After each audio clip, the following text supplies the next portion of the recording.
What the Sigma? What the Sigma? What the funk?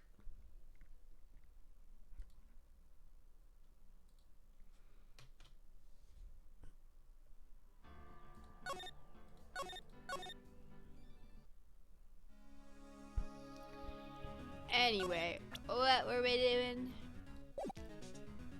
Cause I don't freaking remember.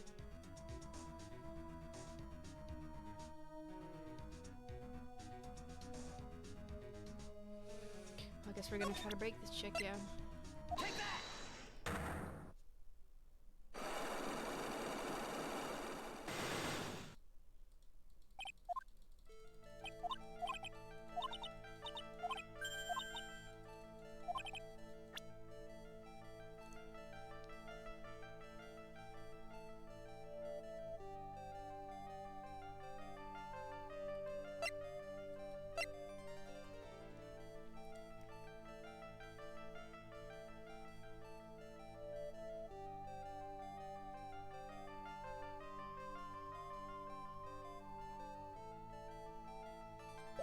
Never freaking mind, bro.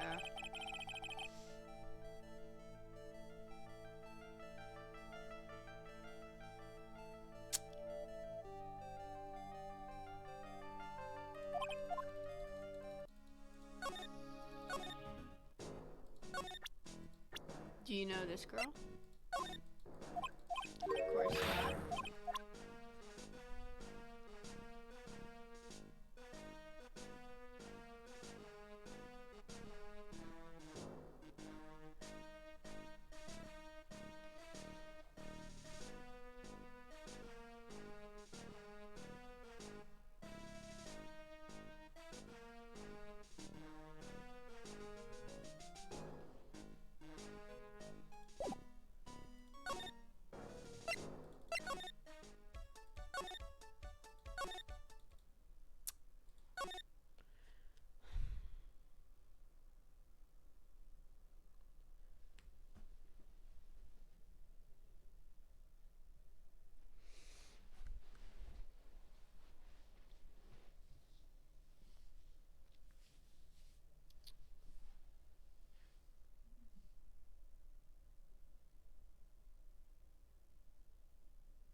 It's gotta be something we could get freaking Gumshoe out of.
I'm so freaking confused, bro.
Maybe we're supposed to freaking examine some, bro. Like, it's gonna be a freaking headache, dude.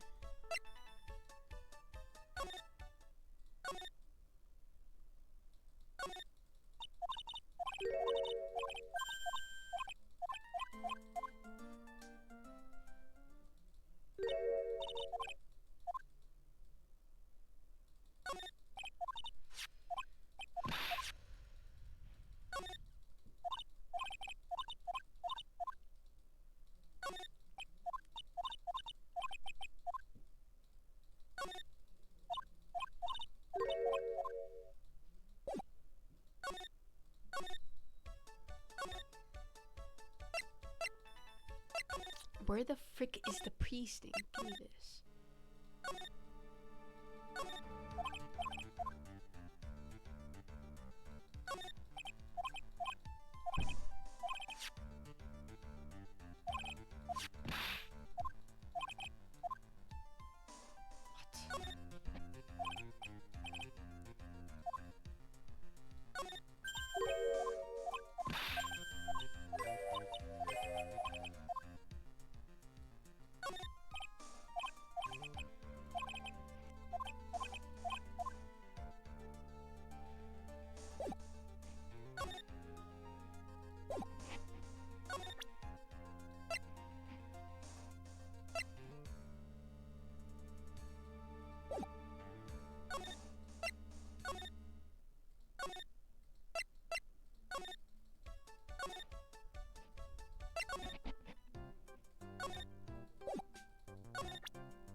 Are you freaking kidding me?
Are you freaking kidding me? Oh my god, I'm such an idiot.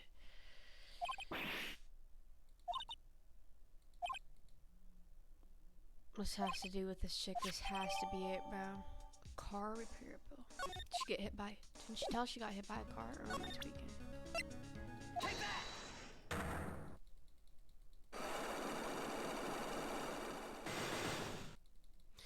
And the thing that we know is that this other blue chick has some freaking secrets too, bruh.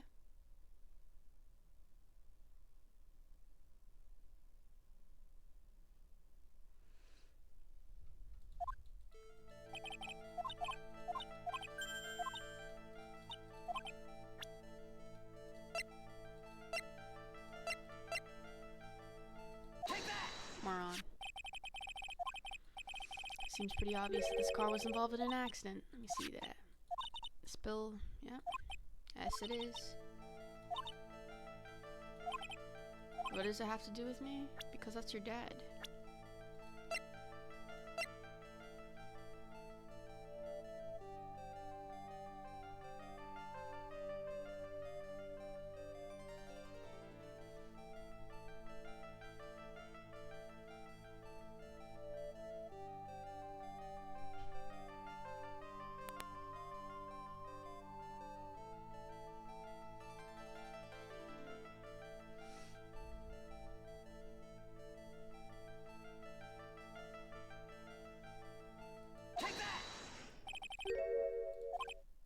Sustained that injury in a traffic accident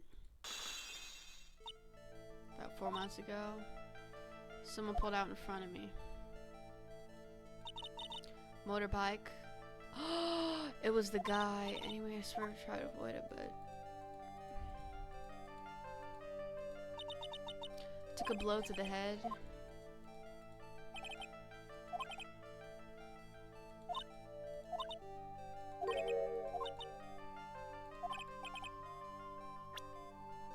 It's him. This man, wasn't it? It wasn't him. I don't believe it. Yes, you do. Motorbike in my car, but Don Tiger isn't injured.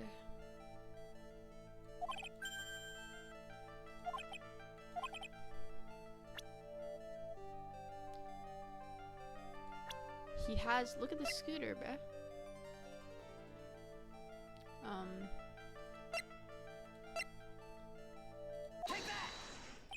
It's not exactly a motorbike, but Mr. Tigger rides around the scooter, doesn't he? You notice that the front wheel guard is badly damaged. You know the truth, don't you?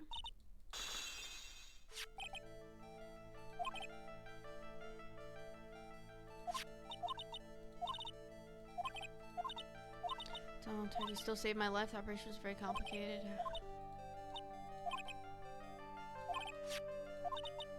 It was expensive, huh?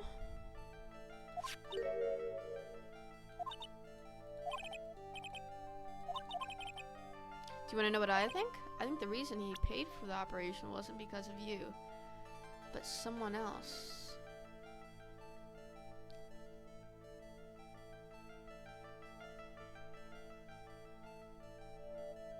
Like who?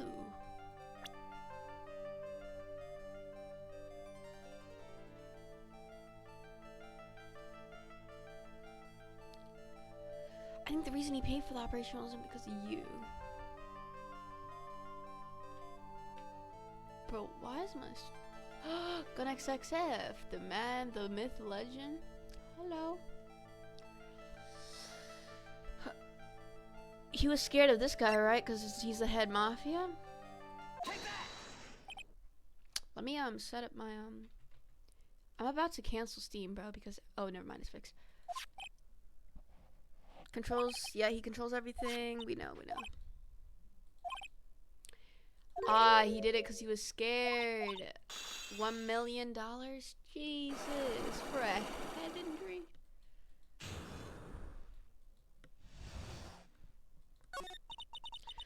4 months ago, I was in a traffic accident. That's why I need the operation. When I woke up, they told me it was nothing serious. A complete procedure. I guess they said the operation cost $1 million. Ordered on to you. Ah, he didn't actually care. In compensation? Okay. Pair get into some serious trouble, but $1 million bucks? Oh, I know why. That's why he freaking poisoned the dude. I want to trust what's on to. He said it had nothing to do. I want to believe he helped me, not because he cared about me. But I knew that wasn't really true.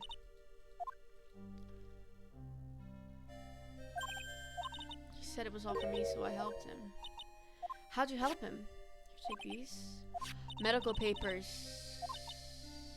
He had to pay compensation. He simply couldn't refuse. Dang. Wow, I feel so bad. It's excusable. 2 things I consider inexcusable: poisoning and betrayal. Only a coward would hurt people using either of these tactics. We should get going. Right after we finish our espresso. Espresso? Best you put poison in that. What the fuck are you talking about?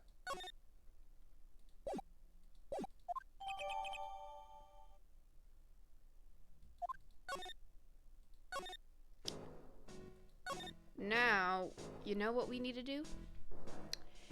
We probably need to freaking break that other chick.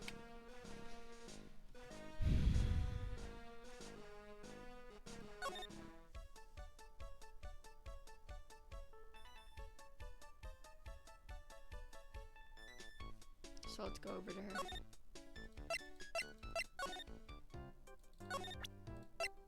Take that!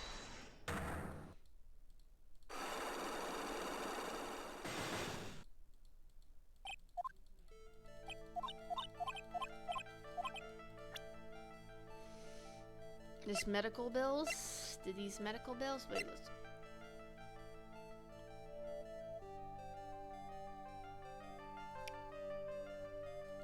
Maybe not.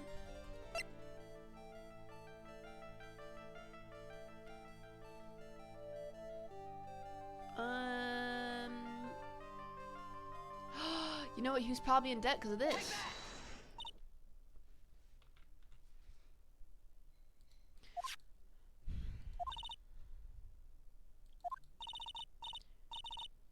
Okay, okay. Is that a whiff of hypocrisy I smell? He had a gambling addiction, didn't he?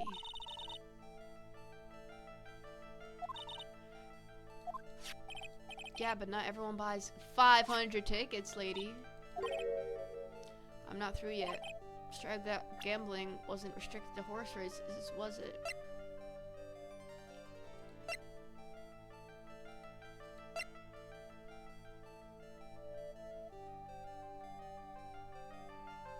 Not only horse races, but what else?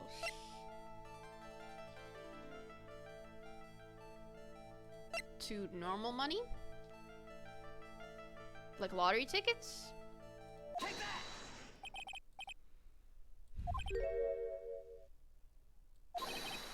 Pretty bad to be the cause of some pretty serious trouble, perhaps?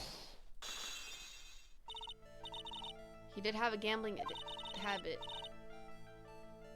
You good people must... Trust me, even if I wanted to, I don't exactly have the money to buy any. Yeah, but he was poisoned.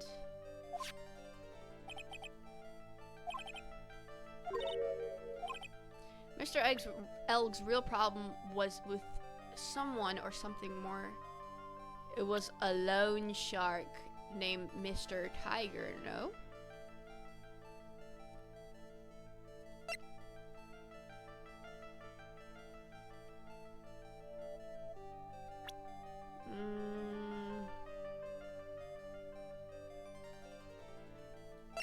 It was meeting with the tiger. Pretty sure this is the same thing. If I get this wrong, we'll try the profiles. Take that! Mr. L met with someone the day he was killed. He even met with meet the tiger. What is the relevance of that? Are you trying to suggest Glenn? Yeah, that's what I'm thinking.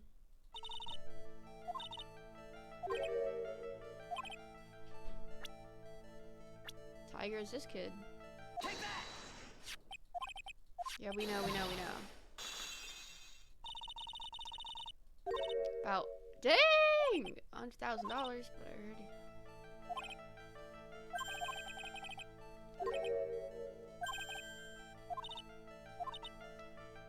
He said he would use his talents to. His talents? Yeah, what is that? Programming. What? Perhaps you good people should leave so I can get. The program in question, was it by chance this? Ah, it was the CD thing. This is a virus program. Well, this is it, isn't it? It's the virus that's infecting computers worldwide as we speak. MC Bomber.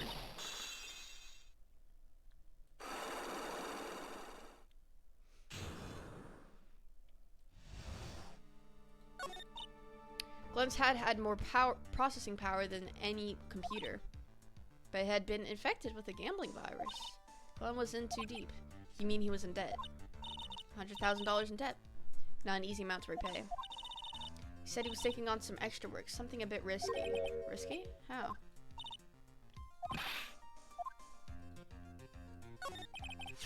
So it's safe to say Mr. Elg was the creator of this virus, huh? The MC Bomber virus? Work of genius. Yep.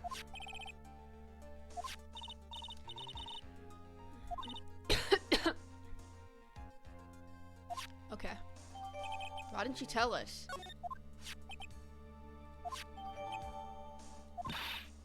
Use a trash can. Oh my god. So now that we know that, can we talk to Gumshoe about that? Is my only question.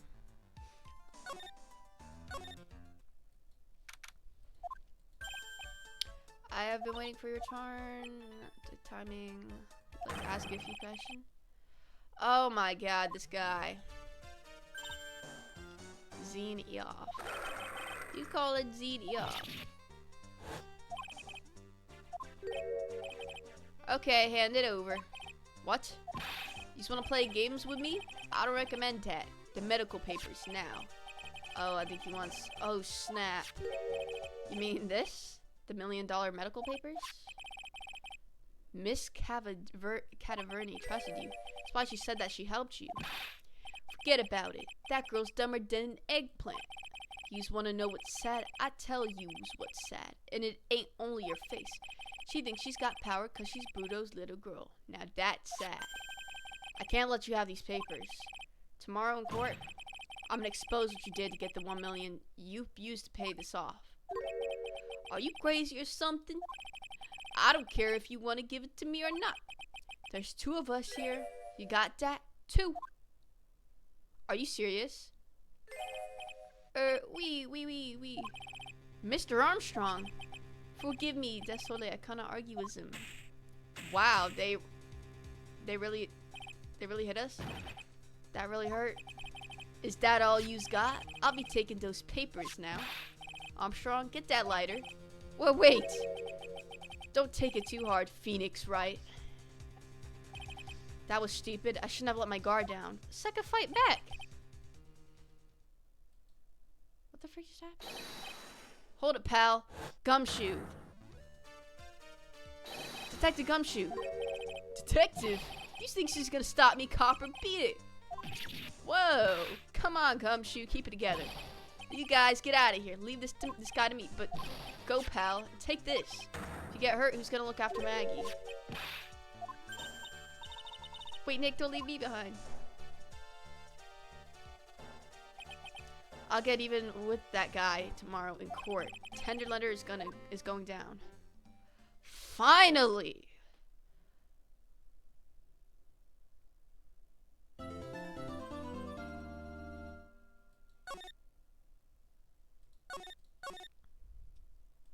Time to freaking finish this.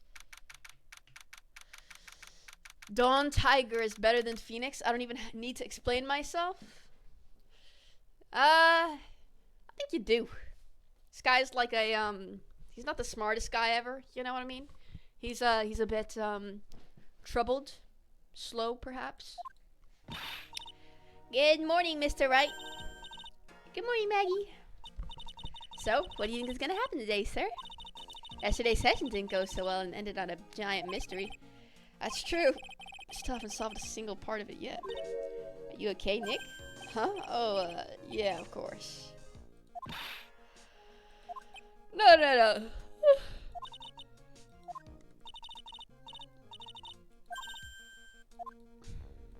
This is gonna be easy. Hey, pal. You okay, Gumshoe? Quit stressing Maggie out. She doesn't need that. How'd you know she was stressed? I was watching through the doorway. Oh. You look like you lost the case already. Show a bit of confidence, will you, pal? Here, maybe this will help. What is that?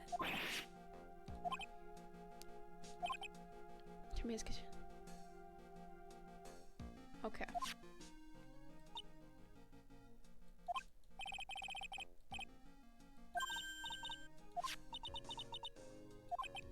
That must have been... What is this? That can't be the poison. Well, it has to be, actually. Is it the poison? Afraid not. Okay, it's medication. Medication.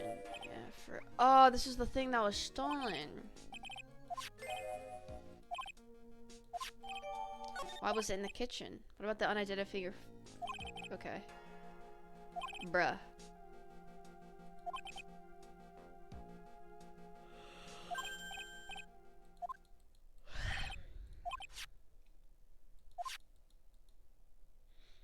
Let's do this. Gumshoe saving the day for his girlfriend? It should have been Francisca. Alright, Gun XF, your boyfriend's on the stage now. So maybe you can freaking finally pay attention. The defense is ready, Your Honor. Ready and waiting as always, Your Honor. Very good, then we'll get underway at once. Yesterday, we heard the testimony of Mr. Victor Kudo. He claims to have witnessed the defendant putting a powder into the victim's coffee. However, the witness's testimony was plagued with a number of problems. The mark on the rim of the cup shows that the victim drank from it with his right hand. But according to the old man's testimony, he picked it up with his left hand. Thank you, Mr. Godot. Furthermore, according to the witness's account, the victim was listening to the radio with an earpiece in his left ear.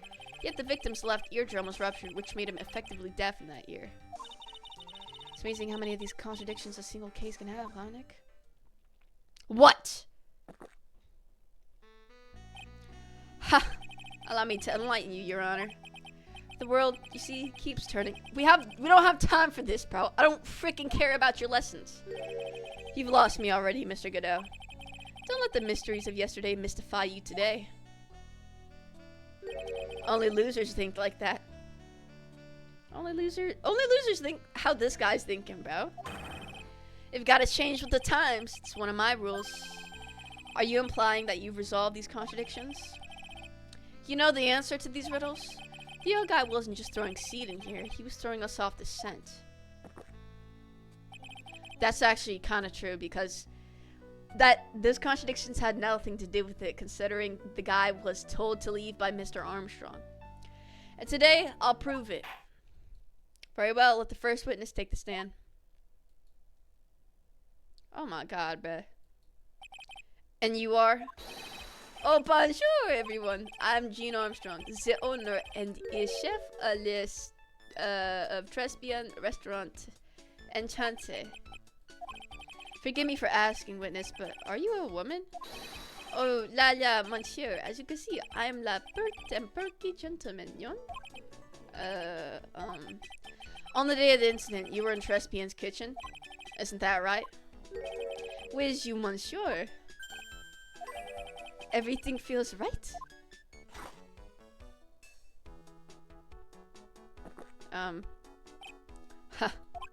Wow, he's totally unfazed. Doesn't anything intimidate this guy? I know, I was, like, expecting.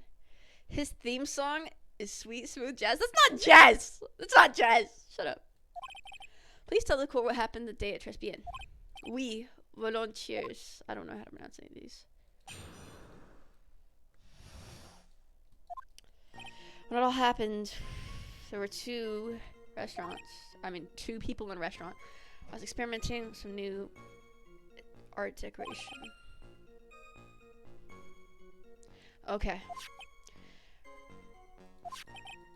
Cup, earpiece, and glasses. Ah, true. Frick. A mirror. Oui, un grand mirror. La most enormous mirror. Look how this guy's standing. And suddenly, the mystery disappears. Look, I only had to find those contradictions so we could keep going with the case. Who said that had to do with anything? I don't care what the frick, which hand he was holding it with. Like I said, the world keeps turning, so roll with it. That would explain the Dude, he's acting like I didn't know that, dude. The guy, what we do know is that Armstrong had chased him out. That's like that's the main thing. Let's keep going. Mirror would have made everything. What the heck? It's way too early in the morning for this to be happening to me. Alright.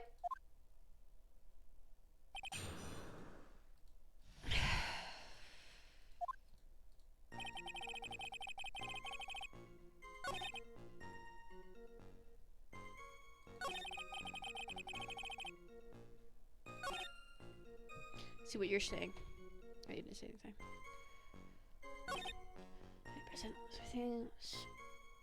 Everything's in reverse. Okay, can we like glasses? He doesn't have glasses. That's already your first contradiction, buddy. The earpiece and the HMD. Let's think back over Mr. Kudo's testimony.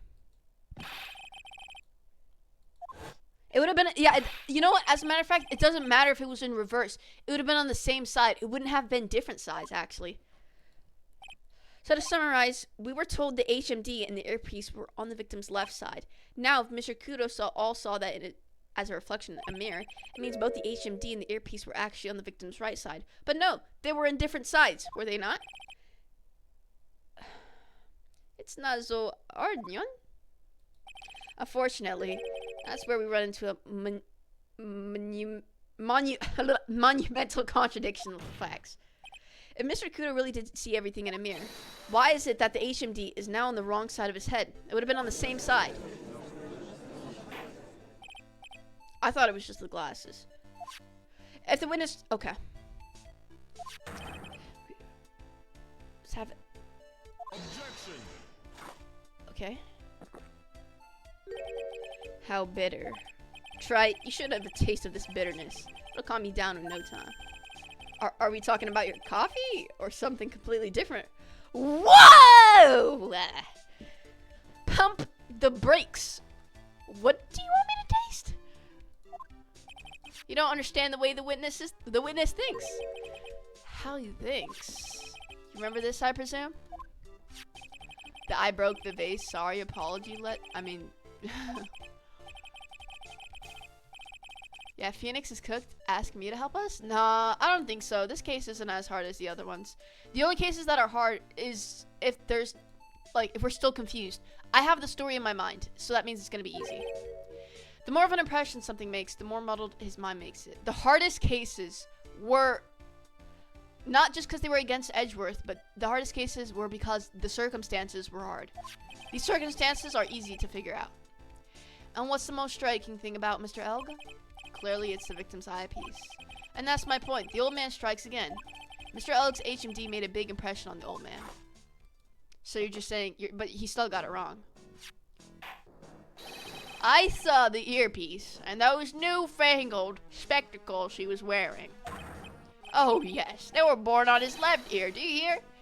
Oh, both. They were both on his left ear. Do you hear? His left ear. All right. Well, try it. Ugh. That's the worst but best impression of Kudo ever. Wow, I really thought he was old Thiedy for a minute there. Godot's good. Don't talk good about this guy. I must agree that yesterday's witness was irresponsibly rash. Yeah. Bad luck, Nick. Looks like the boil of a Okay. That's always what they boil it down to. A mirror can't be beat by a handful of seeds, nor can it lie. So what exactly was the old man looking at? Fill us in, Mr. Armstrong. Go on, tell the court. We're all ears. Okay. I can explain. Please, if you will look at le plans of the restaurant. Of course. Loris, is everyone sitting comfortably? Okay. What? Why was it in the middle? Are you what? That doesn't make any sense. What kind of mirror is this? I feel like it would be blocking Mr. Kudo's way of seeing. Mr. Kudo would have saw himself, no? Oh, this is the witness. Never mind. Okay. I thought he was sitting over here.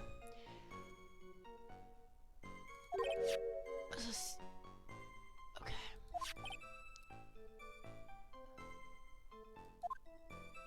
Why'd you move it? See what I mean? I did not touch anything else.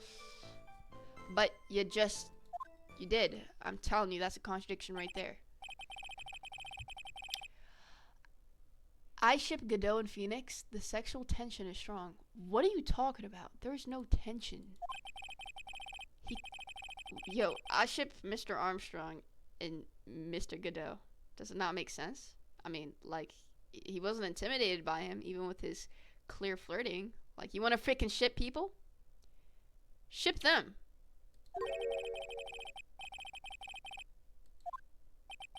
Don't worry about it. Weirdo.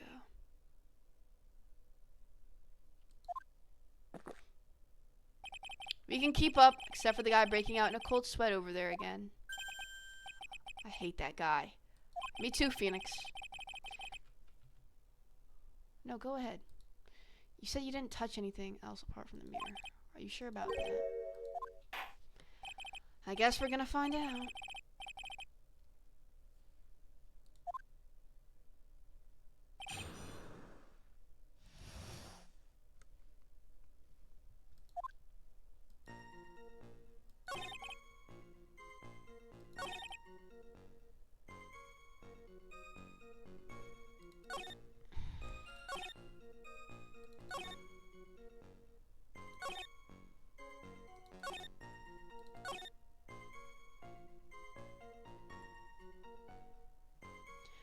That was the seat.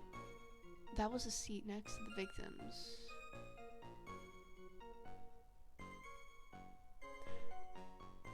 I feel like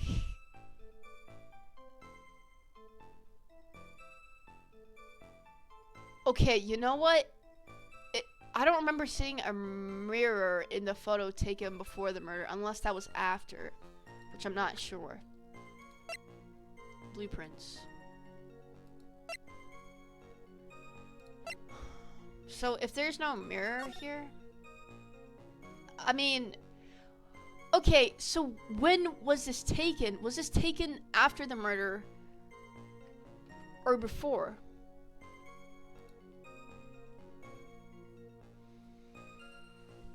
Because if it was taken before, that means this is the evidence.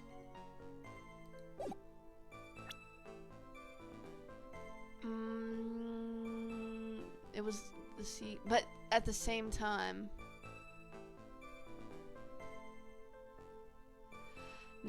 that was the seat at the table next to the victims.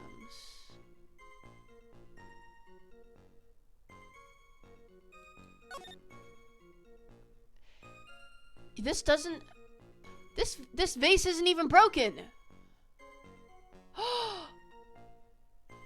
If he truly sat here, I think this was taken after this is taken after the crime scene, right? And apparently this old guy was sitting right here. This vase isn't really broken to me, and there's nothing in his cup. These are all set up very nicely. I don't think anybody was sitting here. You freaking liar.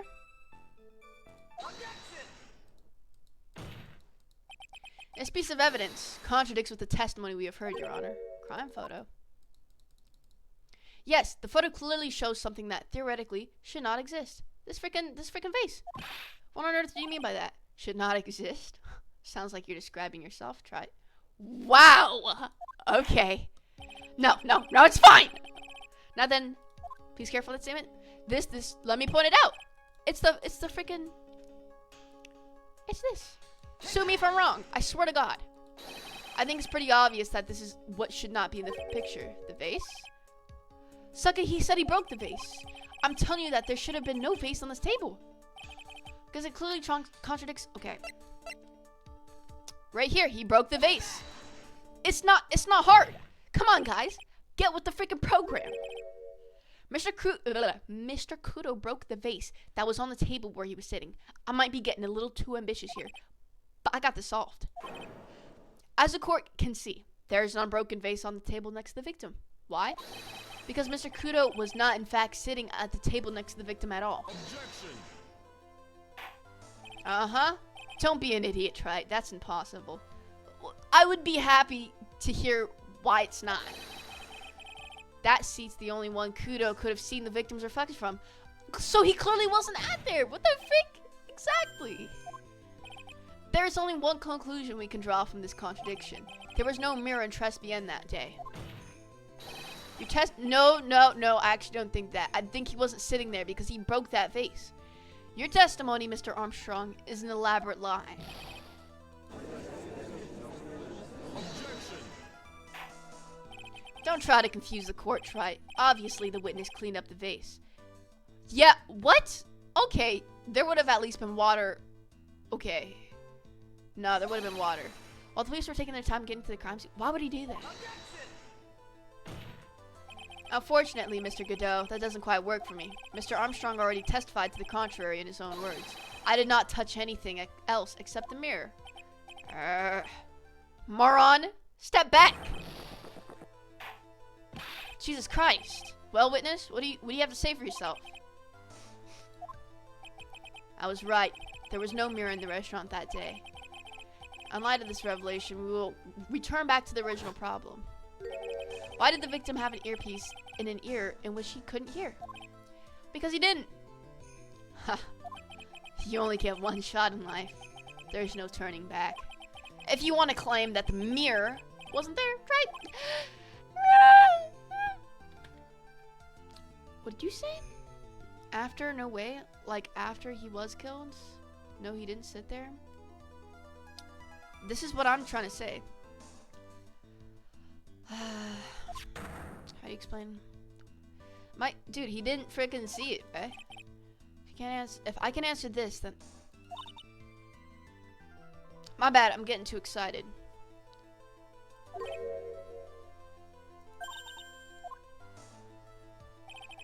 Remember what Maggie told us. There was another man at the victim's table. And there was a sample CD on the victim's table, which he also took. It's all fouls in the face of Mr. Kudo's testimony. And I think I know the reason why nothing in this case is adding up.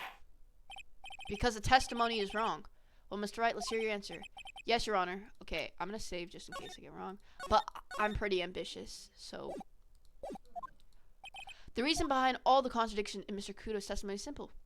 Mr. Kudo made a mistake. The ear doctor made a mistake. The victim was a phony. No, the victim was not the phony. Mr. Kudo made a mistake. Clearly, Mr. Kudo made a mistake. Mr. Trite, you're the one who brought up all these contradictions. And if you're trying to tell us the old man just made a mistake, we can wrap this case right now with a guilty verdict. Whoa! How about it, Mr. Wright? Should I just declare your client guilty? Whoa, whoa, whoa! Are you freaking kidding me? Okay. Jesus. Okay. Dang, they took 3 off of me, yo! The victim was a phony? Why would the victim be a phony? Your doctor made a mistake. That doesn't have anything to freaking do with this, bro.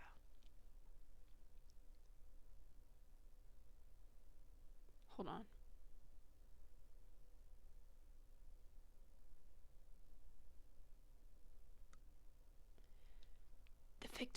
The victim was not a phony, though.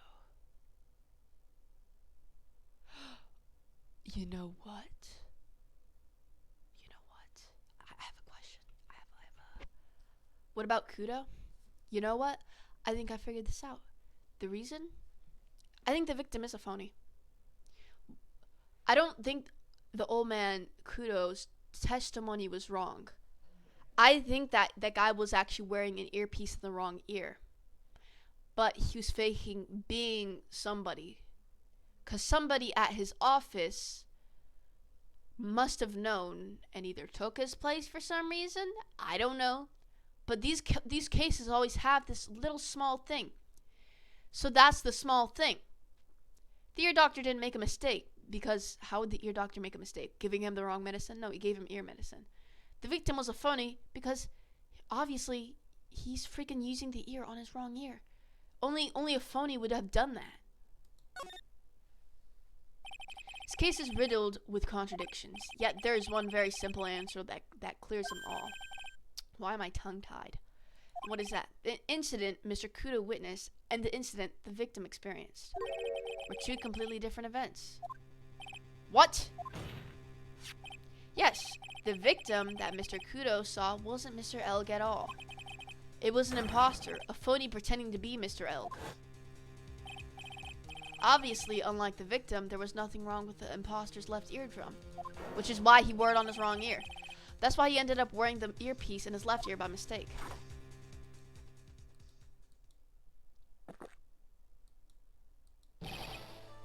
Moron. Order in the court, settle down, or I'll clear the courtroom. Quiet, Gramps. Why don't you clear out of here, huh? Okay, don't be butthurt because you lost. What did you say? Hold him in contempt of court. Get this kid out of here. Try it.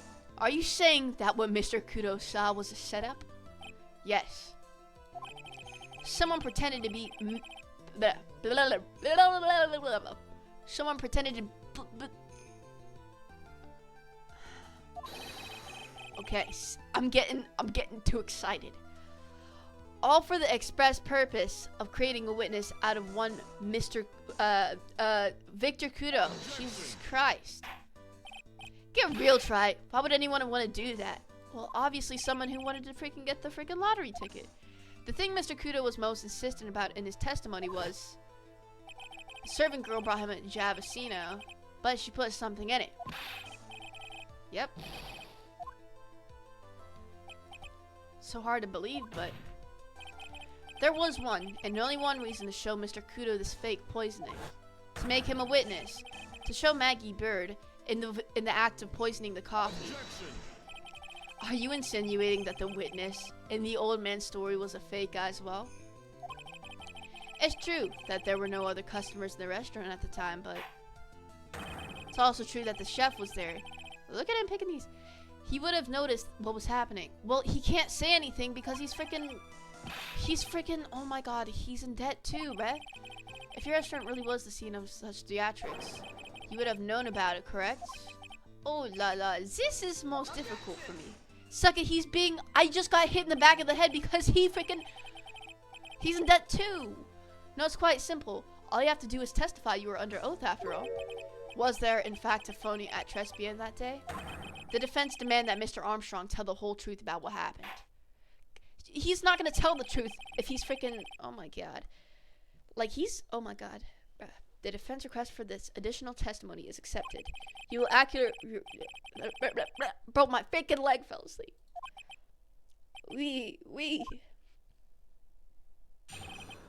My leg, bruh.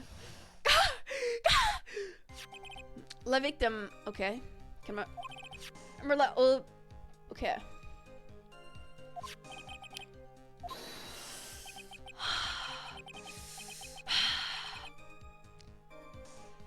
Bo. Oh my god. Oh my god, my leg. What about victim gotta be a phony? It gotta be. I didn't even freaking.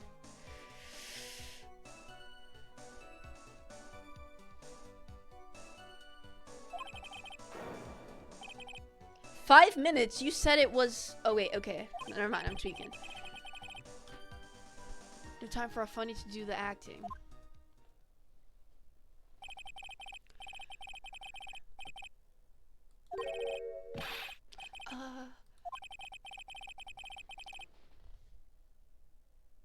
Okay. So, pretty sure that's illegal. Why are you doing that? Yep, perjury, bruh. The fudge?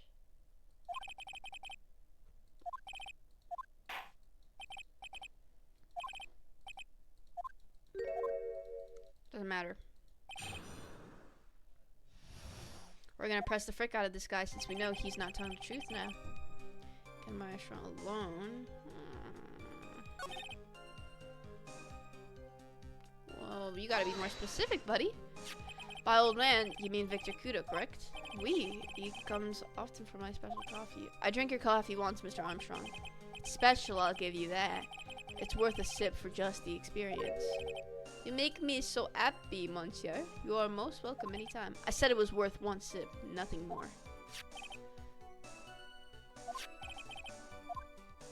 Oh, snap. Well, we can always ask, more. Time was it?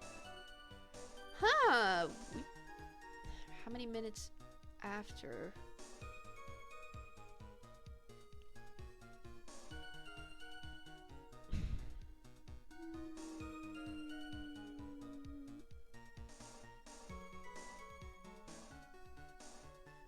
Since we can already just ask, since we could already ask again later, we're just gonna do what I think is most fit. What time was it?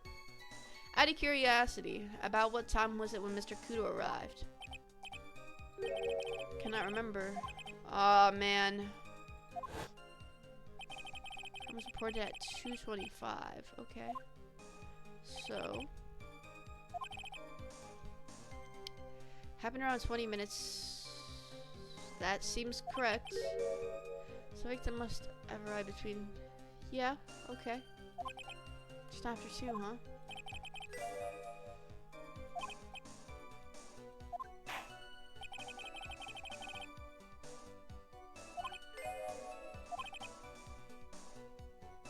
Judge, can you stop?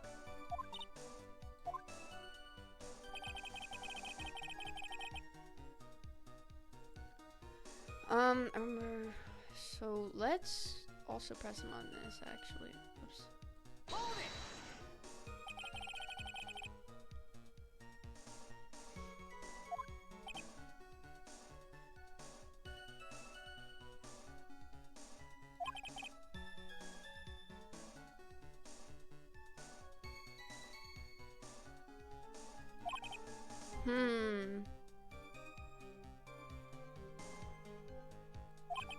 It has to do with the lunch. It has to do with the lunch, dude.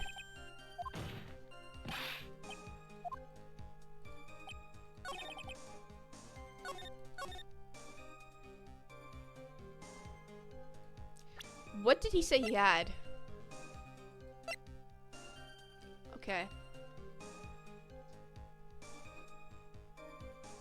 If it's not this, then let's search for something with the time.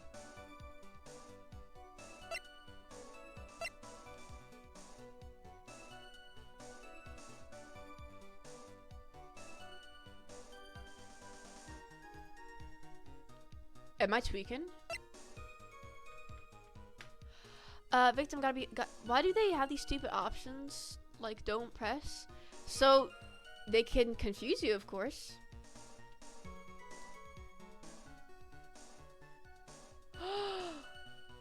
Oh my god, bro, you know why? The radio, oh my god, it's a phony because the radio goes off only 1:30 p.m. every day, and this happened just after 2. He heard the lottery tickets playing at after 2? There's no way. Monday, every time at 1:30 p.m. I'm not tweaking. Every Monday at 1:30 p.m. I know it doesn't have to do anything with the old man, but this definitely does have something to do with that guy about the radio. I'm afraid I finally got you, Mr. Armstrong. Yep. Show I was listening to was the Millionaire Radio. Each week they announce the winning numbers of the $500,000 lottery ticket, and they only do that at 1:30. So it was after 2 that he had died and announced the lottery ticket. You're freaking lying. I can't see any problem with the testimony, Mr. Wright. I wonder.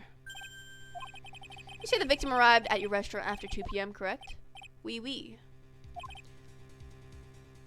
Uh-huh. Get to the point, Wright, if you have one.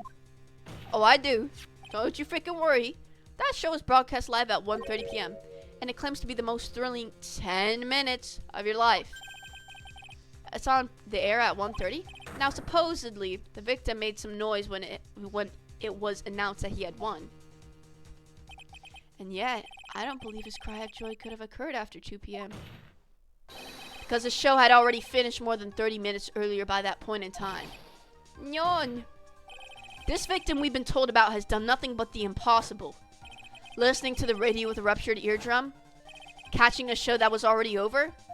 There's only one conclusion you can draw from these facts, that it's not him. The victim was an imposter, acting out the poisoning 30 minutes after the real murder. Yes, there were 2 Glen Elgs in Tresbienne that day.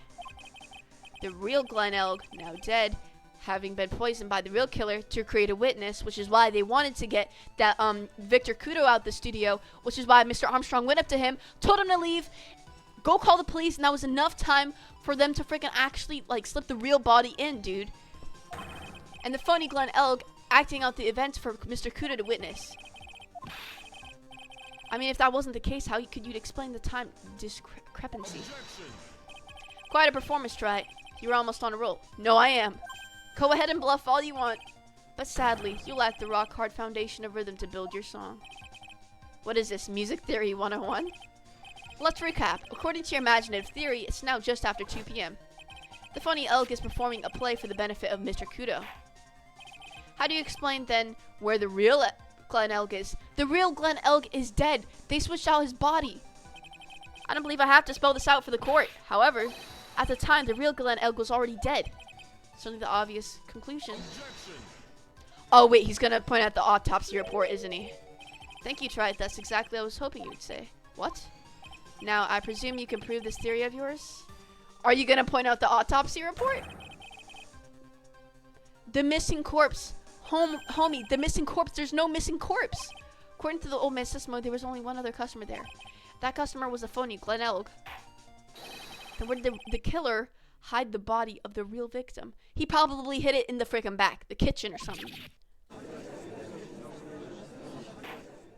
Aw, man, but we don't have definitive evidence to prove that point. The prosecution has a valid point, Mr. Wright. It's not like frickin' customers can go in the back whenever they wanted or into the kitchen, can they? So it could have definitely been a possibility that it could be there too. If your theory is to stand up to examination by the court, you must provide us with proof by answering the prosecution's question. Where did the killer hide the body? Yes, Your Honor. He hid it in the kitchen. No conjecture, Trite. Let's hear some facts for once. Oh, snap. Wait, he wants definitive evidence? Oh, frick. I don't have evidence. I'm gonna be honest.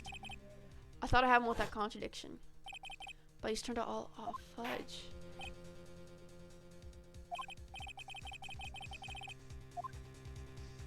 Oh, my God. There's no way it was inside the frickin' thing. What do you think?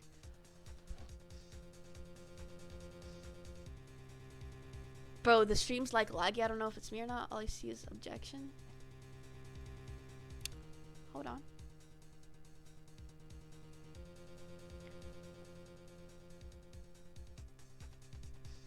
Do you hear my voice?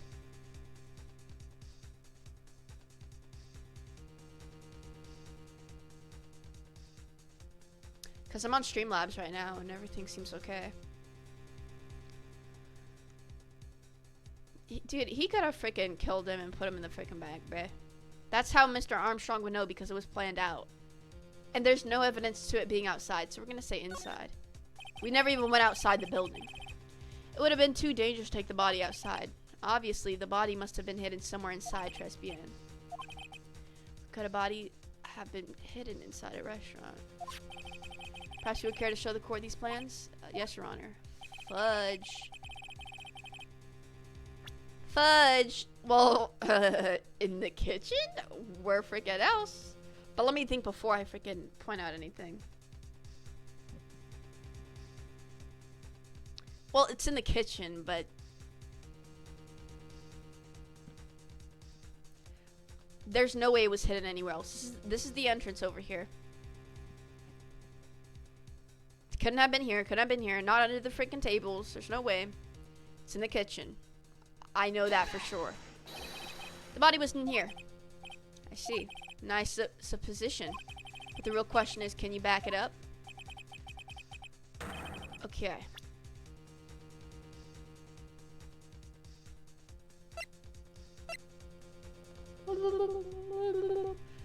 time of 1:30. See, I was confused by this. That makes sense.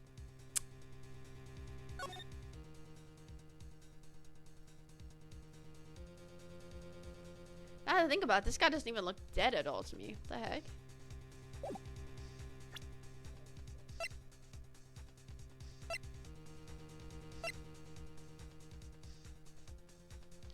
We know that the medicine inside this was found in the kitchen, too. Frick.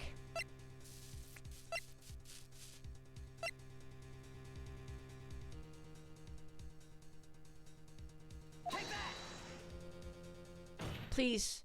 Mr. Armstrong? Do you recognize this bottle? Okay, I think we got it good. Why is the bottle found in the frickin'... Why is this medicine found in the frickin' kitchen, bruh? I'll use the best bottles, monsieur. The highest quality only for me. Where was the bottle found, Mr. Wright? Interestingly enough, Your Honor, in the frickin' kitchen. Eh, koi? But I only ever use these bottles for my aromatherapy oils. This bottle doesn't contain aromatherapy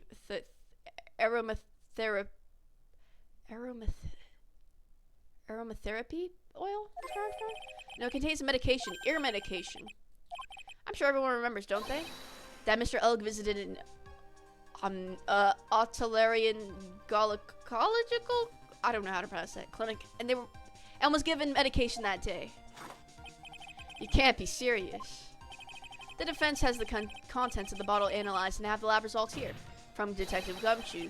The contents of the bottle match the prescription that was given to Mr. Elg. Glenn Elg's murderer hid the body in the restaurant kitchen. The medicine fell out of his pocket, and that's why it was in the freaking kitchen. At which time this bottle fell out of the victim's pocket. Mr. Armstrong, when the incident occurred, didn't you say you were in the kitchen? Mon Dieu. Yes, you know what I'm about to say. It was you who hid the victim's body. You did a fine job pretending to defend my client, Maggie Bird. However, you were setting her up to take the fall behind the poor girl's back. Nyon. Order, order. This is an extraordinary development. Witness, did you murder Mr. Glenn Elg? That's not what I'm saying. What the frick is happening? Mr. Godot? The bitterness. Every time I get lied to, I always down a mug of coffee. That's one of my rules. Do you have the slightest... Do you have the slightest idea of how many cups you've had by now? And I like to do the same to the person who lied to me. Wait, please, chill. I like to take them down with my empty cup. Look, can you, like, chill? Listen up, chef. What a brand new flavor in your ear, my H-deficient friend? Je vous demande pardon, please, you must hear me out. It is a trap, listen to me. Por favor. Yo hablo español, Mr. Armstrong, and por favor is Spanish. It's not French, but there are some words in French that are kind of like Spanish. I'm only gonna ask you this once. Did you do it? None. No. Absolutely none. Let's hear it. You've got one shot, right, Gramps? Witness. Court will permit you the chance to make one final statement. If you lie under oath again, Mr. Godot's coffee mug awaits you. As does my gavel. Oui, it is clear. What's he always say in the movies? I've got a bad feeling about this. Very well, begin your final testimony, Mr. Armstrong. Dude is freaking out.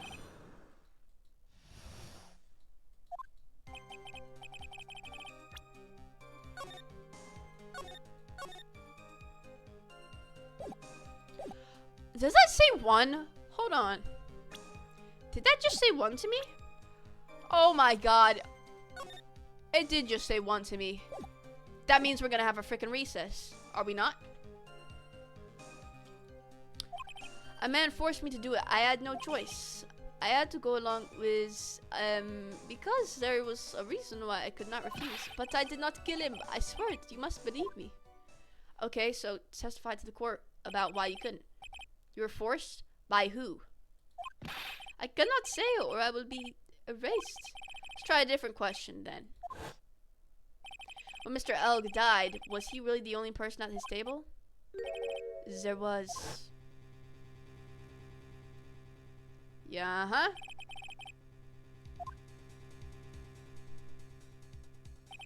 I knew it. Maggie was telling the truth. May cross-examine the witness now.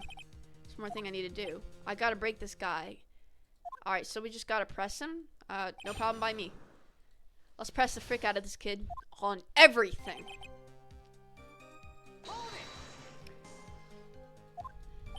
We carried Maggie too. When she saw it, she fainted. Yeah, we know this. Could not leave her here, but why'd you hide the body? Force me. Who is this man's name?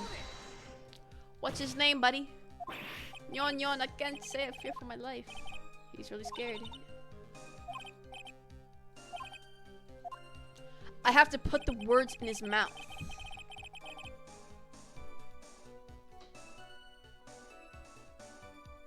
We just have to find a contradiction.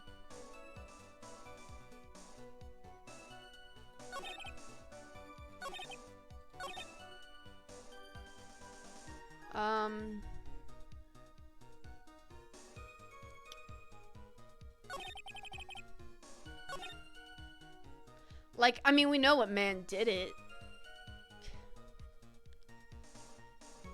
If we already put words in his mouth, huh? Let me just show you. Where is he?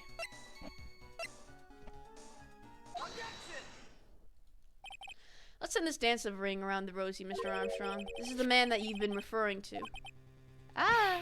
Who is that? I feel like I've seen him somewhere before. Yeah, as a poser. Oh, I don't know. Maybe a month ago in this very courtroom. This man is Furio Tigri. He's the manager of the loan office called Tender Lender. There's no point trying to hide the truth anymore, Mr. Armstrong. I know you couldn't go against Mr. Tigri, at least not while he had this on you. Where's the debt? Right here. $500,000 loan from a black market loan shark. And you had no way of paying it back, did you?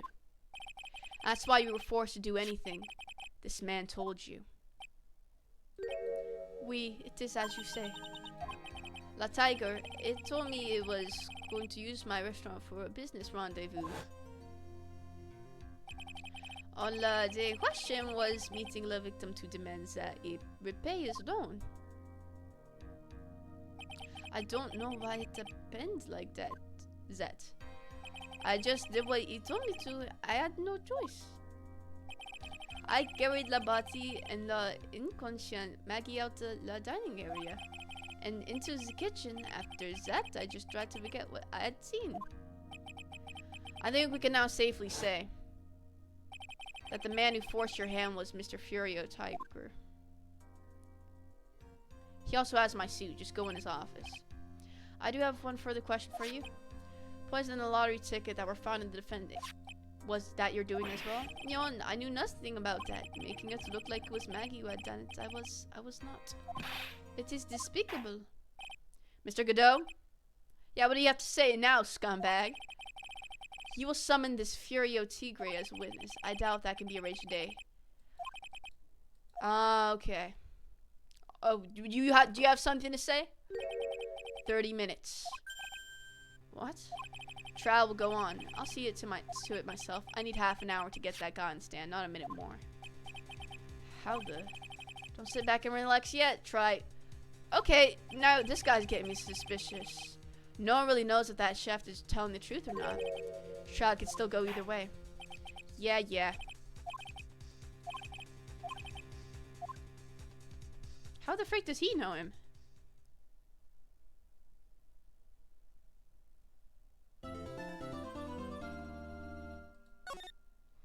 What the fudge, yo?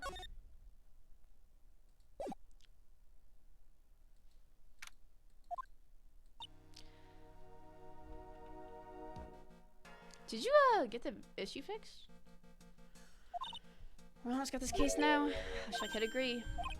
When I cross-examined Mr. Armstrong just now, said he was just doing what Mr. Tiger told him to. But go to pick Godot picked up on it.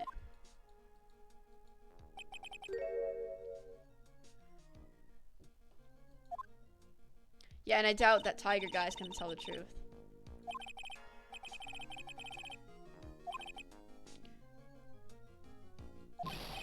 Hey, pal. You gonna give us some evidence, Detective Gumshoe?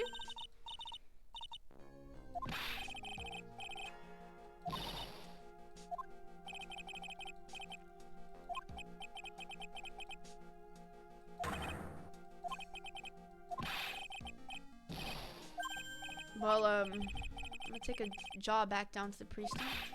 I could get some prints analyzed. Yeah, we don't. True.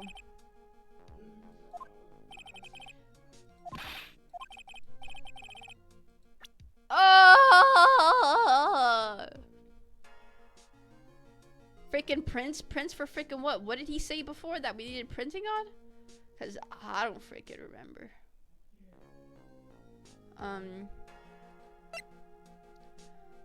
Well, what have we not gotten it on?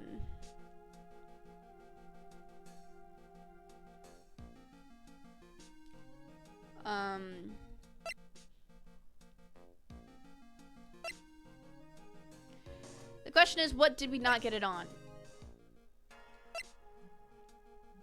Unidentified fingerprints? This has got to be it. Okay. Yep. I guess time we solve the last mystery.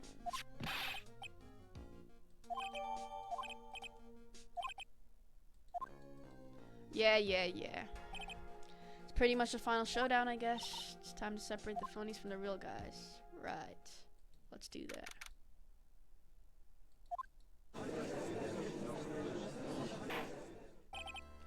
Court will now reconvene. Mr. Godot, did you find this furious egret? I even tamed him for you. It was a 3-cup job, no problem. Let me guess, you told him not to talk? Tamed him? The guy's name may be Furious Tigre, but come on. He's pretty lively. Be careful, he still bites. Very well, please show Mr. Tiger to the stand. Tigre, whatever. Ugh! Dang, this guy's ugly. Witness, please state your name and occupation for the... Okay.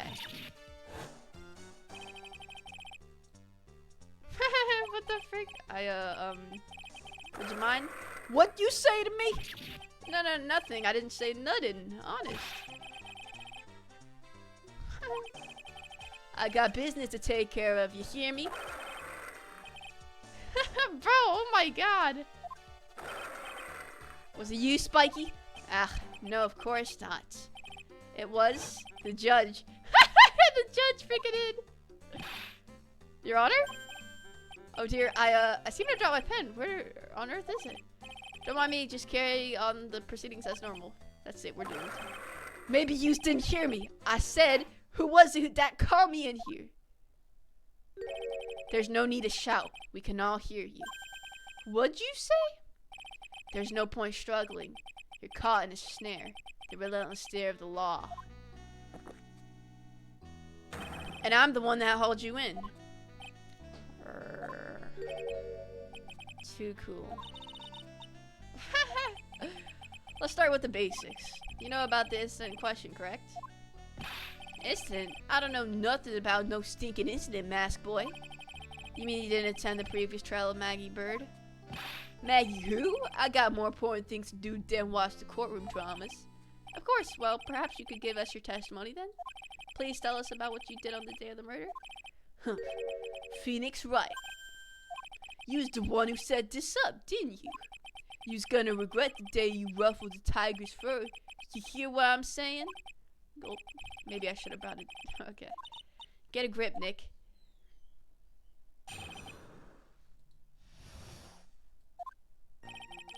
I don't know nothing about no murder. I was tied up with business in December last year. Spent all of my time in my office. I got whales lined up to borrow cash from tender lender every single day. You just want to check my alibi? Just ask Violetta. I last found my pen. Very well then, Mr. Wright. Your cross-examination. Well, what is it? Please, witness, if you could refrain from shouting out like that. I know the kind of games that guy in the blue plays. That lowlife ain't no lawyer. He just punches away at stupid details till he wins. Lowlife? Me? Listen up, smarty. Every time you ask me something that doesn't relate to this case, I'm gonna bill you $50,000, and you're gonna borrow the cash from me. Small loan contract I refuse to sign. Don't think it ain't gonna hurt when you tangle with the tiger.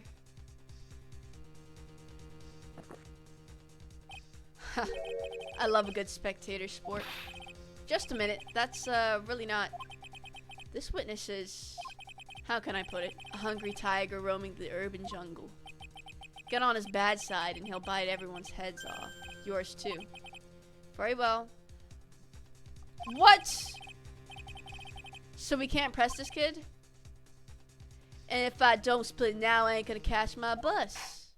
We gotta think real hard about this. The court will impose a penalty for any irrelevant pressing. Okay. Yes, Your Honor. Coming out from under there already, would you, Maya?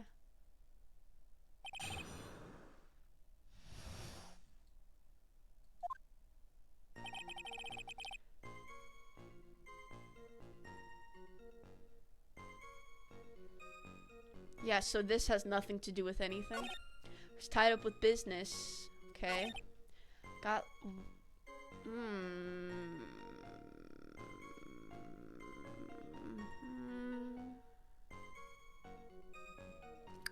Okay.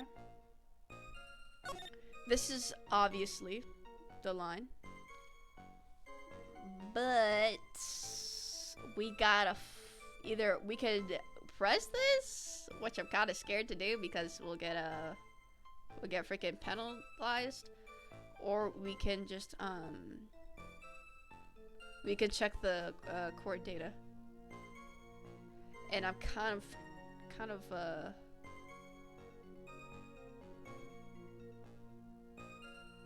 want to press this.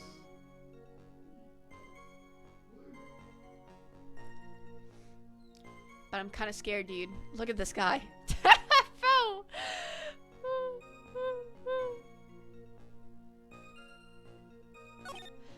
Business in December. Like, what do you mean? It's either one of these two. We're just gonna do this one because I don't really like the face he makes on this, bro. We're just gonna do this. Are you sure about that? We're talking about 1 month ago, you know. You see these teeth? That's how sharp my secretary is. Sharp? Is he talking about Violet Attourney? She writes everything in my schedule. December, mainly in the office. That's what it says. So that's where I was. What? Seems like a rather sketchy schedule. There he goes again. What the... What's important is what he was doing on the day of the murder. So now what? Oh, okay, okay. So, if we don't leave this, we could possibly get a freaking charge. We're gonna press harder. I'm not scared of you, bro. Mr. Tigray, what yous want? If you wouldn't mind going into a bit more detail. Objection. This is a dead end, right? And you know it. Remember the rules. First of all, don't tell me what to do. You're not the freaking judge here. No, it's essential that we establish the witness's alibi accurately. I agree. The victim was killed on December 3rd. Were you in the office that day too? Maybe you ain't listening. Of course I was. I never set foot outside. Uh-huh. I had meetings all day with a bunch of cats who wanted to do business with me. I ain't ever see that young kid before. Mr. Goodjoe, if you could please... Mr. Tigray, the court asked you to add that last statement to your testimony. Don't let an animal beat you. Be a man, Your Honor, and ask him yourself. So, this day he's talking about, I was in the office too. How'd you know even was a... Okay, how'd you even know it was a kid? Okay. That day he's talking about, I was in the office.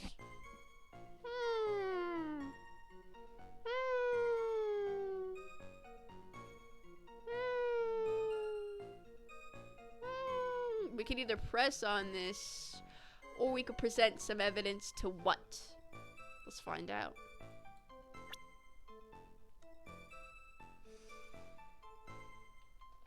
I never saw that kid before. Uh-huh. Okay. Coffee. Nope. That doesn't have anything to do with this. $500,000. No. Nope. Tilly powder. Ban. Bag is empty. He doesn't have anything to do with that. December 3rd. Meet with the tiger? Pretty sure that's it. Mr. Tiger. Claim you didn't know about Mr. Glenn Elg. But it appears that Mr. Elg knew you. What? Mr. Elg left this little note on his calendar. Meet with the tiger. And the date? December 3rd. December 3rd? That's the day of the murder.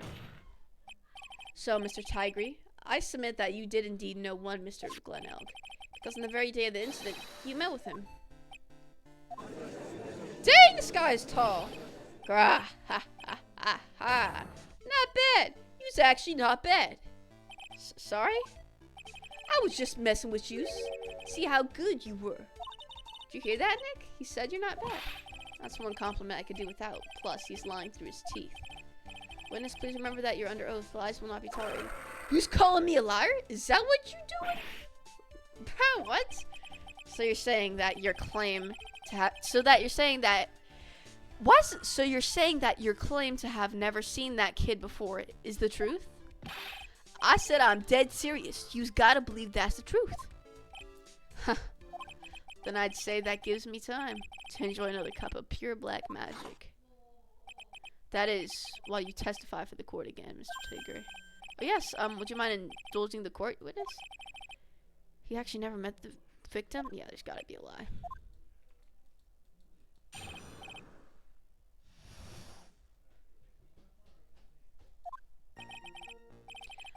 I ain't no liar.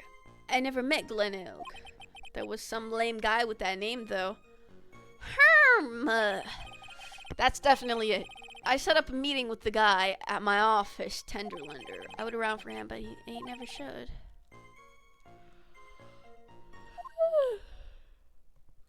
Interesting. Interesting. It all seems perfectly logical. You had arranged to be with the victim, but yet didn't.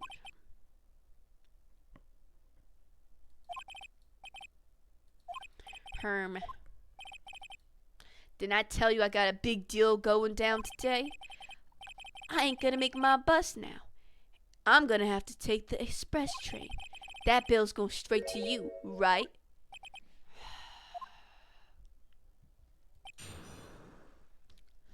Right. Uh-huh. It's definitely this guy. I'm not sure if we could still press those. So...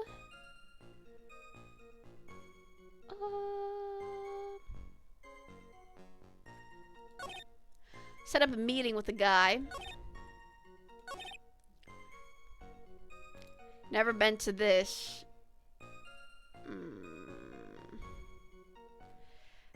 Never been to this. Never been... I'm sure there's like a camera, right? Like... Let's look through the evidence real quick. Oh yeah, this was his newspaper too.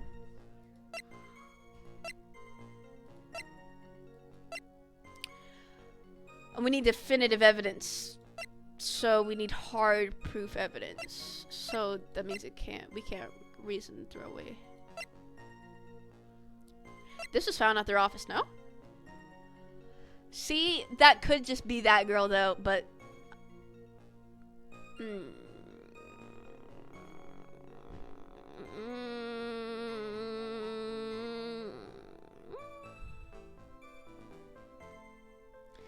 well, this gotta be you, buddy. Mr. Tigre, is there something you'd like to tell the court about these matches? Matches? What you talking about? We found them in your office at Tenderlander. They're from that restaurant. Well, have you really never been to Tresbian before? What was a book of the restaurant matches doing on your desk? You've been snooping around my stuff now too, wise guy. What are you, my ball and chain? Ain't no broad guy controlling me. Order, order. Well, witness, I think it's time you start telling us the truth, don't you? Sorry, I'm terribly sorry. Forgive me. Okay. Okay, I was at the joint that day. What? But listen good, alright? I might have been there, but I still never met that kid. Well. Looks like an order just came in for another testimony. Okay.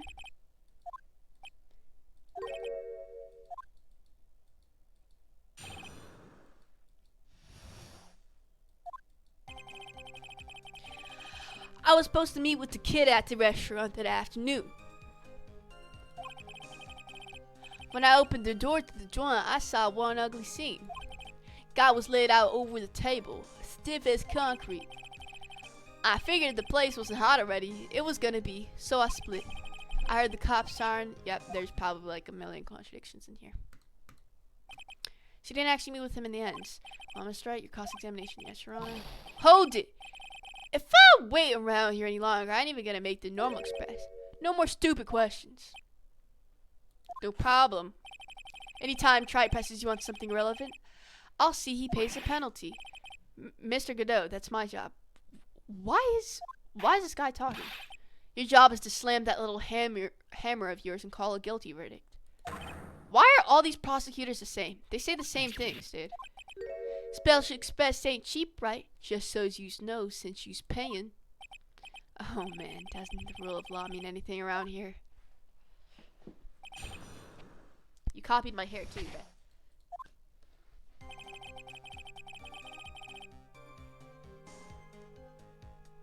Wait, what? I was supposed to be...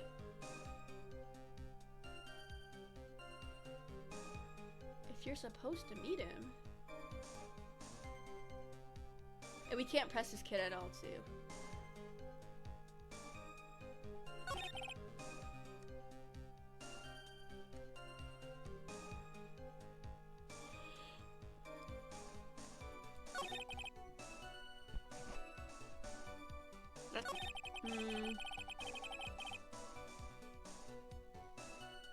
Well, this is true. And Mr. Armstrong didn't see you? Yeah, right. Well, Mr. Armstrong was in the kitchen too, though.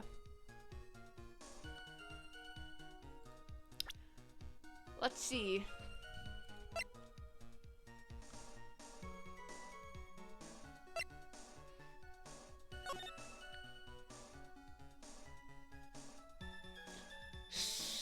So I'm assuming he walked over here? He wouldn't have seen it like straightforward though. If he kept walking, he wouldn't even had seen it. When I opened the door to the joint, yeah, there's no way. When he opened the door, and this is blocking it. If he said he was to walk in, like, then I'd believe him. I opened the door to this joint.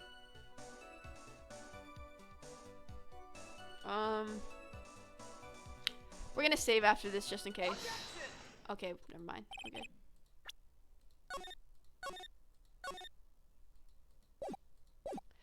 You're something of a loan collecting pro, aren't you, Mr. Tigray? Okay. Something of a lie detecting pro. And no one escapes the Phoenix's clutches. Oh yeah, certainly. I think it's time we got something straight. What's this, Troy? A new line of irrelevant questioning? These are the floor plans of the crime scene. You say you were standing at the entrance, Mr. Tigray? You wouldn't have seen him. From where you're standing, your field of vision would have covered on an area something like this. Indeed, the witness would have... Yep. Isn't that what I just said? I saw the back of the kid's head. You still couldn't have seen his head. There's a freaking wall. Fortunately for you, that is not possible. If the court would think back, you'll remember that between each of the tables, yeah, there's this freaking wall. It's a tall partition. Well, that's true. Look at the plans again. Truth is painfully obvious. From the entrance, the field of vision of any customer walking in, and there, or here. So, from the entrance of Trespian, you couldn't have seen the victim's seat. But you did see the victim that day because you met with him. Objection. Wrong! Have you forgotten the old man's testimony yesterday? The victim was alone at his table. According to Armstrong's testimony, no, he wasn't. The defense just proved that to be moot. The victim witnessed by Mr. Kudo was not Glenn Elg, but a fake. What?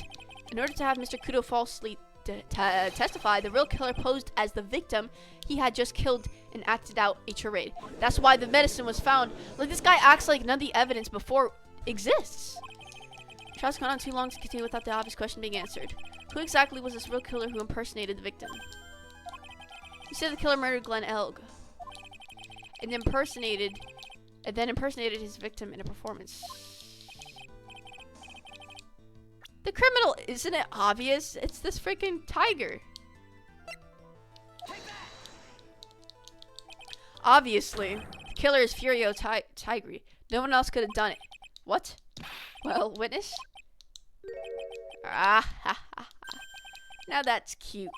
You thinks you could pin this on the tiger? Maybe you don't understand the tiger is king of the jungle.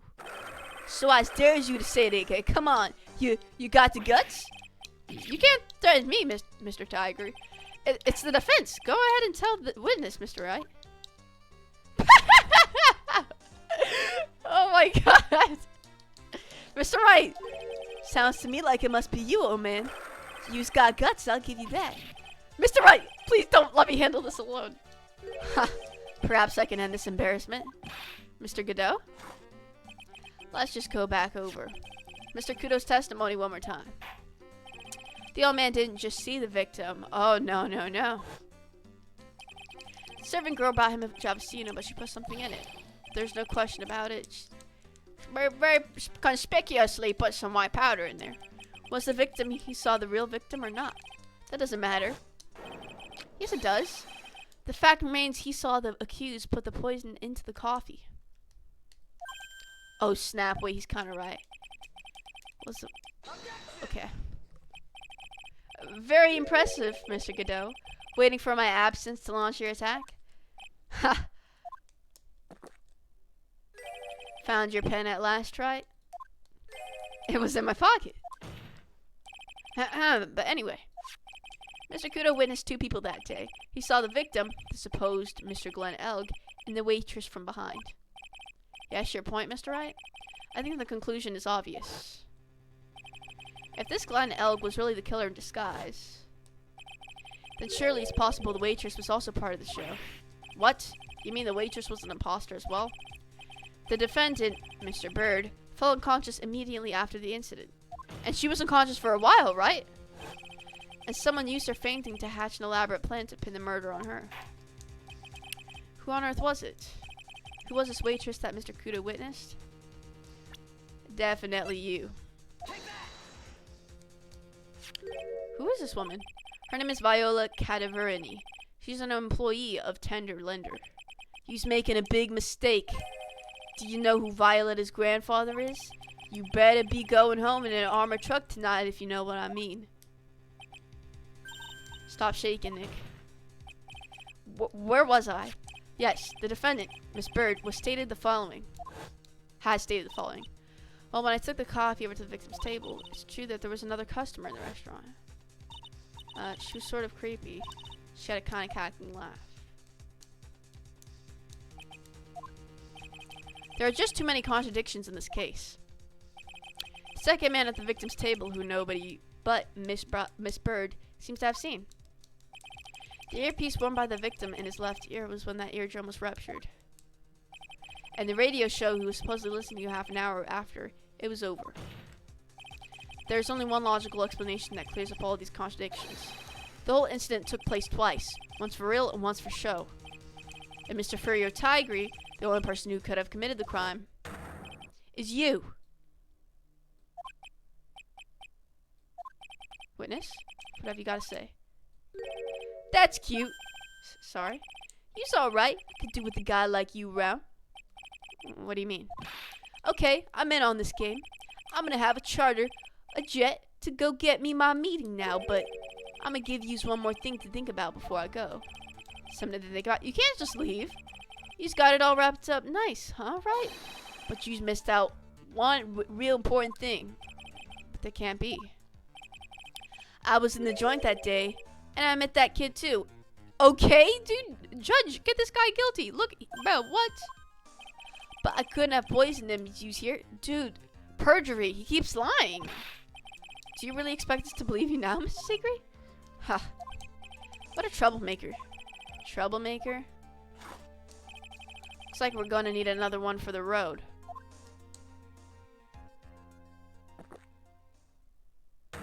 One more steaming cup of hot testimony. Are you serious? Indeed.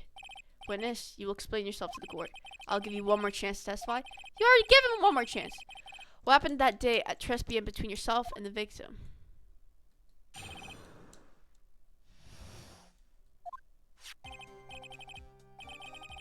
Yeah, I loaned El cash, about $100,000.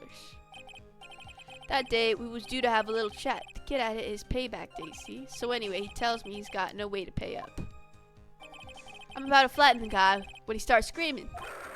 Yes, I won. $500,000. He got lucky, you know. Real lucky. If that waitress hadn't done what she done, everything would have been over.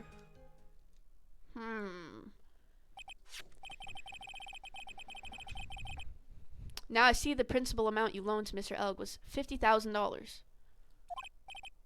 Yeah, well, you've got the VIG to take into account. Interest builds up fast, you know. That's faster than fast. $100,000 is twice his principal. Yeah. And their payment deadline was December 3rd, the day of the incident in question. Are we gonna freaking ask this the other chick questions though? That's what I'm more freaking curious about, honestly. He was one lucky kid. Yeah, right.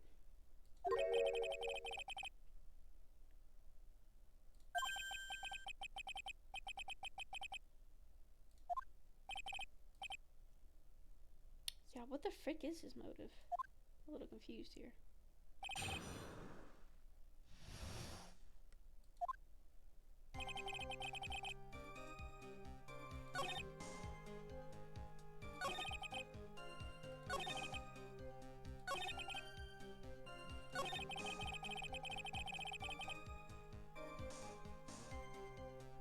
But he also said he was about to flatten him.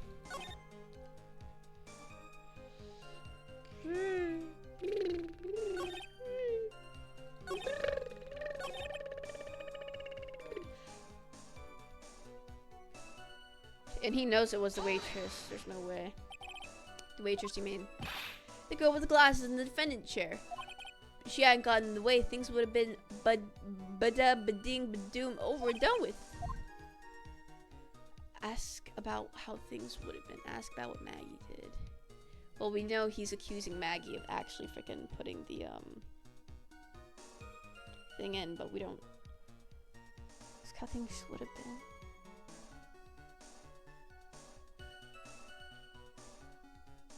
Well, let's hear your freaking whole testimony about what Maggie did first, because we already know that's this wouldn't give us anything.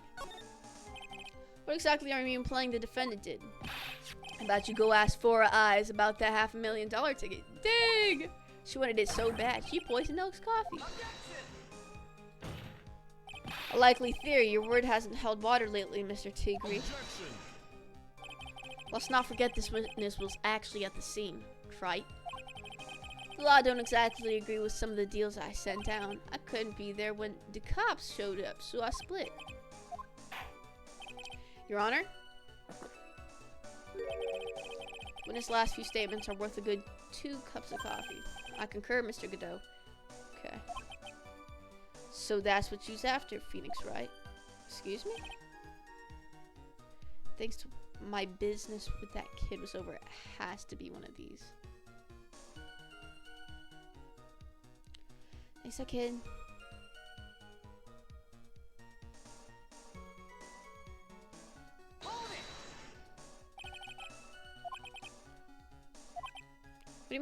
things would have been over and done with. I'm talking about the cash. I was gonna get my $100,000 back. That's all. I'm a businessman. Let's come together before that waitress got in the way. Frick.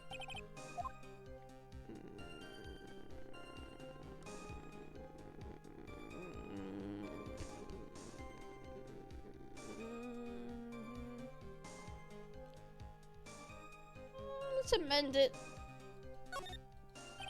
I'm not gonna get anywhere. Your Honor, the defense would like amended. Yes, witness, you will amend your testimony. All right.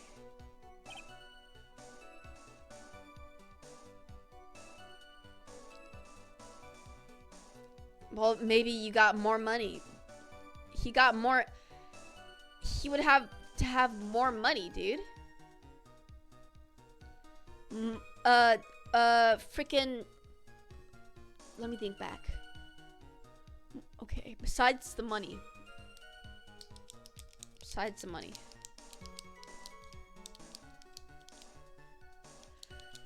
He was a programmer, and the dude had CDs that would put viruses. So maybe it was a virus.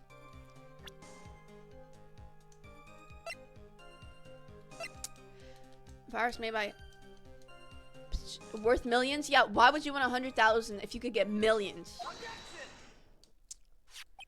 So you just intended to back the $100,000 Mr. Elk owed you, correct? I loaned the guy the cash, so that's my right. Fortunately for Mr. Elk, I don't believe the $100,000 is what you were really after. You were after the CD. What are you getting at, Trite? What else would a money lender be after other than money? More money? Oh, the money lender was after money. But money in a totally different league. Kind of money that single disc like this would fetch. This is the virus thing, bruh. Computer virus, Your Honor. A virus called MC Bomber. Virus is a program that wreaks havoc on the insides of a computer.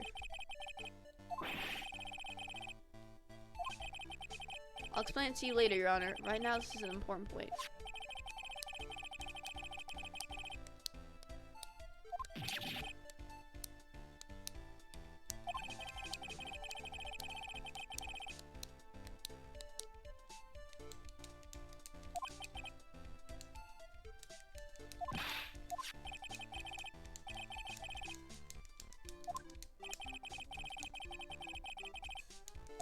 Objection.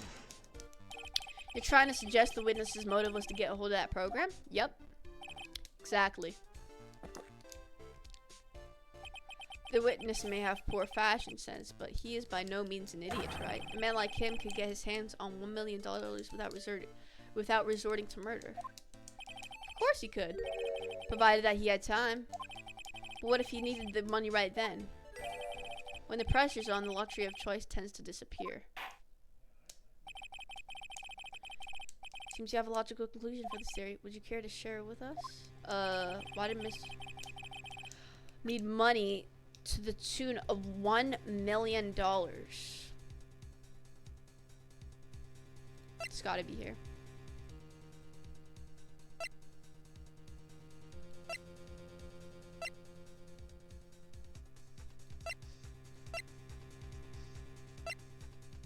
All right, here, buddy.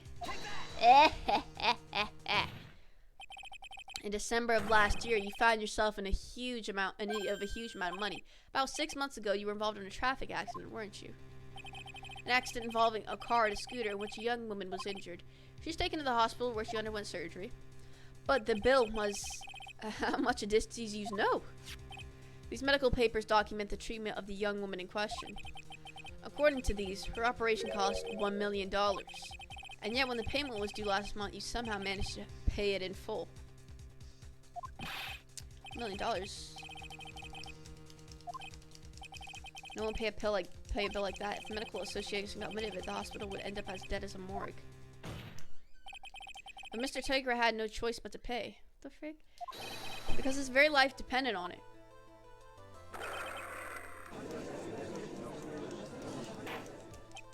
Order, order, order. You say his life depended on it, Miss Wright? Yes, because the father is a freaking mafia boss. Indeed it did, simply because the injured woman was none other than Viola Cadaverini.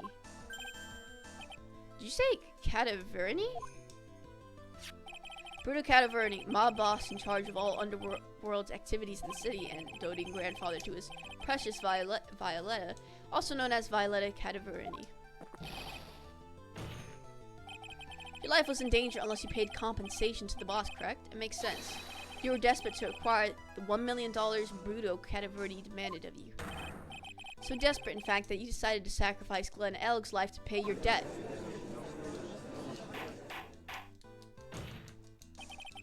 On the day of the murder, Mr. Tigre's sole intention was to get his hands on the CD. Glenn Elg had no way of paying back the $100,000, and Mr. Tigre knew it. But then a miracle happened. Kind that Mr. Tigre would prefer to say never happened, but he can't. Neither can I. The lottery win? Exactly. At the 11th hour, Mr. Elg won $500,000 in the lottery, which left Mr. Tigre with no way of getting his hands on this all-important CD. At least no legitimate way.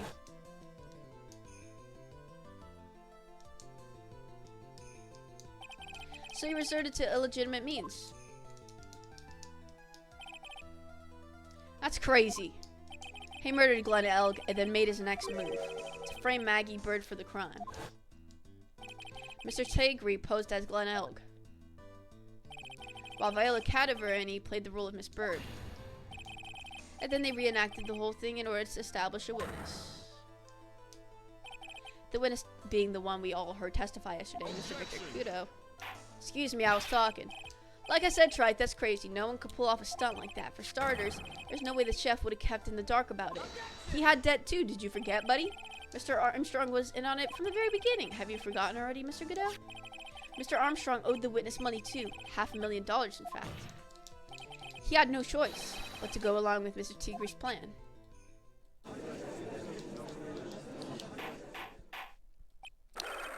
Oh, okay. You've put on a good show, Spiky. If you just want to stay alive in the loan shark business, you gotta be careful. You saying I dressed up like that kid, created a witness, and framed someone? I didn't say you dressed up like him. If I did something crazy like that, I'd leave a trail as bright as my shirt. I ain't dumb enough to do something sloppy like that. I agree. You do? Despite your appearance, you are very careful. That's why you took one more precaution. One more trick to make sure Miss Bird had no way out. What? Another one, Mr. Wright. Interesting. Why don't you fill us all in, Trite? 4? What was this trick you say Mr. Tigre performed to frame the accused?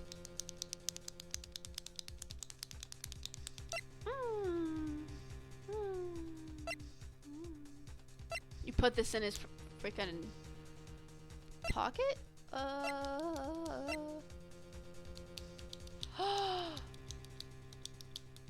If it's not this, I'm Oh, let me chill out. If it's not this, there's no way it's not this. He pretended to be a lawyer. Come on, people. What on earth is that? One insult to think. Consider yourself insulted.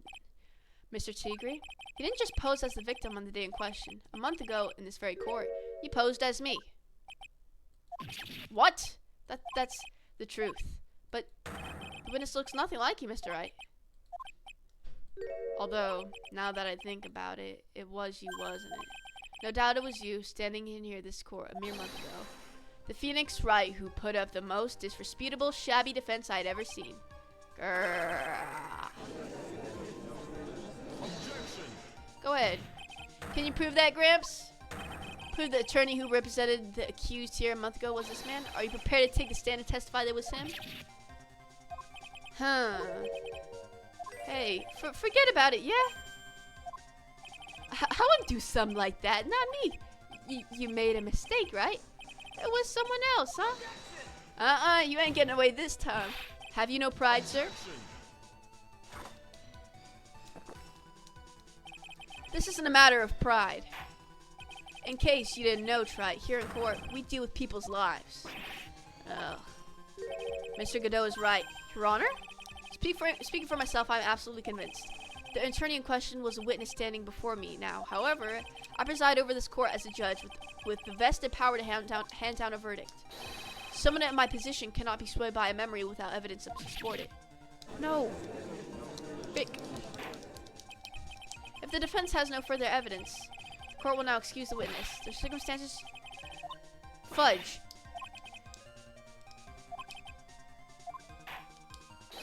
You don't have a shred of evidence? Fudge.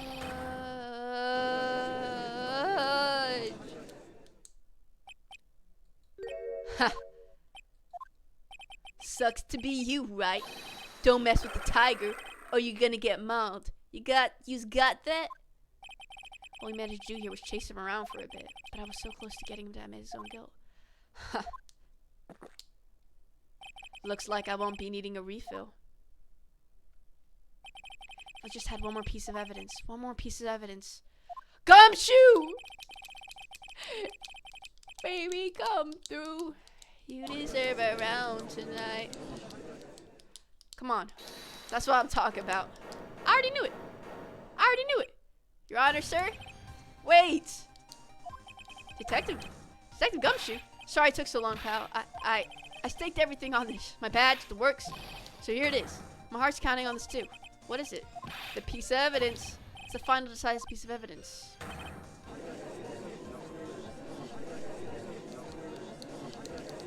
Well, show it, Gumshoe.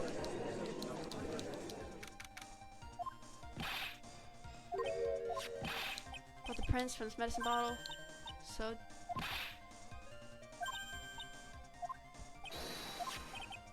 Yes. What's wrong?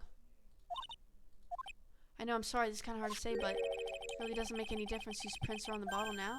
What? Why not? What we need to produce at this stage in the trial is irrefutable evidence that the...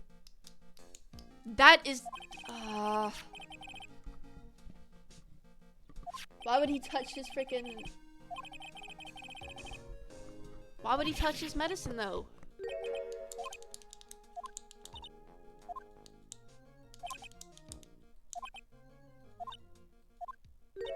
Detective Gumshoe? Maggie? Working on something? Sorry I let you down, Maggie. I know you didn't do it. And I'm a detective. We're supposed to be able to prove my stuff. Detective Gumshoe, wait! He's gone. Gumshoe worked so hard to get that evidence. But there was some way I could use it. Ah, fudge. We're gonna have to find some way to freaking prove it.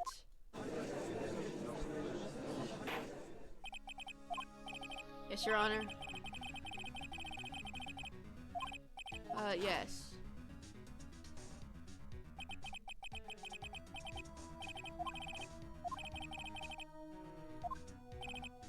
I think Phoenix, don't let Gumshoe's hard work go to waste. I'm really trying not to, dude. How much more of my time are you gonna waste? I've been in no court before, but you lawyers sure know how to blow things out of proportion. Oh man.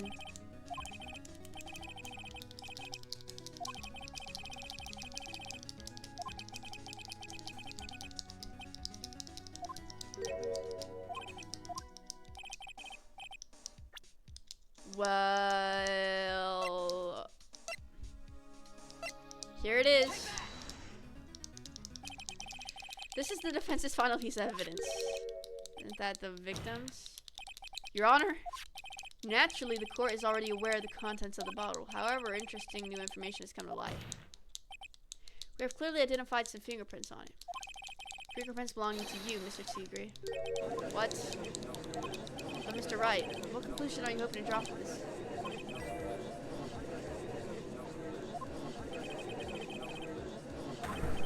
Well, what the frick is in it anyway?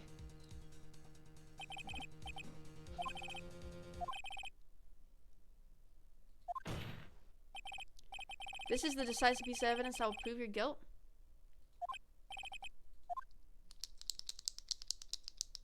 Guys, we're just gonna fake it, okay? This bottle contains potassium cyanide. The poison used to murder Mr. Elk.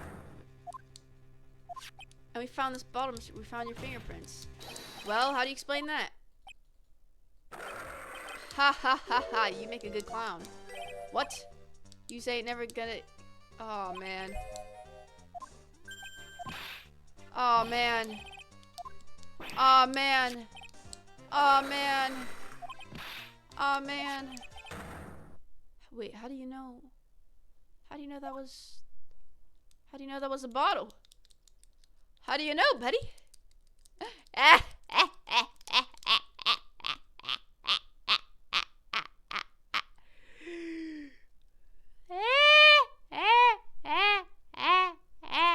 Got him. At last. What? Why is everyone gone quiet? I said that bottle. Is this the bottle you're referring to? Yeah, that's it. That's the bottle the cyanide was in. But you ain't gonna find my prints on that bottle. Don't let that cozy looking suit fool you people. That Laura's just playing games. Tell him, Mr. Prosecutor. Tell that guy where to go. Still haven't figured it out? Don't you realize what you just said? What'd I say? What did I just say? You were summoned to this court for the first time earlier today. If you really had nothing to do with the murder, you shouldn't have known all the little details. For instance, you shouldn't have known what kind of bottle the potassium cyanide was in. But just now you slipped up in every single person in this courtroom. You described the exact bottle used by the killer to hold the poison. You just don't know who you messing with. I'm the tiger. I control millions of dollars on the black market. You think I'm gonna let some jumped up suit get the better of me? Sure, the last piece of evidence was phony. But that's just what you deserve. The phony trial with a phony lawyer. It was all played out by you, the biggest phony of all.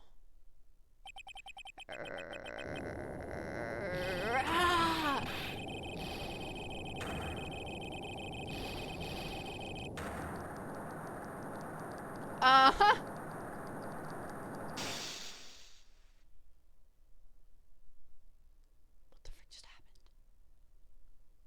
What the frick just happened? What the frick just happened? What's going on?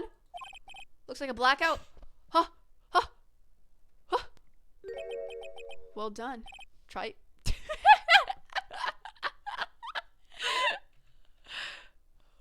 the freak? What the fudge?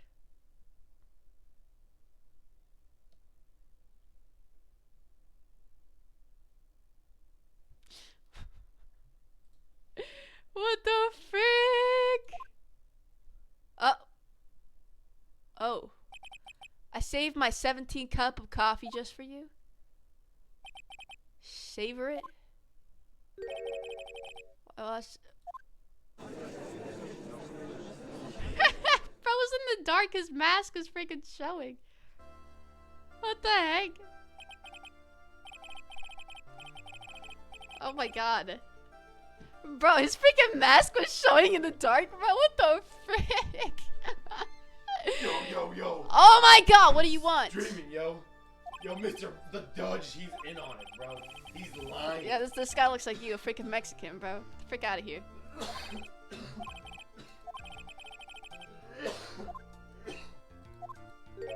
In the absence of genuine evidence, the tiger made one mistake. He's lying, bro. He didn't make a mistake. He did it on purpose. Oh no, we won! We won. Ha! The truly frightening one is that defense attorney over there. Yeah, I'm streaming. Oh yeah. No way. Shut the No frick up. way, the verdict Yes! done. Yes! No. Yes! Not guilty. He was guilty. This chick is not guilty, bro. He's guilty, bro.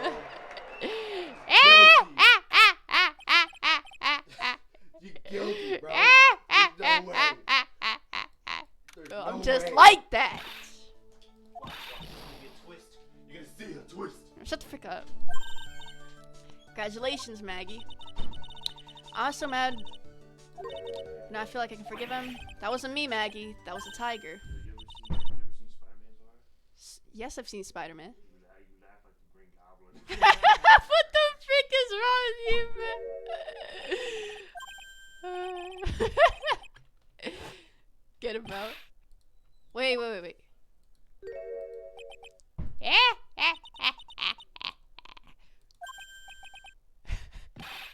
Congratulations, Maggie. Thanks. I knew you were in this all along. Why didn't you say that in your testimony then? Huh? Oh, well, I was. Well, guess I'll be heading off then. See you around. Wait up, detective. Maggie, why are you being so hard on him? He just busted his butt for you. It's thanks to him. That wasn't even any use. Something because Mr. Wright used this so cleverly? Wow, you're freaky, Maggie. You don't even deserve him. Maggie, you know, Detective Gumshoe's been really worried about.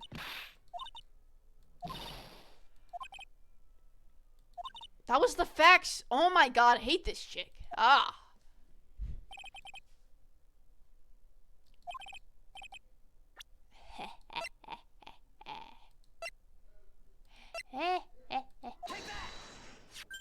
Here you are, present to celebrate your freedom. That's a present from Detective Gumshoe, made with love. He said you lost weight and he was worried about you.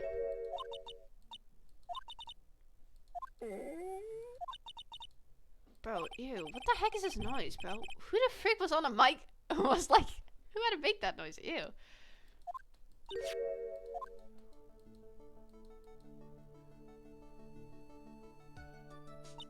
So, how is it, Maggie?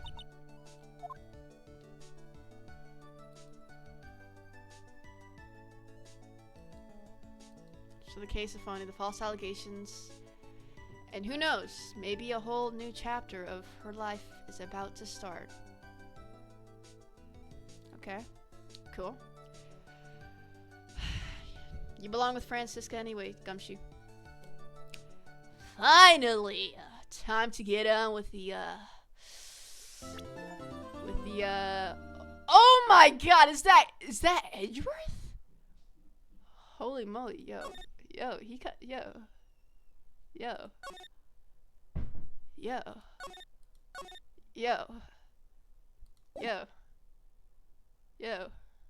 let me chill out, the girl, let her go.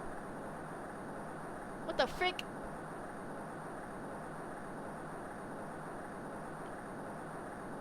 Oh snap. Shut up. Come closer. And I kill her.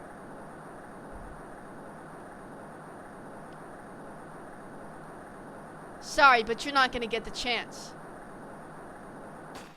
Oh snap.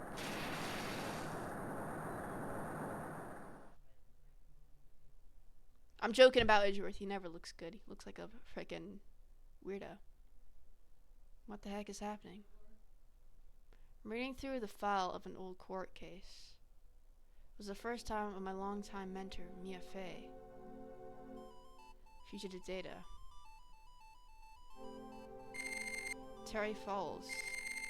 Charged kidnapping, murder, death penalty. Wow.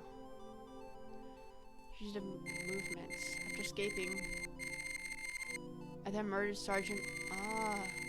Valerie Hawthorne.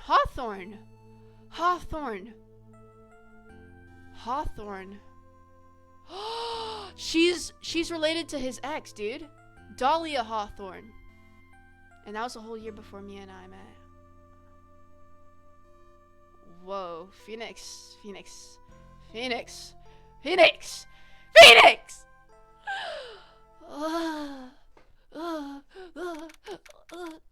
me chill out. Oh my god. Wait, this was the part I saw in the anime? You're scaring me. So shut your freaking mouth. Ugh, I'm so nervous. I feel like I'm gonna die.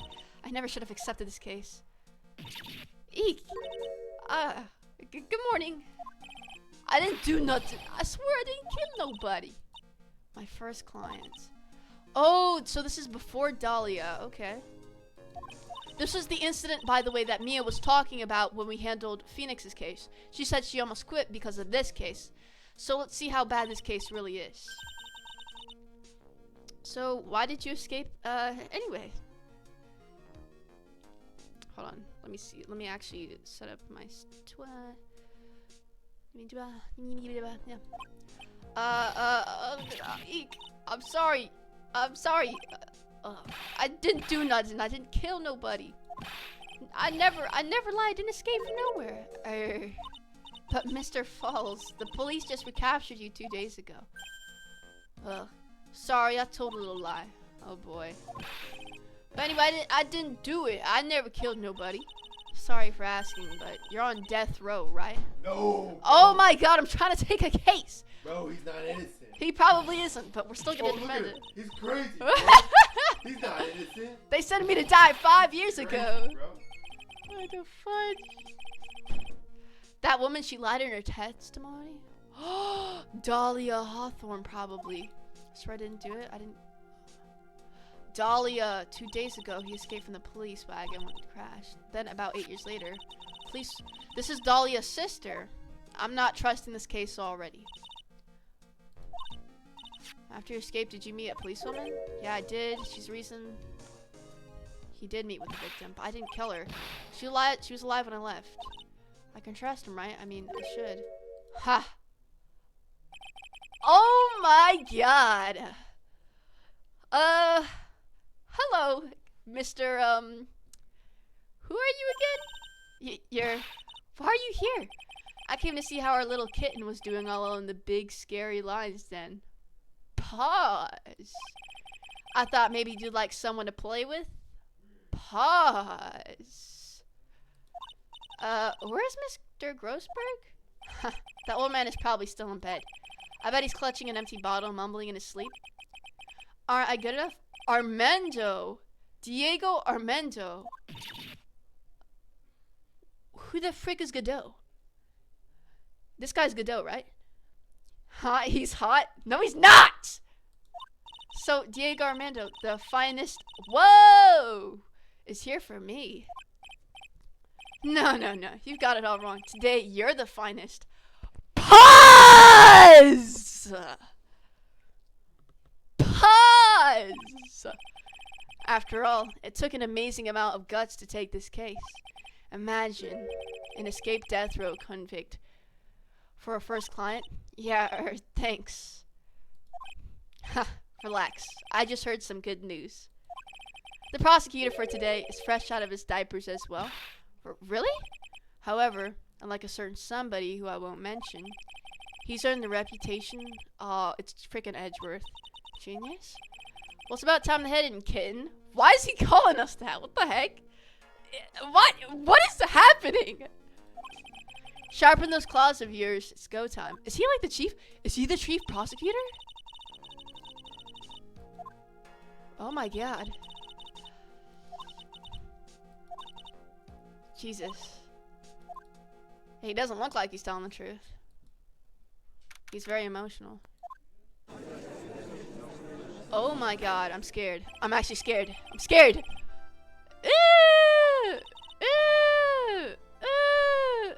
That Neanderthal, bruh. The defense is ready, Your Honor. No, I'm not. What the heck? This can't be Edgeworth. I understand the lawyers for both sides are newcomers. Yes, Your Honor. I'm Mia Fey. I'm actually nervous. Miles Edgeworth, Your Honor. What the frick? So you're the new prosecutor everyone's talking about, eh? They say you joined the prosecutor. Oh, I'm assuming I lose to him then? Because guess what? He's never lost. So Mia has to lose here. At 20, Your Honor. I guess our little kitten hasn't earned herself much of a reputation yet, huh? How old are you? How old am I? How old are you? 27? I must be no older than like, okay, maybe I'm like 24. He's 27. 20. Okay, how old are we? Come on, Mia, you can't lose. Not to someone younger than you. Huh. Dude, this... 2 days ago, he escaped from a police wagon. Precisely. But the defendant is not on trial for escaping prison. On the day that the defendant escaped, a policewoman was murdered. So we're here to determine if Mr. Falls was responsible for her death? At the same time? Yo, what? You got it, kid. Okay, can you, like, not call Mia that? Can you chill out? Well then, Mr. Edgeworth, let's hear your opening statement. Yes, Your Honor. It was 5 years ago. The defendant, Terry Falls, was sentenced to death in this very court. His crimes were kidnapping, extortion, and murder. Yikes. The girl he threw off the bridge was only 14 years old? Oh my god. truly horrible crime. I remember it well. Correct. But in the end, what finally decided the case was certain witnesses' testimony. A witness's testimony. What? Testimony at the oh my god. How am I supposed to frickin' solve this case? What the frick? So you telling me this guy threw a 14-year-old off the frickin' cliff? What the frick do you think he did? He's guilty. She said she witnessed Mr. Falls throw his young victim into the river.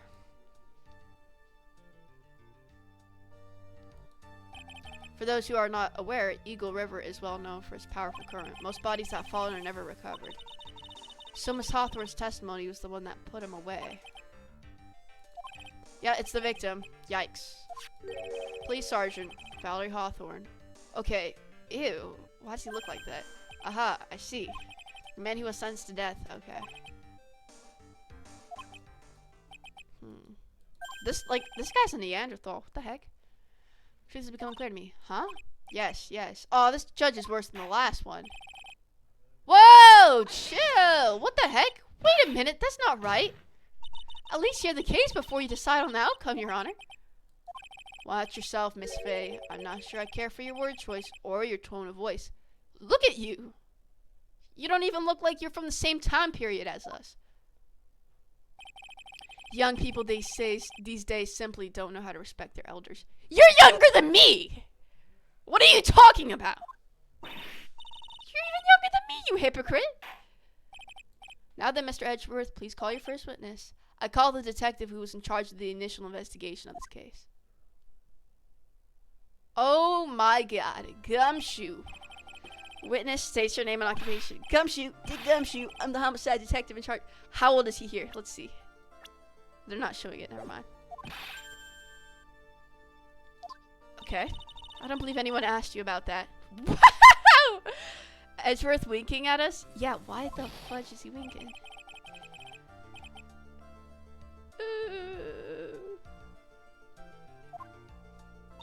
What is it? You're really gorgeous. Excuse me? No, seriously. My heart is aching for you. Detective, pull yourself together and try to be professional. Otherwise, I'll write you up on contempt so quick that something other than your heart will ache. Can we write this sucker up for winking at us? Oh, okay, I got it. Now, detective, tell us about the incident. Yes, sir. Right away. The victim was Sergeant Valerie Hawthorne, a veteran on the police force. She was stabbed in the back with a knife and died. Oh, snap. Yes, sir. I gotcha. Okay, let's take a look at this aerial map. It was on the same bridge? You're joking. This is a sketch. An old and the river that runs is Eagle. Okay, the victim and the defendant met there on top of the bridge. After stabbing her in the back, the killer carried the victim. What? Okay, what? Okay. So this guy has to be, so we know he's innocent, right? Because most cases they give to us are innocent. We never get one where they're guilty. But stabbing someone, throwing a 14-year-old off the cliff? Dude, it's going to be so hard. Was the victim's blood found on the bridge? The victim, Sergeant Valerie Hawthorne, was wearing a thick coat, sir. Unfortunately, no traces of blood. Oh, okay. Mr. Edgeworth, I warn you that I absolutely despise conjecture. If there was no blood on the bridge, then you have no proof that they even met there, Your Honor. If you would listen to the testimony we have prepared, I'm sure you'll be convinced. The two of them most certainly did meet on the bridge that day. Why, Mr. Edgeworth, I'm not sure I like you wagging your finger at me as though I were some hoser. I hate this judge. Detective, proceed with your testimony. Yes, sir. Can this Armando guy help me out? He's like the chief prosecutor. Help me out. Stop calling me that, bro. One little mistake and this guy will drink you for morning tea. Trust me and get ready. Help me. What? You're not giving me anything.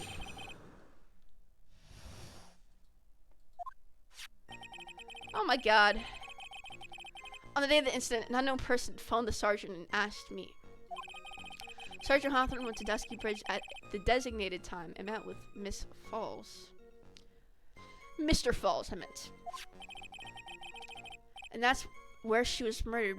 That was where she was brutally murdered, sir. The detectives stuffed her body in. Wow.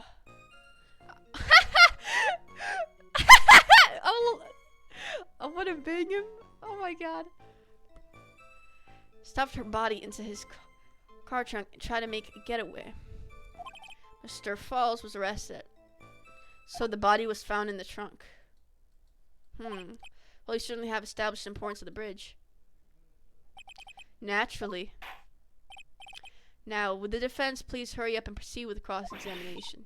Yes, Your Honor. Cross-examination. I'm nervous. Hey, settle down. Yeah, shut. If you keep trembling like that, you're gonna make me spill my coffee. Can you like chill out? Give me some useful information. I'm not trembling.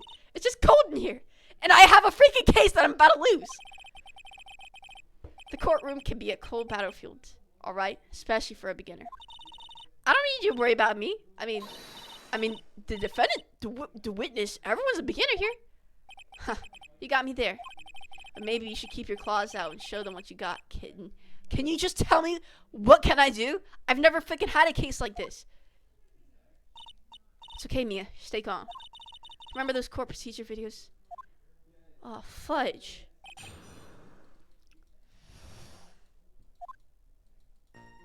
On the day of the incident, oh man, guys, I don't know what the freak to do, bro.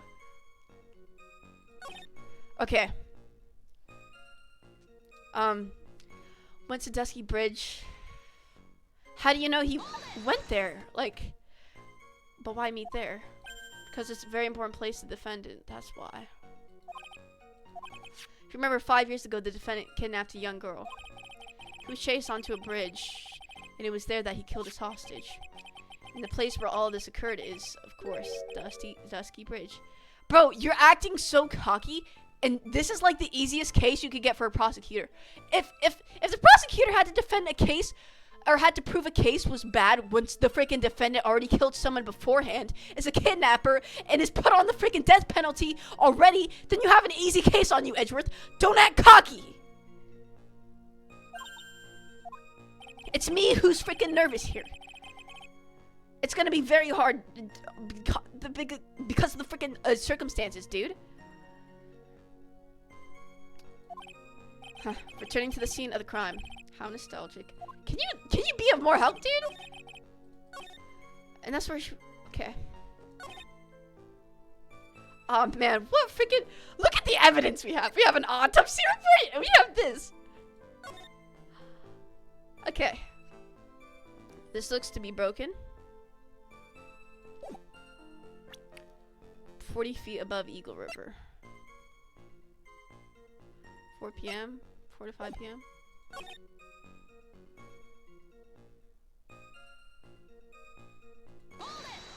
Man, meat riding on Mia is sad. Who's meat riding me? Edgeworth deserves this. Oh, I'm meat riding Mia, huh? Edgeworth deserves this. His dad died. I don't care if his dad died. He can't act cocky when he has the easiest case for a freaking prosecutor. Well, no, actually, it was way too close for comp. We set up that just after 5. Forget that. What do you mean it was too close for comfort? The two of them arranged to meet at 4:30 p.m. Well, it's kind of close. Any later, Mr. Listen up, kid. There's a big trap waiting for you in that testimony. A trap, finally. Walking into it carelessly and it'll leave more than just a flash forward? Fun, huh? Can you just help me, man? Oh my god! Let me chill out. No, it's not. Well, if you want to have any chance at all, you better get some more information. And if you're gonna get caught up in a trap, it's best to get caught early. Okay. So he wants us to press. So we're gonna, yeah, we're gonna press first. What am I doing? That's what I should have been doing. Back to the basics. Let's go. This unknown person. You have no idea who it might be, right? Sorry, but I'm afraid I do. What? The one who called Sergeant Hawthorne was the defendant, Terry Falls. Okay. The defendant called her. She left a note about her phone call with Mr. Falls. A note? Top secret memo that she left in her desk.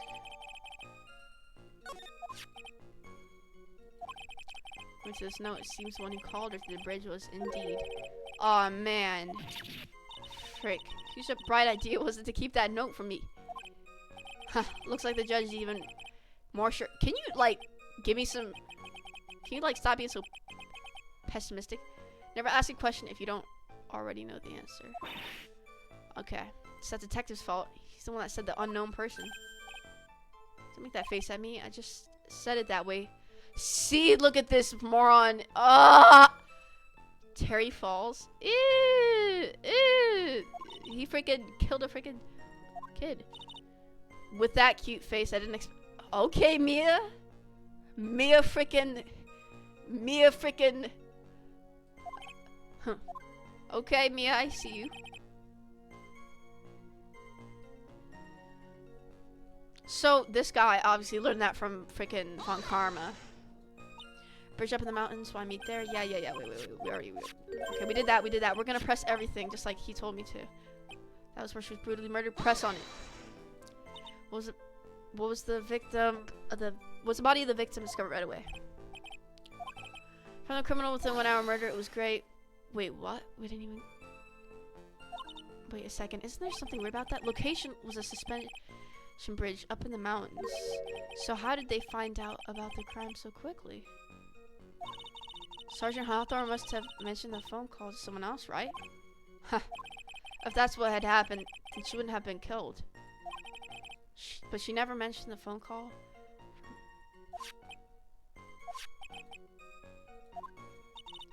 I wonder, why didn't she mention the phone call to anyone? Huh, so when a girl flirts, it's okay. Well, oh my god! Look, you know why it's weird?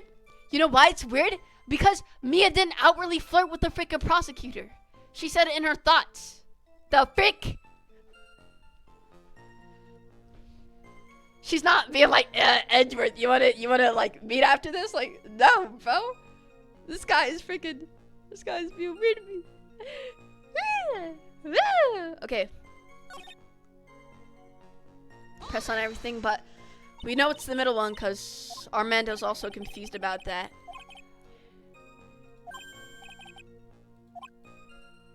Stolen. Okay. This guy sure about how he feels about anything? Okay. Okay. So that's the body of... That doesn't look too comfortable. Okay, the victim, she was stabbed in the back. For some reason, men always seem to get stabbed in the back. This is a male manipulator. Get the frick away from me, you troglodyte. We're talking about a woman here. You can't tell from this photo, but the knife was stuck in her back, nice and firm. Condition of the body when it was discovered is very important information. Detective, was there anything strange or noteworthy in this trunk of the car? Here's a photo of the trunk, but I don't see anything strange. Do you? We're gonna press on this. What did the defendant have to say about this photo? What he always says, ma'am. I didn't do it. I didn't do nothing. That's all he says. Nothing. Okay.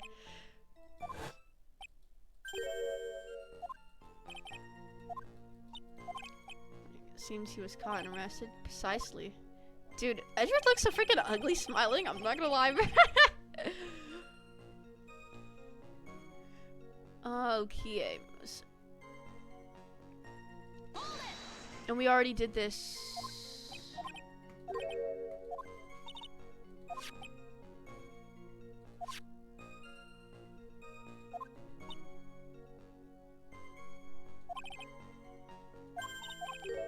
I've already walked into the trap. So he said let's find the statement where he does say that it's kind of weird.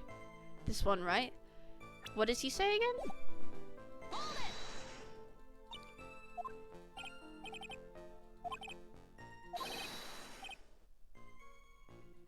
Okay. Location was a suspension bridge up in the mountains. Okay. So how'd they find out about the crime so quickly? Man. They said the desk, but...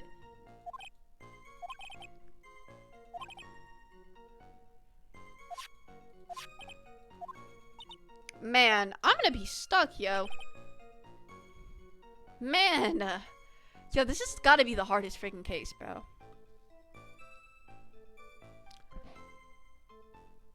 Let me go back. Let me do that again. Was the body of the victim discovered right away? Yeah, we were really on the ball. We found the criminal within 1 hour of the murder. It's great. We even got to say, don't move.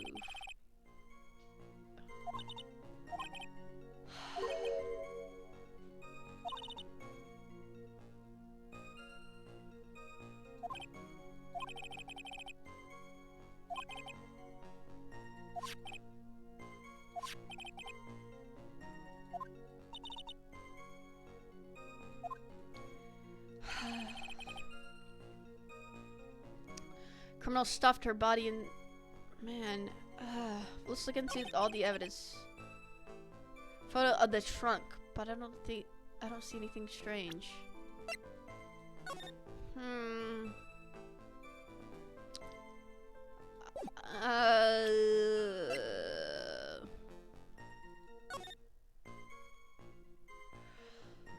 That bridge, wear white scarf for identification. Talk to Dahlia. Tell her this time. Talk to Dahlia. Wrong or who are you? Wait, who's the first guy you're talking about? Who's the first guy you're talking about? Also, I would choose Phoenix over anyone every day. I need help, bro. Please, bro. Oh, Phoenix? Oh yeah, Phoenix.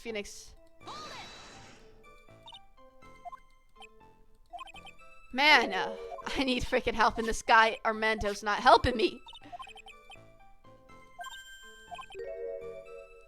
Dude, I don't know. Steven, please help me out, bro.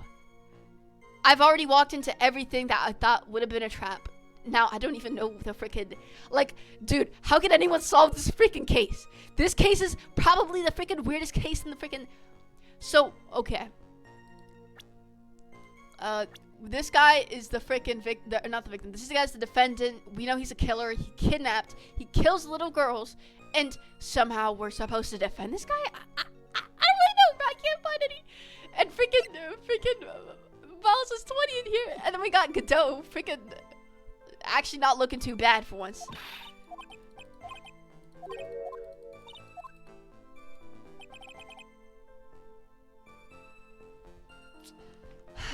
Man.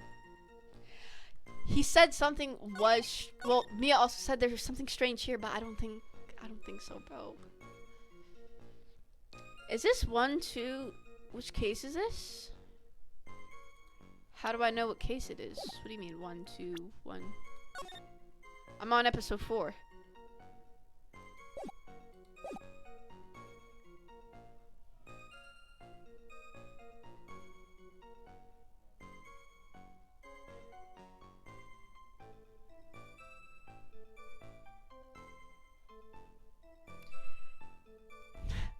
Bro, please help, bro.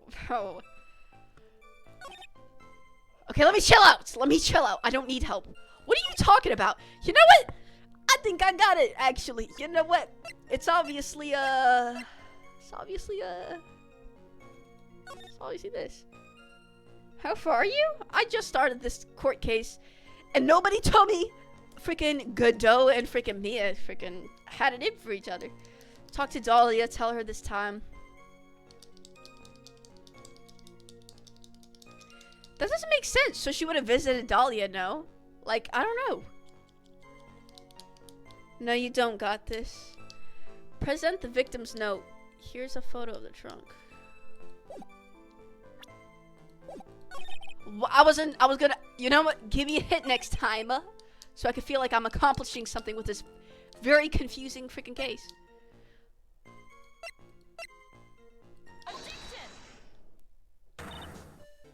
Witness.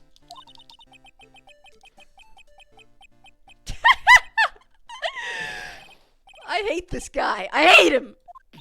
I'm sorry. I totally forgot what I was gonna say. This is the first time I've ever had to actually address someone like that. Should I practice? Shut the frick up, you freaking caveman. Huh.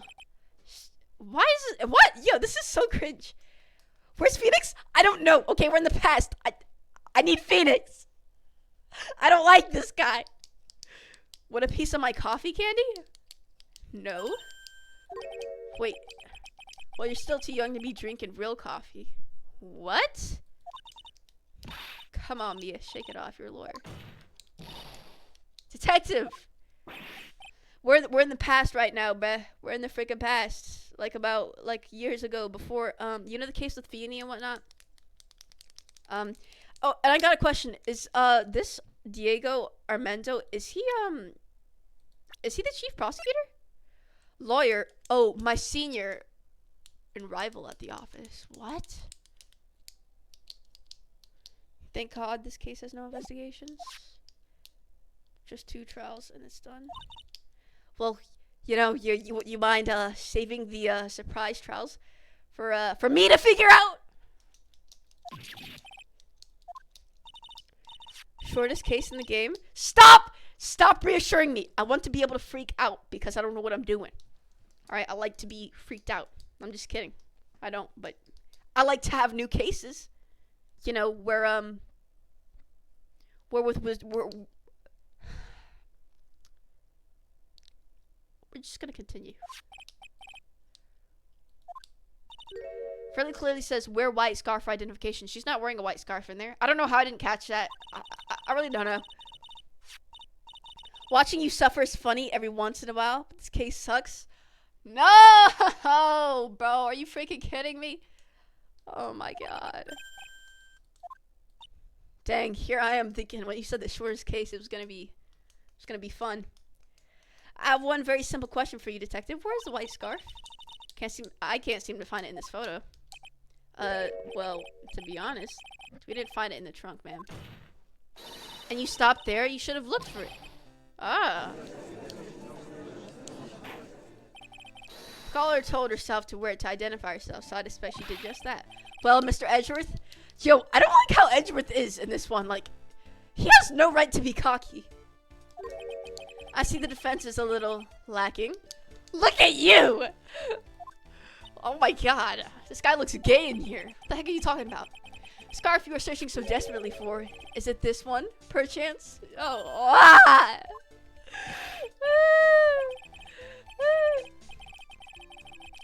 Are you serious? You could have fell. Why didn't you tell me? I made a decision to keep...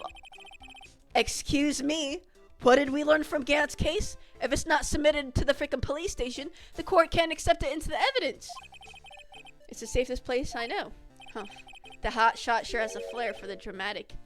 So do you. It's not exactly white as the caller requested, but as you can see, it's close enough for what it was intended for. This is illegal. Looks like I spent some time in the mud. No, surprising, it was drizzling on the mountain that day. Prosecutor Edgeworth, he was intentionally hiding it? He can't do that! Young Edgeworth kinda... Yo! Chill out! This case is amazing with... Oh my god, guys, chill out. What about this guy? The guy that looks like a freaking caveman. What? He can accept that? I thought they're not allowed to withhold evidence. Oh my god. Now if the attorney for the defense is finished embarrassing herself... Excuse me? Like, bro. That is alright with you, isn't it, Miss Faye? Look at this guy. Ew! Around his smarmy little neck. Yeah, me too. We think alike. Farewell. Now if we're done with this mud-covered scarf business, the prosecution moves to establish conclusively and with hard evidence that Miss Hawthorne and Miss Falls didn't indeed meet on the bridge that day. Miss Faye, more like Miss Shut your freaking mouth. Miss Edgeworth, more like Mr. Loserworth. Thank you. Bro, I hate, you know what? Edgeworth is only not, like, I don't know why people say he's just, people, like, that's his favorite character. How can he be anybody's favorite character? He's so freaking annoying, dude. He's only not annoying when he freaking is mature.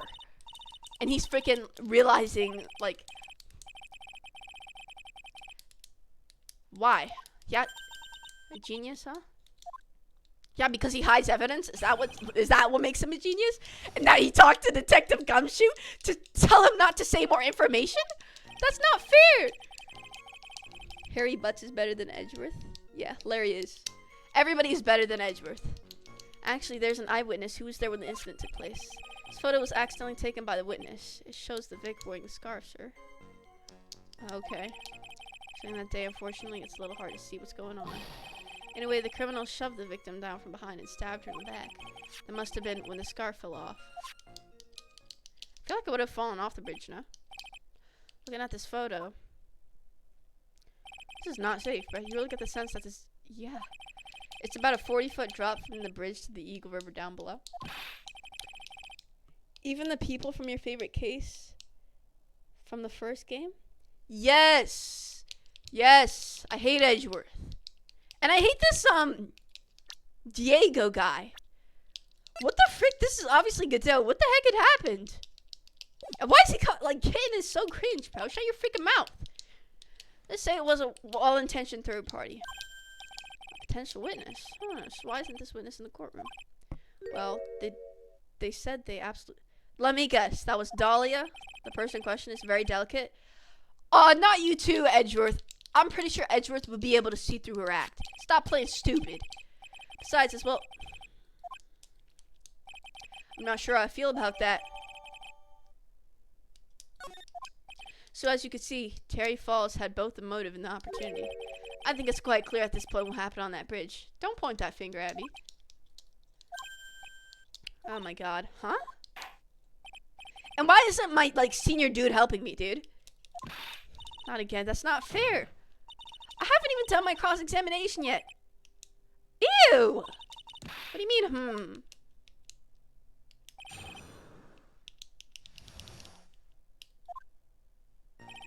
There's an eyewitness who was there. Yeah, who is that? Dahlia Hawthorne. I know. She's a freaking liar anyway, bruh. She's a college student? Uh-huh. Female college student. That's right. Meaning she's female and a college student. The eyewitness is an eyewitness. Hope that helps. Are you serious? No, I had no idea the eyewitness was an eyewitness. No, second. What the freak does that mean? The eyewitness is an eyewitness. I know. The eyewitness is an eyewitness. What? Maybe so, but as the attorney for the defense, I have the right to cross-examine her. For the time being, we're not relying on the witness's statements. That is all. Who says you get to decide, moron? What's that supposed to mean? Prosecution has other, more decisive evidence. Oh yeah, go ahead and show it then. Our case doesn't rest on the vague testimony of a female college student. I mean, she's female and a college student, sir. We had no idea, Gumshoe. Thanks for clarifying. If you absolutely must hear her testimony, you'll have to give us a good reason why. Excuse me? You give us a good reason why not?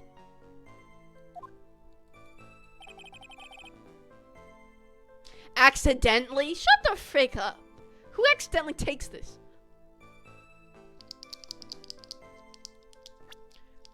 Man.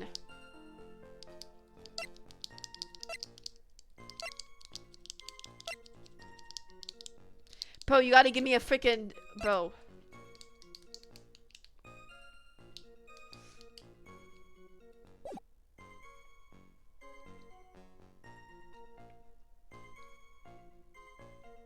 How'd he stab her if he was, like, tied up to... His hands were tied up?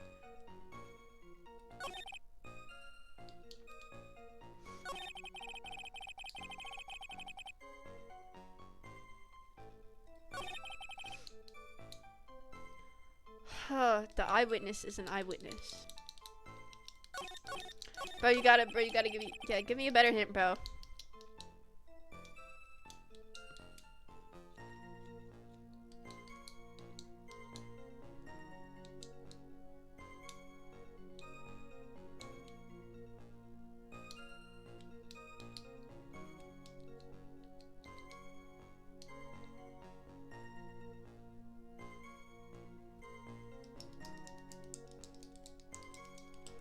Wait a minute, does this mean Godot was a defense attorney?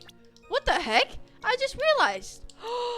The reason he's new to prosecuting is because he's never been a freaking prosecutor. He's a freaking defense attorney. What the fudge?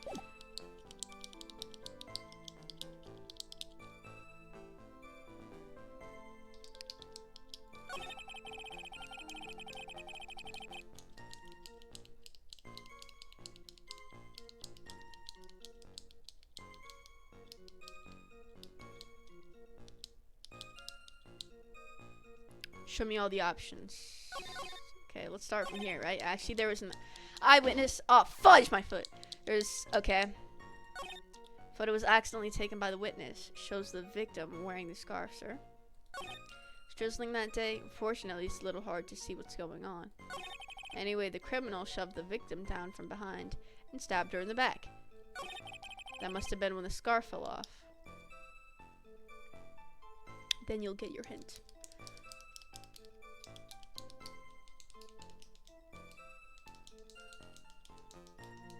We snap snap. We snap snap.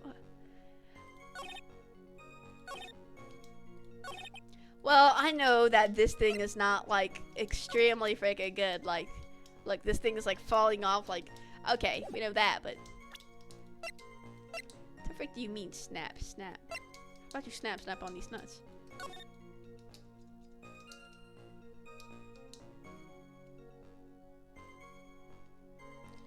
Man, you suck at hints.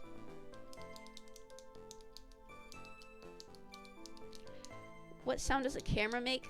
A camera doesn't make we snap snap. Aren't you a photographer? How do you not know this? You know what freaking, you know what thing it makes? And there's like 3 photos. You freaking. Well, it's obviously Dahlia. It's this photo. You know what sound the freaking camera makes? It makes brr, brr, brr, brr. Get it right.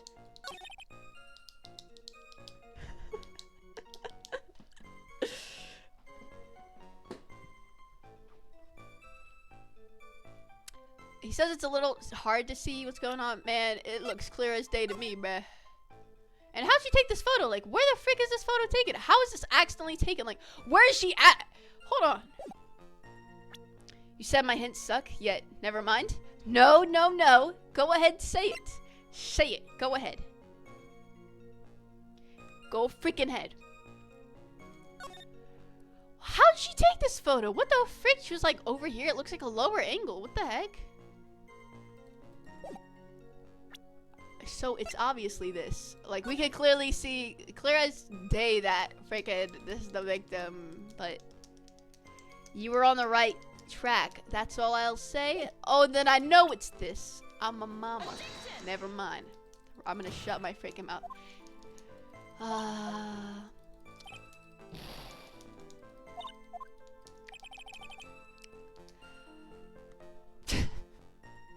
Look.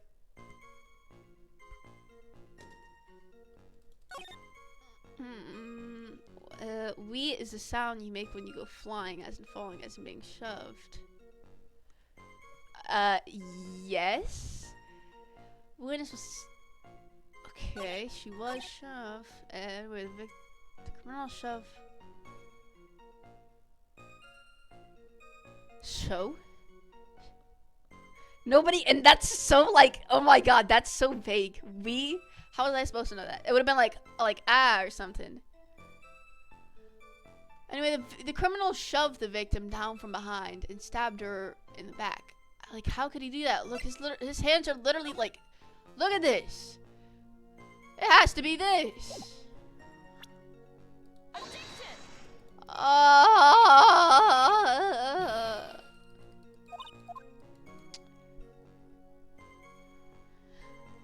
I'll mark that down for next time. Shut your freaking mouth.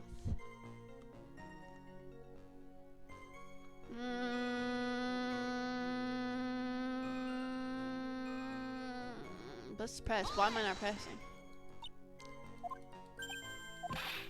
Push it down hard in the back. She fell down right on her stomach.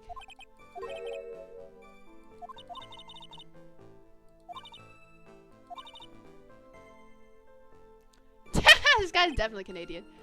Huh. Save your nasty look for the right person. I'm saving it for you. If you were to get a grade, it would be a B+ right now. Huh. Take a look.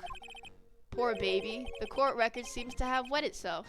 What the fudge? Yo, get this guy out of the courtroom, bro. Oh my god.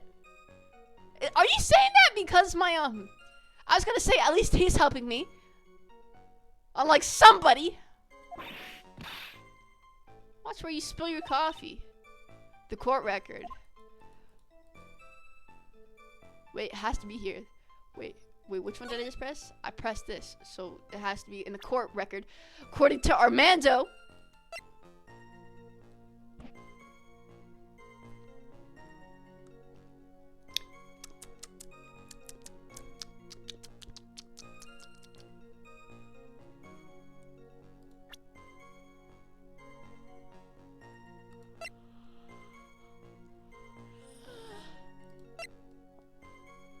A bit smug, only a bit. Jeopardy theme. Shut your freaking mouth. And stabbed her from behind the back. One by. Anyway, the criminal shoved the victim down from behind. Stabbed in the back. That makes sense for the scar falling off.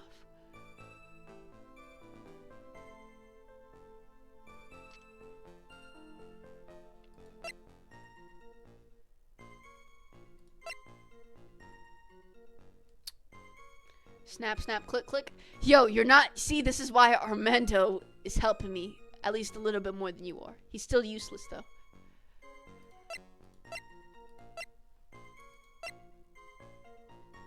So if this was taken by the witness... Like, dude, she would have known. Click photograph. I know it's a photograph. I know it's... And I know it has to do something with this. But the freaking question is... Like, what the frick does this have to do with it? Hold on, I'll figure this out, guys. Don't tell me. I'll figure it out. Let's press on this again. What does this guy tell me? Wait, whoops. Okay. Wait, with this. Okay. Okay. Okay. Okay. Okay. Wait a minute. Hold on. Wait, no. Wait. Wait, what did Gumshoe say? Why are you showing me a YouTube thing? Is my IP gonna get leaked if I click on that? Let's find out.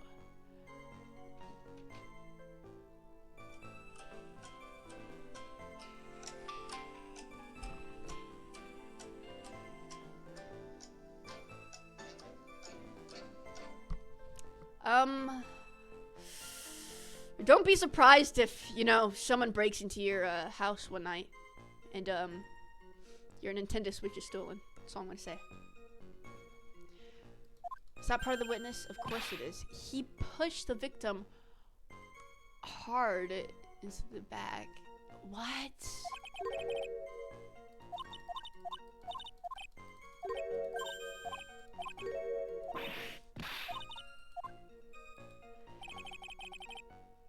If you broke into the house, you'll be bombed with gas. Dog water game? Who says dog water? Dog water. Dog water. Dog water. Dog water. No.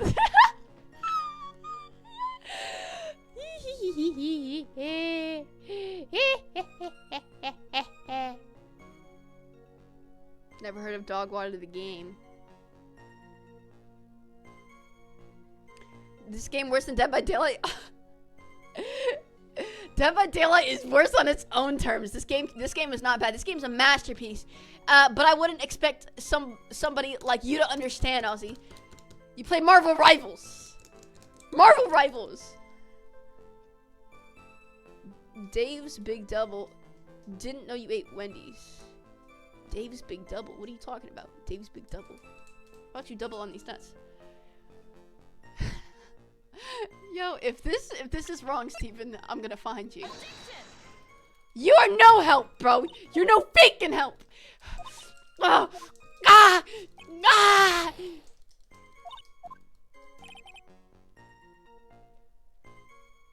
No, your hints suck. Your hints suck. Your hints suck. You said what?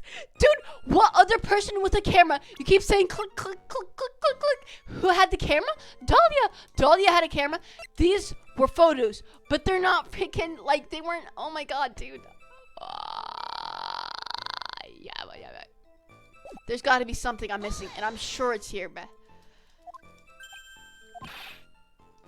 It was in the freaking, what? The witness's testimony? What?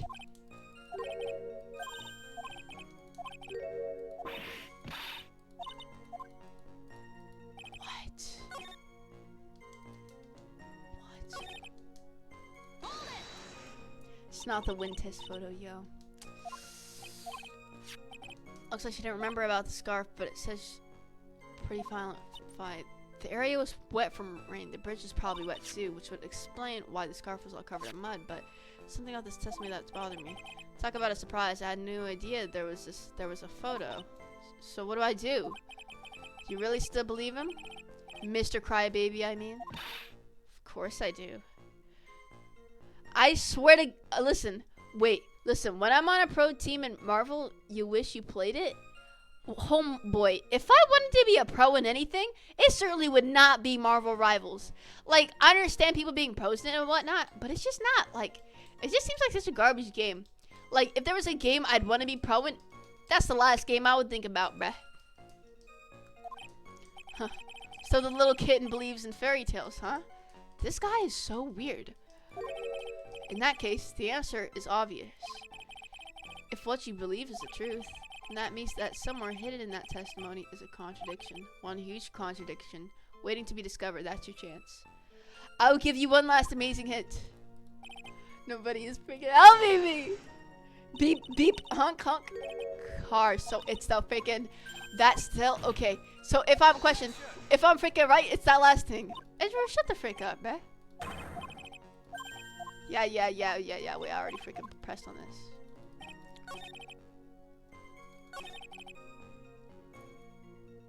She doesn't have a... She wasn't wearing a hat either, but they're gonna say that, guess what? It probably fell down too. The criminal shoved the victim down from behind. Please tell me, okay, please tell me at least this one. Come on, I can't afford any more.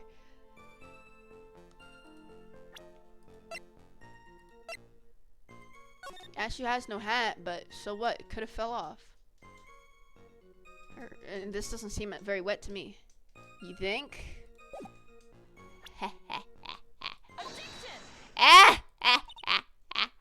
There's light drizzle coming down. Yeah, her stuff didn't seem wet. Bro, are you serious? I thought... Okay, what if she was wearing like a rainproof, like, come on, man. I don't know what kind of freaking... Oh, I think my pen just broke on me. Oh, never mind. I thought it was like dripping on me, bruh.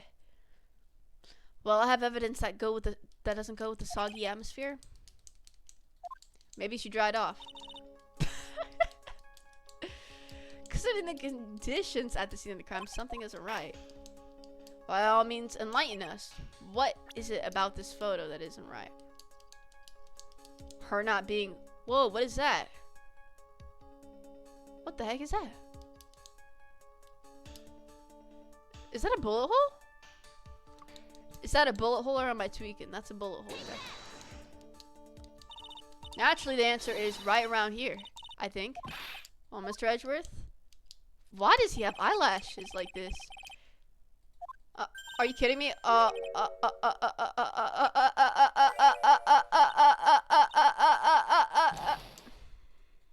jumping.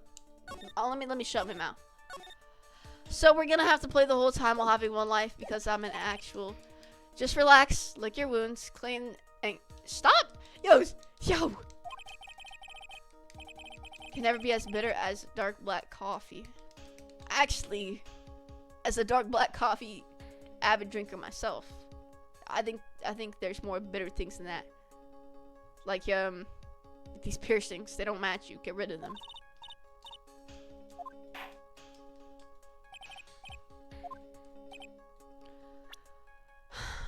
The fact that she's not wet, is that what you want me to say?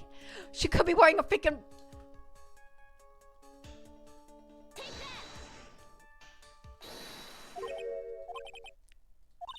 That's exactly what's strange. It was drizzling and foggy. The victim really had fallen down on her stomach on top of the bridge.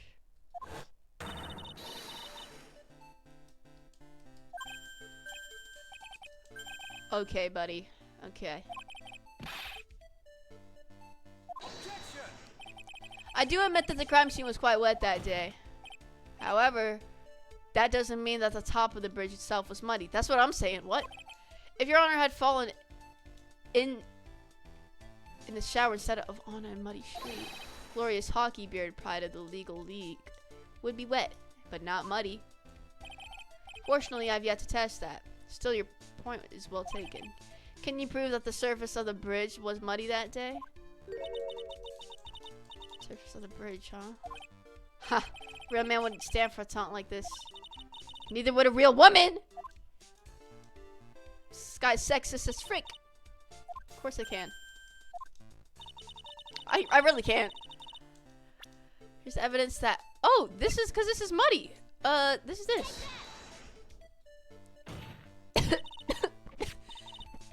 This evidence, the evidence is a scarf. Should be obvious. If the scarf fell onto the bridge and got this muddy, it means that the bridge was obviously covered in mud. Look how mad this guy. Bimbo!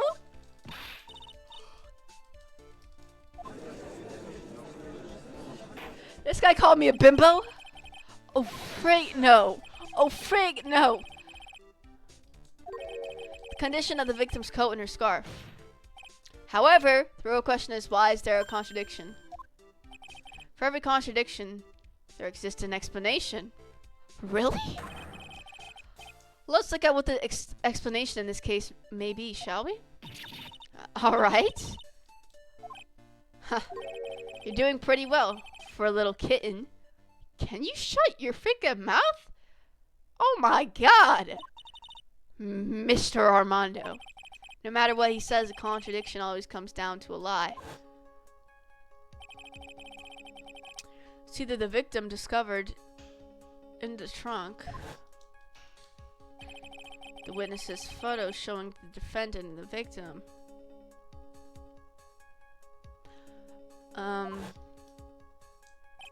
or the witness's testimony that stated she saw the moment of the murder. It's gotta be the witness's testimony. Just relax and think it over. It's pretty simple, isn't it? It's a testimony. Or false evidence. It's one of those three. Yes, I agree. So, let's put the testimony. What you said just now. That wasn't me, Your Honor. It was the coffee... Okay. I'm just gonna shut my mouth. Blame it on him, Your Honor. Finally! I've been waiting to catch this guy all day! Finally, somebody sticks up to this freaking moron. But we won't let him. We'll expose his evidence as the flimsy scam it really is. Yes! False evidence in the case is the freaking testimony. The witness's testimony. It is a no-brainer. Obviously, it's the witness that's suspicious. During his earlier testimony, dude, oh my god, I'm tongue-tied. The detective putting out a crucial fact. The criminal shoved the victim down from behind and stabbed her in the back. So she must have been facing away, which makes no sense. Now, is that testimony exactly what the witness claims to have seen? Yeah, that's what the witness told us. The witness is wrong. That testimony is filled with holes. After all, the victim's coat isn't dirty at all. Ha! It's not just true. It's the truth. If there was a truly decisive witness in this case, I'm certain that boy wonder over the... Okay! Okay, Armando, I see you. Okay? He's redeeming himself. I like this guy. Your Honor, the defense requests to cross-examine the witness.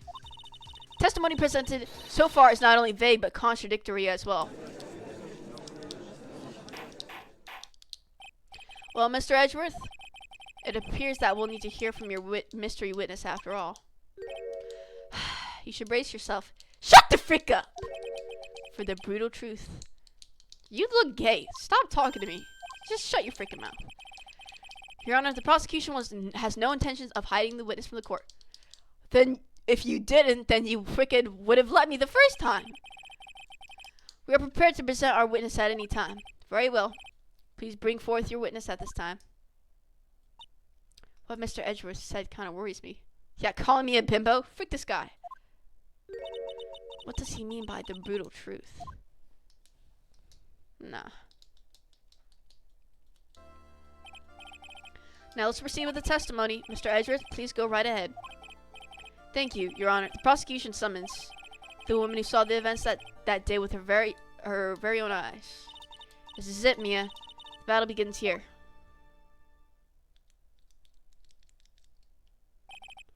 Witness, what is your name and occupation? Oh my god, I hate this chick. I freaking hate this chick, yo. Everyone is so silent that I can hear their hearts going pitter-patter. Oh. When I look at you, how can I put it? You look as oh my god.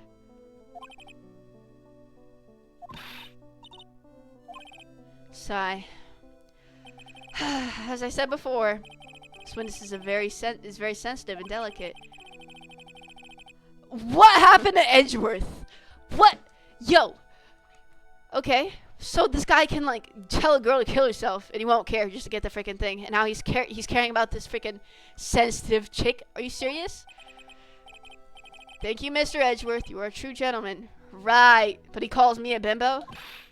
Miss Faye, you could learn a lot from this man. He could learn how to suck on my nuts. If he's such a gentleman, he sure doesn't act like one of me. Sir? Yes, my dear? This is my first time, so I'm sure I'll make a lot of mistakes. Anyway, I just wanted to say I'm sorry for all the trouble I might cause. Not at all. It's no trouble at all. Now then, may we please have your name and occupation? My name is, Melissa. What?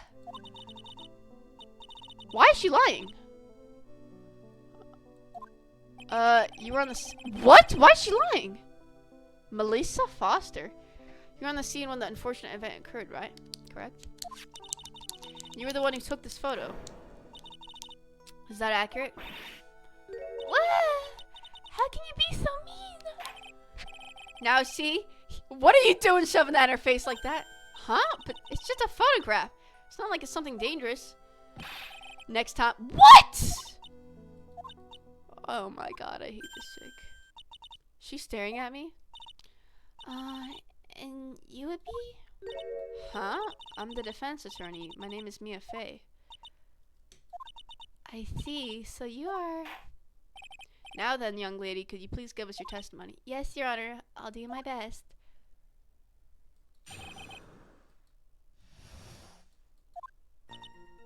I was using my camera to take some pictures of wild flowers. Then I noticed there were two people standing up on the suspension bridge. Suddenly they just started fighting. That's when I hurried and took the photo that shows the crucial moment. Right after that I called the police. Uh-huh. By the way, where were you standing when this occurred? I believe the map would be of help here.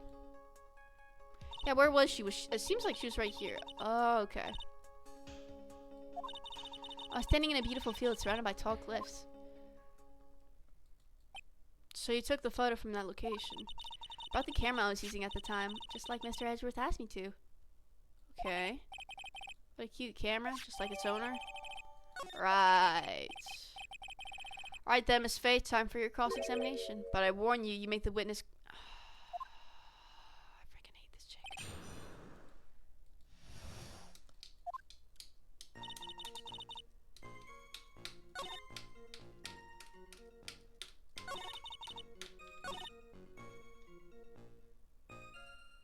This isn't really a crucial moment, though. This is just them standing here. What the frick are you talking about, lady? Crucial moment. Why'd you take a photo? Well, the two of them were really going at it. She's lying, yeah. Crucial moments? They were just standing there. They weren't even fighting.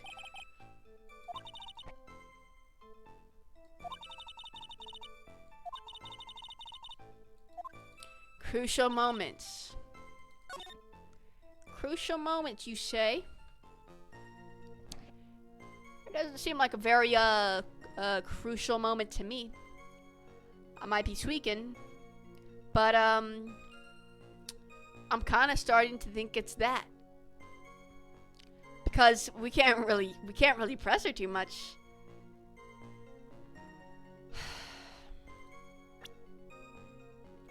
This is not a crucial moment. Witness. When you said you took a photo of the crucial moment, is this what you meant? All I can see from this photo are two people facing each other. You testified that you saw the two of them starting to fight. Normally that's the kind of thing we would refer to as a crucial moment. Why haven't you presented a photo like that? Well, you see, the photo we presented was the only one there was. But if you really wanted to capture the crucial moment, then what happened next? You must have taken a photo of it.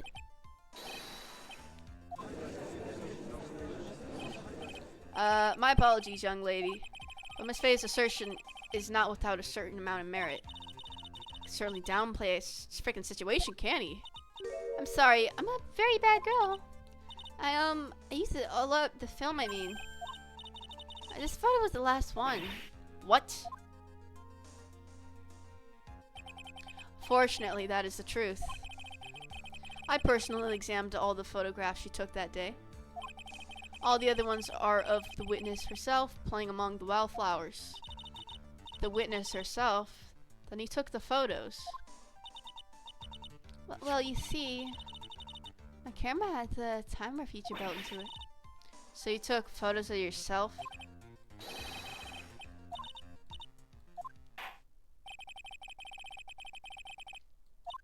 Wait just a minute! Well, she had no film left, she couldn't very well take more pictures, eh? Miss Foster, perhaps then you could tell us about a different sort of photo. Photos of the incident that you took with your very own eyes. Mr. Edgeworth, you're quite the poet. Very well, then let's get back to the cross-examination. Let's hear your thoughts on the fight that you witnessed. Yes, Mr. Judge. Boy, this guy is really a sucker for sweet talk. Looks like the other kitten in the room is the one that's getting all the attention. Why is this guy, like, teasing me because of this? Like, who? Second, who are you? Why do you have a mask over your freaking eyes when you're older? The question, I have one tiny question. This is Godot, right? Just answer me that. It's not technically spoilers. Come on. They're the same people, right? Because I'm just curious. Answer me right now. Yeah, it's sickening. I was using my camera to take some pictures of wildflowers, and I noticed there were two people standing on the suspension bridge.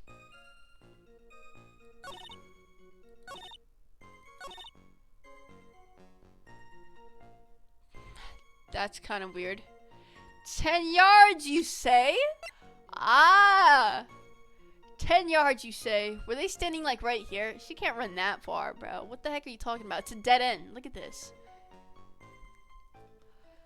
Why do I feel like this is evidence? Unfortunately, we only get freaking one chance, though. How much did that chick say again? 5 yards. 10 yards. 10 yards? This is 5 yards. 10 yards? No way! You're lying! The frick? Witness. Testimony is a joke. Huh? What? But I just... Miss Faye, I thought I warned you not to make the witness cry. One short testimony and two bad contradictions. There's no possible excuse. So you say there were two contradictions? It's simple. Just take a look at the diagram of the area. According to her testimony, the two of them were in the middle of the bridge. But if they were, and the victim had turned around and tried to run, it's a freaking dead end. Well then, she would have freaking fell. Uh-huh. You said 10 yards, but she couldn't even have ran 5. Because Dusky Bridge is collapsed on that side.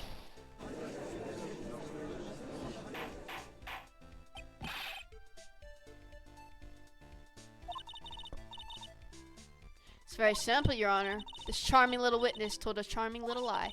That's all there is to it. This beautiful young lady has been lying to the court.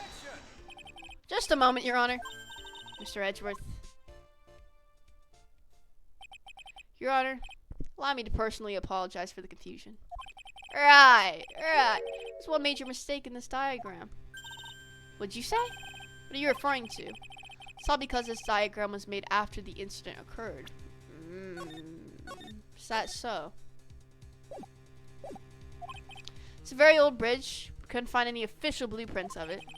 So you're saying, I'm saying that even though this bridge is currently in disrepair, there's no evidence that can prove that the bridge was broken during the incident. That's ridiculous! You can actually tell the condition of the bridge from this photo. Actually, he's kind of right. It does seem fine, doesn't it? I apologize to the court for not being more clear. Yeah, freaking moron. That guy is good. Huh? What do you mean? He planned it from the beginning. He's a genius, alright. That diagram of the bridge was his insurance policy. Aw, dude! Well, Miss Faye, it seems... Oh my god. How is it my fault that he freaking did that? Now then, shall we go on with the trial? I'd like to establish once and for all what it was that the witness actually saw. Indeed. Alright, young lady. May I ask you to please proceed with your testimony? But it's hard to go on. There's no need to worry. Just tell us what you saw. Yes, sir.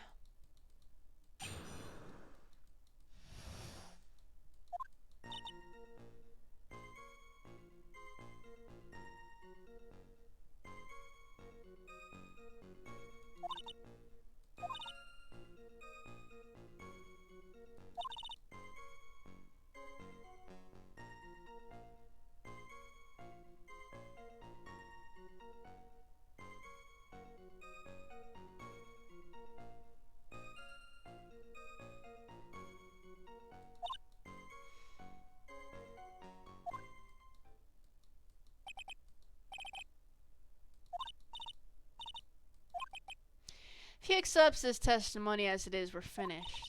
Don't say that! Oh well, maybe I'll stop off at my favorite cafe on the way home.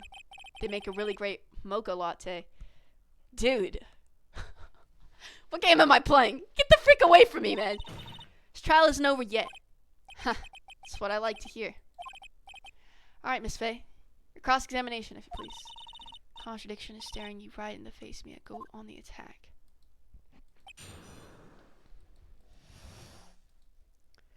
Okay.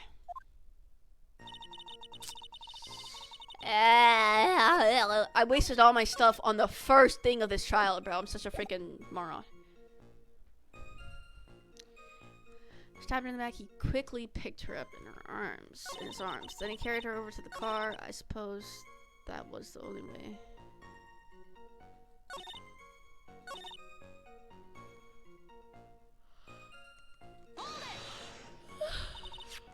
And you're absolutely certain that it was my client who was carrying the body?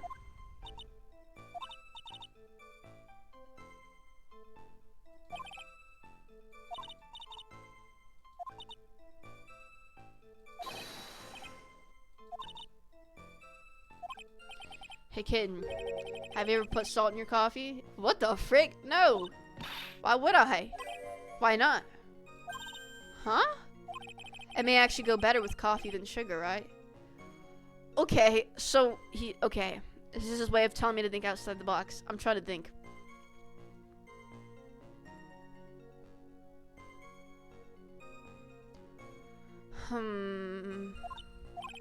Listen, my point is if you're not sure, you might as well add a ton of salt to it. It might bring out the rust in something, like a piece of evidence. Right, so let's go present something. I was planning to press things. By the way, I wouldn't put salt in my coffee. The two don't go well after all.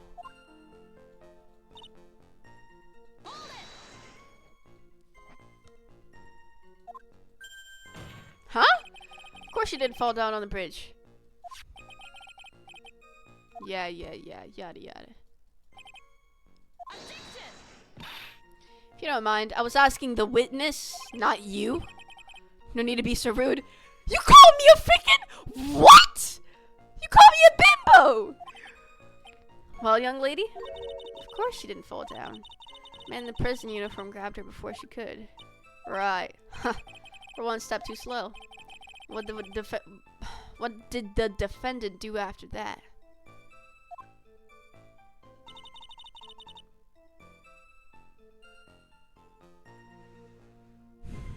He carried her over the car to the car.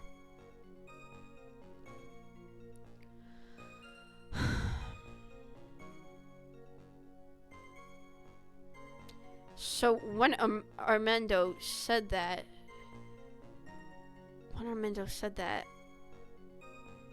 he obviously wants me to I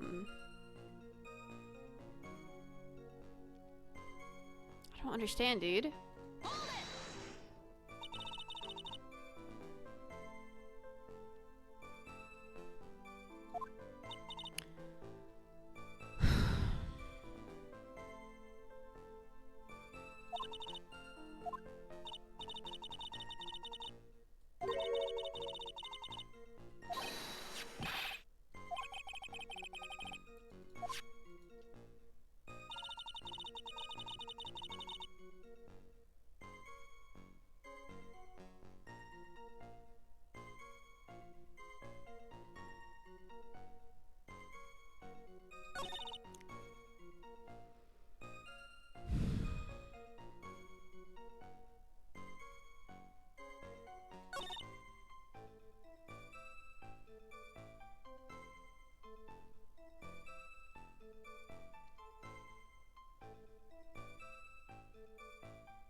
Something fishy about this, bruh. Plus, that was the only way he could make sure the body stayed hidden. What? I'm sure there are other ways to keep a body hidden. As a matter of fact, this is making me think, why would he want to hide it in his trunk in the first place? What do you mean? He could easily throw her off the freaking thing, bruh. What the heck? He could have thrown her off if he wanted to. What is you talking about? Killer not wanted his victim to be found. I can understand that. However, the idea of moving the body for that purpose is clearly odd. There was a much easier way to make sure the body wasn't found. Well, what is it? Obviously by pushing it off, you freaking moron. Take another look at the map of the area and you see how. Also, not only this, but there's water all around them. Look at this. There's a river right below the bridge. Earlier, Mr. Edgeworth pointed out something interesting about that river. 40 feet. Yeah, they're never even recovered, bruh. In the kidnapping case 5 years ago, the victim's body was carried away and never found. 10 murders were to occur at the same spot above the Eagle River. You can bet your boots that every other killer would have tossed the body into the water. Not sure if I care for the way you put that, Miss Faye. But I must admit, it does seem odd to not have thrown the body into the river. Ooh. Well, Mr. Edgeworth? How sad. Perhaps Miss Faye would do well to try taking a dip in the river herself. How about you do it first, you freaking moron? After all, you claim to be such an expert in the ways of nature. What the frick are you talking about, bruh? What are you talking about? Point is that no matter how odd you may find the killer's method of body disposal, the fact is that this is what the killer did. None of your arguments have anything to do with what the witness saw. With the witness saw. Miss Faye, it seems that Are you freaking kidding me? I'm so tired of this. But what this witness claims to have seen is totally ridiculous. Surely you can't deny that the body was found in the trunk of the car. Certainly consistent with what the witness has told us. Please, witness, go on with your testimony. I'll try. All you have to do is tell us what you saw. Otherwise, the mean lady might yell at you again. Who is he talking about? Alright, I'll do my best. Mean? You're mean!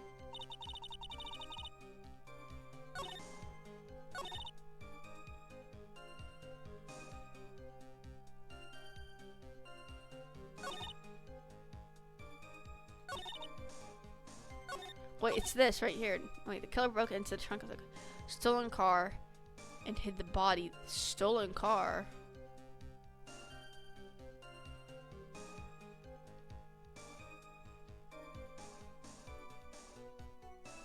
Stolen car? How do we know?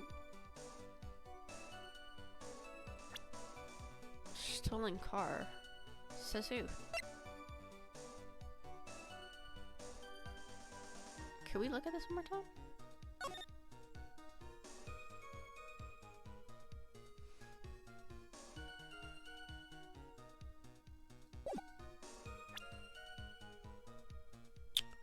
What?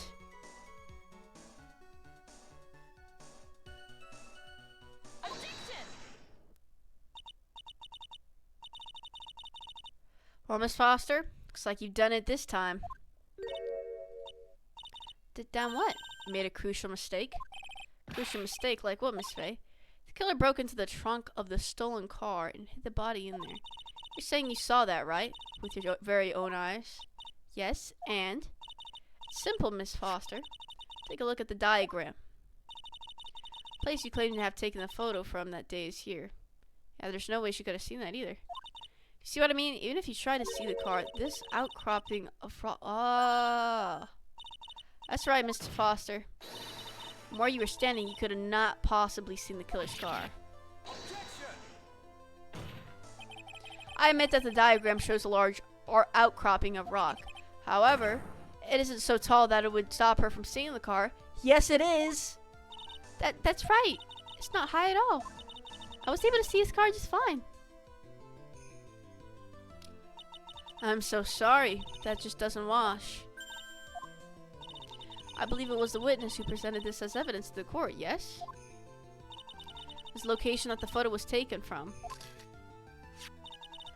Your own photo tells the whole story. You can clearly see this left side of the bridge, but the outcropping that is being referred to is really more like a cliff. Your view should have been completely cut off by this cliff, but still you claim to have been able to see the killer's car. Moron. Order in this court. What is the meaning of... Bruh. Your Honor, don't jump to any conclusions. The fact that the escapee fled in a stolen car was reported on the news. After witnessing a murder, I'm sure you can appreciate the witness was very upset. She must have heard about the stolen car and convinced herself that she saw it. What kind of logic is that? But she was repeatedly warned before starting her testimony. She was told to testify only about what she saw with her own eyes. Mr. Judge? What is it? I think I must have remembered things wrong. Hey, wait a minute. You can't just say that. Miss Faye, no one on the face of this planet is perfect. Ah! Oh my god. That's not fair. Save the tears for later, kitten. Mr. Armando, shut your freaking mouth. Don't look back until the trial is over. Now is the time to go forward. But it wasn't fair. Okay, kitten, you need to relax. Then you need to remember. The other kitten's testimony. The killer broke into the stolen car. So tell me, how'd she know that? How did she know that he broke into the trunk? Aha! Well, Miss Foster, until you can explain how you knew that, you're gonna a lot of very suspicious people on this side of the courtroom. Well, what witness? Well, I'm certain that he broke into the trunk because there was marks left. How do you know? What? Let me see that photo. Wait, what? This looks like it.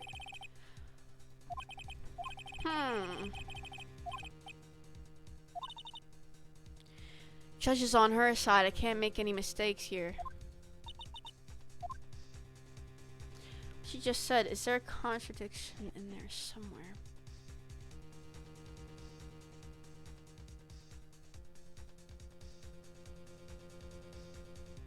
Probably.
It can't work. There's no way.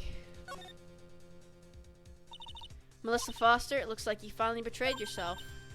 You said you were in a field taking photos of wildflowers. But even so, you knew about the scratches. The question is when? When did you get a chance to see the scratches? Liar. I'm getting pretty tired of waiting over here. And perhaps it would be faster if Miss Fay explained herself. Your Honor, there's only one possible explanation. The reason the witness had seen the scratches... She's probably the owner of the car, let's be honest here. She's definitely the owner of the car.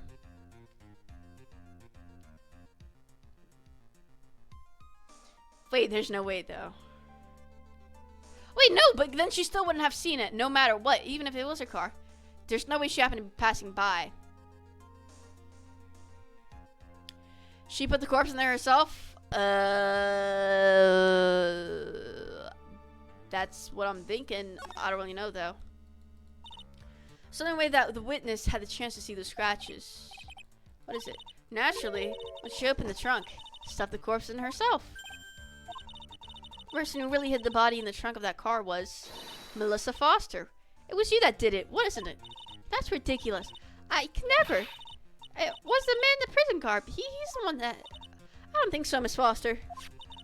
If Miss Falls had been the one that put the corpse in the trunk, he would have simply used the car key. There was no need to break it open. But he stole the car. He stole it from a young couple that had been waiting at a red light. Yeah, so there's no way it could have been hers.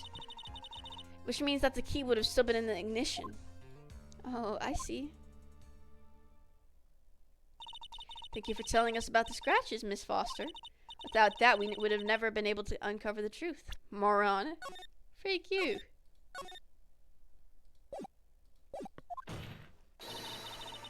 That it couldn't have been Miss Falls that put the body in the trunk. No.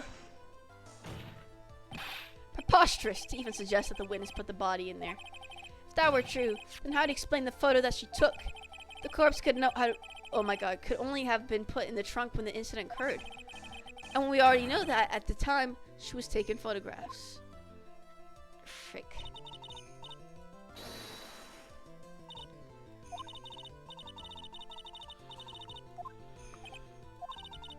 There's no need to think too deeply about it. What I'm saying is the shutter for this may have not been pushed by Miss Foster herself. It's automatic, no? Has a timer function. That has got to be it, bro. Let me think about this.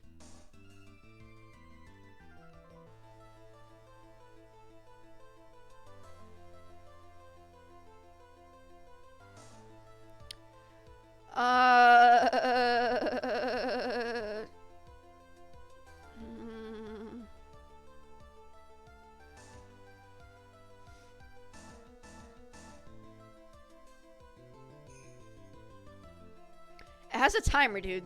Like, there's nothing else. Let's take another look at this camera and see what feature it has, shall we? It has a timer built into it. It's almost as if she had brought this camera to take this picture. What are you trying to say then, Miss Faye?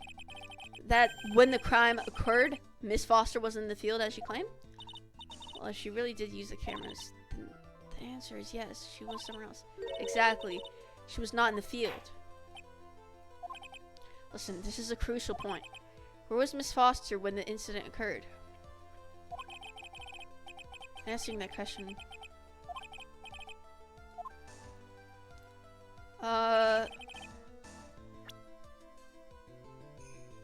Well, she must have been near the freaking car.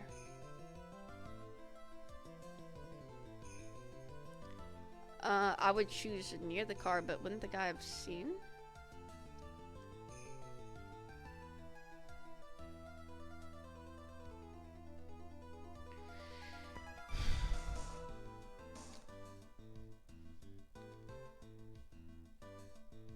She had to have been, like, near here. Like, what?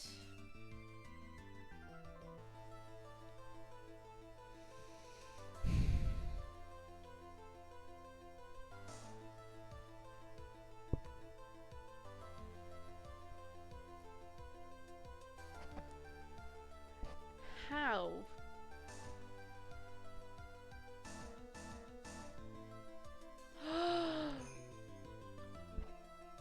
Wait a freaking second.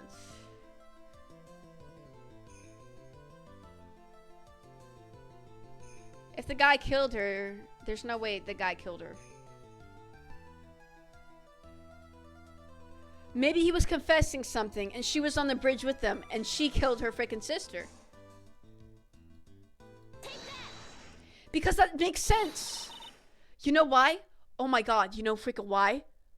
Dude, he called her to meet up with her about what had happened. She put this timer here before she went on the bridge to take that photo.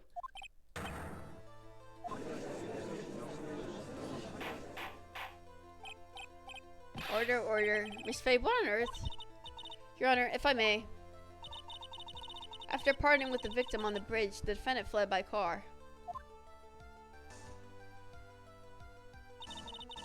This would mean that there was no time to put the victim in the trunk. In other words, if someone put the body in the trunk, it could have only been before the defendant met the victim. What? How asinine. Of course Miss Falls met with the victim. The only person with the opportunity to have put the victim in the trunk is the same man that killed her, Terry Falls. Still don't understand, do you, Mr. Edgeworth? By the time the witness's photo was taken, the victim was already dead. The person in the photo was not Valerie Hawthorne. It was her. What? I've never heard anything more ridiculous in my entire life. Then who exactly is the victim in this photo? It's obvious, isn't it? It's your own witness. What? It's the only possible explanation. The woman that Miss Falls met on the bridge that day was not Valerie Hawthorne. It was you, Melissa Foster. Me? Let's remember that it was raining and foggy on the mountain that day. Mr. Falls himself believed that the woman in front of him was Valerie Hawthorne. But the defendant knew Valerie Hawthorne very well. After all, she was the woman whose testimony helped get him convicted. But since then, my client has spent 5 hard years in a federal penitentiary. Penitentiary? I don't know how to pronounce that. He couldn't remember exactly what she looked like anymore. You were just making this up as you go along. Where's your proof? I've got it all right here. This piece of evidence will blow this case wide open. At the time of the incident, Miss Falls had forgotten what Valerie Hawthorne looked like. Bick! This chick is even wearing a hat. Look!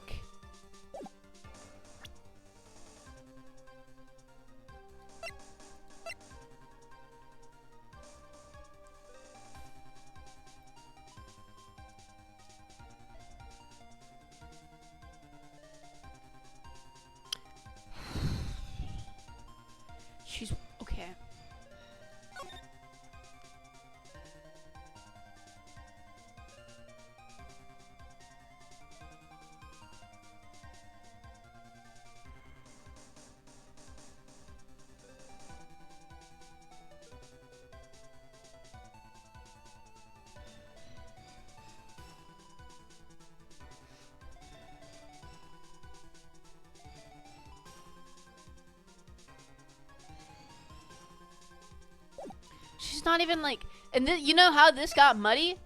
This got muddy because of the freaking, cause that chick was on the dirt. She's not really wearing any thing anyway. One by the victim.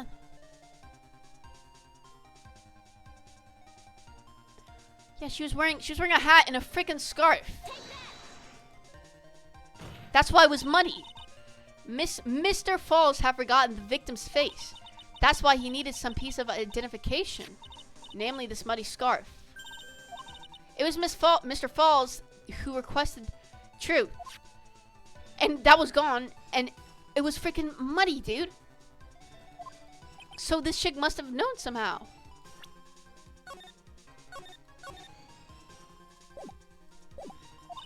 In other words, as long as you were wearing a scarf like he asked, anyone could have pretended to be Valerie Hawthorne. Well, what do you have to say to that, Melissa Foster? Frick you, bruh. The frick you go? Oh, snap.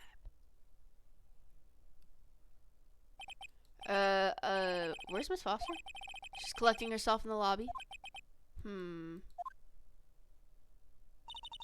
It's obvious that Melissa Foster did it.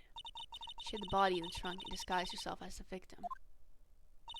She set up the camera to snap a fake photo of them together. The only question is, why'd she do it? Well, isn't that obvious? She's the real culprit.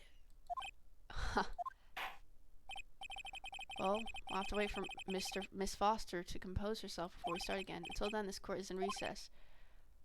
Okay, the defense and the prosecution are both to wait in their respective lobbies. Yes, Your Honor. Understood. Snap.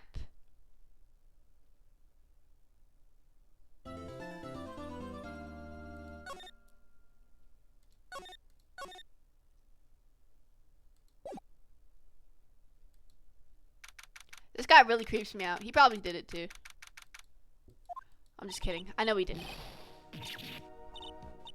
I'm sorry. I'm sorry. I want to say thanks. You're real good. You really hooked me up. Thanks. We're almost there. Once I prove that she committed the crime. Yeah, but there's one more big obstacle we got to get past. Obstacle? Yeah, motive. That's true. But I know that she's Dahlia. We just gotta prove her identity first. Why would Melissa Foster kill that policewoman anyway? Motive, huh? Anyway, we're still badly in need of information. Information, right.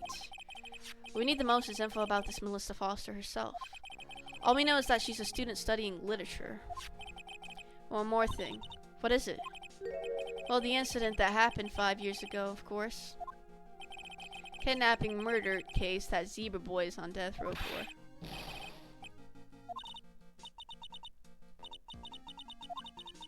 About what happened 5 years ago. Okay, I trust you. That day, 5 years ago, I dream of it every day.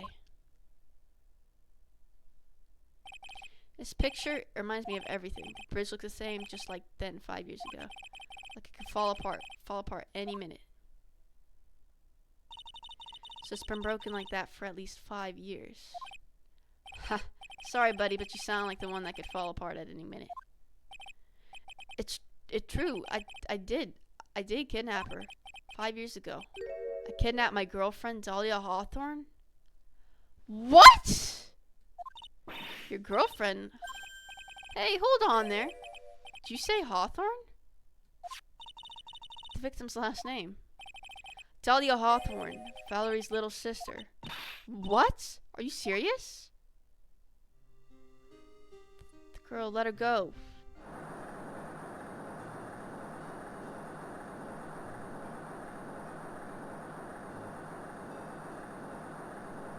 So this is why Dahlia's so freaking messed up?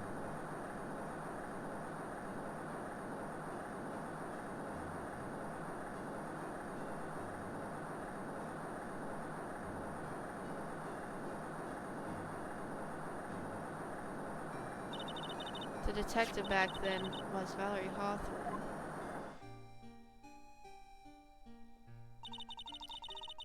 First I thought shooting someone for a kidnapping was crossing the line. No, it ain't! It was protect her little sister. I can understand why she did it. Wrong. No protect sister. Valerie betrayed me. Betray us. What do you mean she betrayed you? Everything. All lies. All make-believe. Kidnapping too. A make-believe kidnapping? Dahlia, my girlfriend, my love, my teen angel. Ugh, did he actually say my teen angel?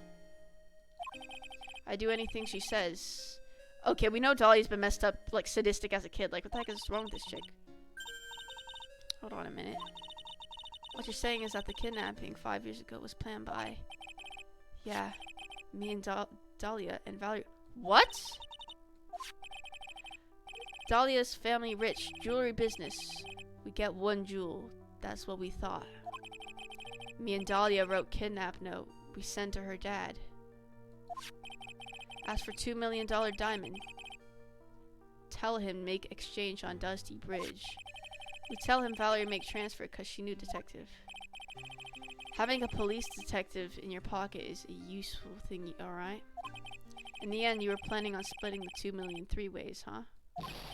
Yeah, but that woman...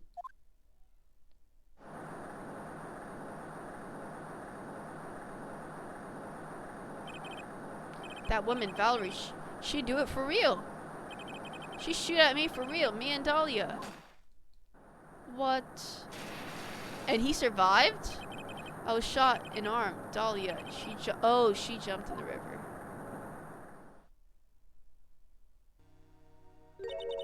Jump? You don't mean she jumped on purpose, do you? I couldn't do it. I could never push her. Anyway, I blacked out. Woke up with police all over. And that's when they decided to give you the death sentence. Couldn't believe it. That woman, she betrayed me. Wow. That man, Terry Falls, he killed her. He threw her off the bridge. He threw my beloved sister into the... Wow.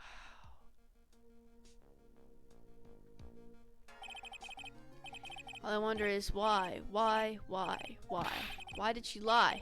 That's all I want to know. So that's why you called her. You wanted to hear the truth from Valerie herself. Yeah, but I forgot what she looked like, so I tell her to wear a scarf. I don't want to hurt her, just ask why. Why'd you lie? Why'd you betray me? I just want to hear answer come from her mouth, that's all. So that's why you made a crazy escape like that. Just one thing, Zebra Boy. My senses are tingling all over. Tell me, Mr. Falls. Where is it? Huh? Where's what? Come on now, kitten. The ransom. $2 million diamond? Ah, he's right. Remember that now? Did you give it back to Pops? Did the police take it?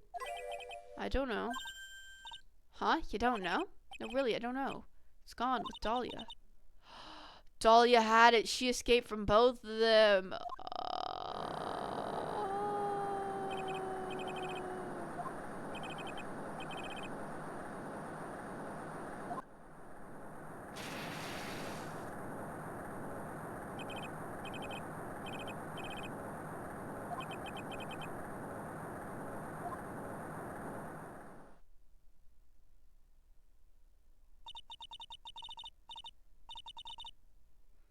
Wait a minute.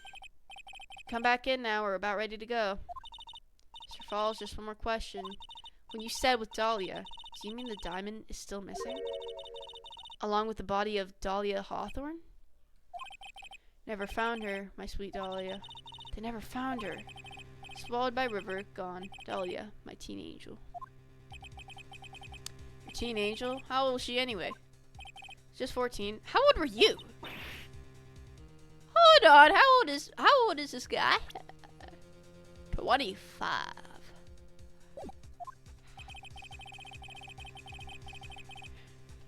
She plans a fake kidnapping, disappears into the river with a rock worth 2 mil.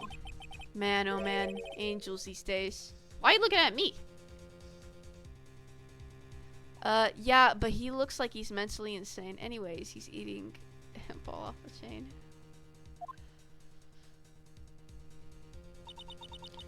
Falls takes the fall and gets a one-way ticket to death row. Is Dahlia Hawthorne an angel or is she really a demon? It's time, kitten. Looks like we have a few more aces up our sleeve now. You bet. Training wheels come off now, Mia. You've got to strike while the iron is hot. It's one of my rules. Remember it. What happened to him? He actually seems like a really cool dude.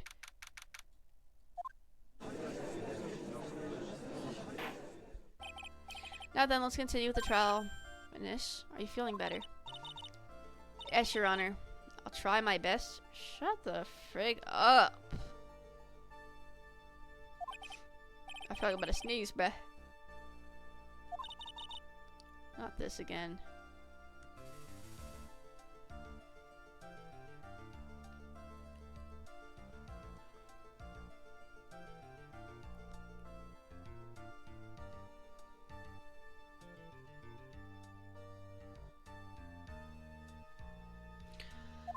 Anyways, I can understand a defense lawyer wanting to get her client off the hook.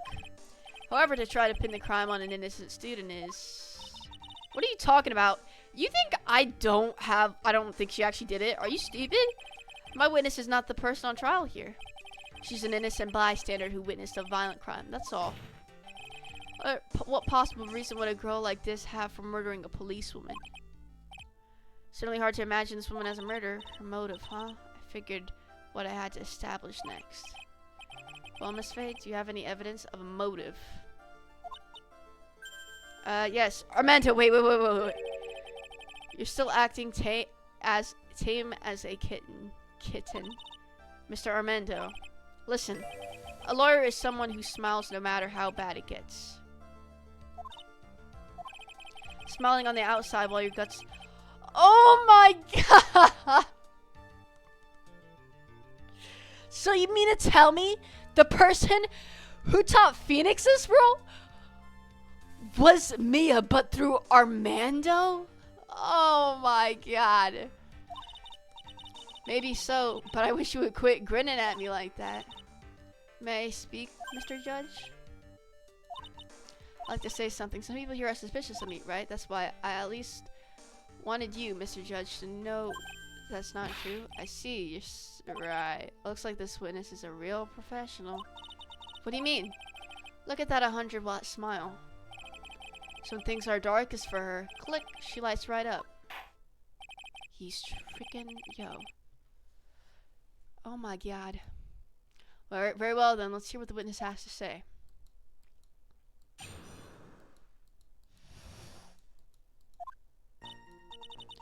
I was out of the country until I entered college. I had never even been to, and I certainly don't have any reason for wanting to hurt a police officer, holding a grudge and killing the officer who testified against you 5 years ago.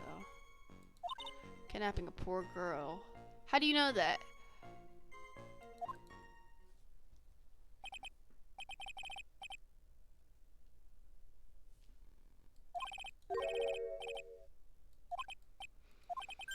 You're up to the bat, kitten. Sharpen those claws and put on your best smile. You bet. Dude, this guy's 10 times more useful than Grossberg. Okay.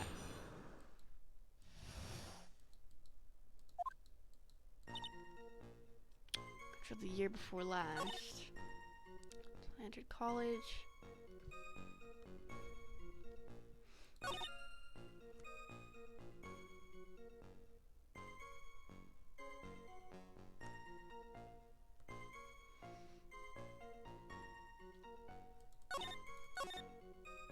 Let's just press on everything, dude.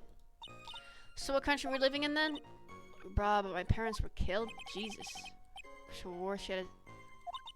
I lost everything. I didn't even have any personal identification. What kind of sob story is this? We're gonna press her harder? Witness, answer my question. I'll even repeat it for you. What country were you in? Your Honor, this line of childish is childish. Never mind. What country she was in and how many languages she may speak are irrelevant here. To evaluate. Okay. Yeah. I think we've established that point. Yes, indeed. Well then, shall we add? Okay.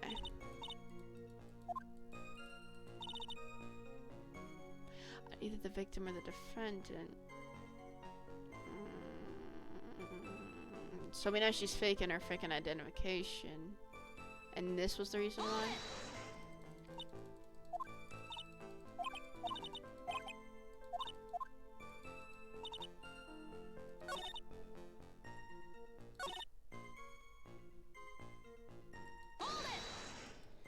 A grudge. Person getting the defense sentenced to death. Yes, that was precisely. So much anger that he got his own guilt. My client is. He seems rather forgetful, your client, I mean. Not only did he forget about what he did, but also.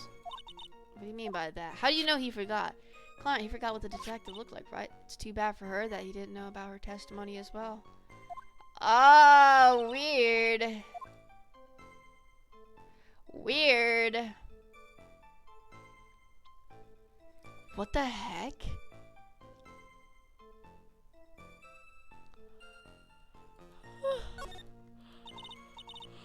What do you mean by that? Well, he couldn't tell who she was without somebody. You're quite right, that's why. Why, if I had been wearing a white scarf that day, then he probably would have tried to kill me.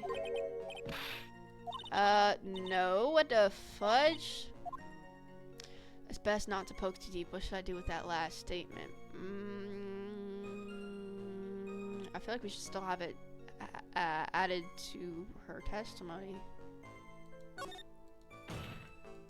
Your Honor, what the witness said was tremendously important.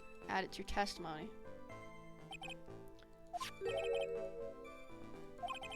Right. Right, whatever you say, Edgeworth.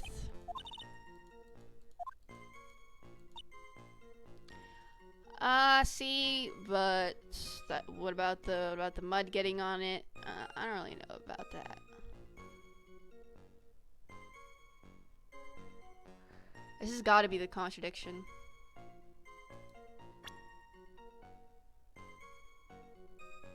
It was covered in mud. And, like little Edgeworth said, there was no freaking mud on the thing, so that's his fault. Witness, I want you to look at this photo you took. It's hard to see in this photo, but look at the scarf the victim wore as identification. Talking about this scarf right here. It's not even muddied there. Look. Well, I mean, I guess that was before, but still. That's it. That's the scarf that the police woman was wearing. Right. I've got her now. Just don't mess this up. But that's strange. In your testimony, you stated the following. I guess I'm lucky I wasn't wearing a white scarf. Why? This is a scarf you... Oh, it's freaking blue. But it certainly doesn't look white to me. Oh. Well, it was foggy that day and it was raining as well. It's not surprising that she mistook it for white. Sorry, but not this time. The witness just confirmed that this was the victim's scarf. Yes, but what's the significance? True that the scarf doesn't look white, but there's only one explanation for this mix-up. The reason why the witness thought the scarf was white is... It's like, I don't know.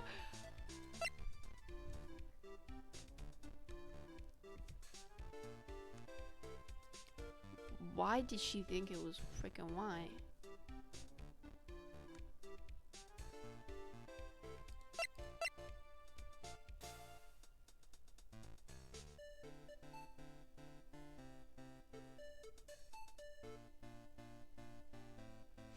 Let's look at this.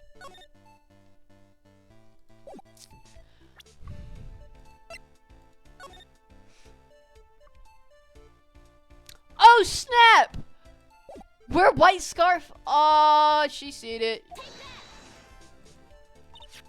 Have you ever seen this note? No, I never. It's top secret evidence. Ah, but you have. Huh, I wonder about that. What do you mean? This note shows Mr. Fall's instructions to the victim regarding their meeting. It says wear a white scarf for identification. Ha ha ha ha ha! Witness, you knew what this note said. It is because you knew that you slipped up and mistakenly said white scarf.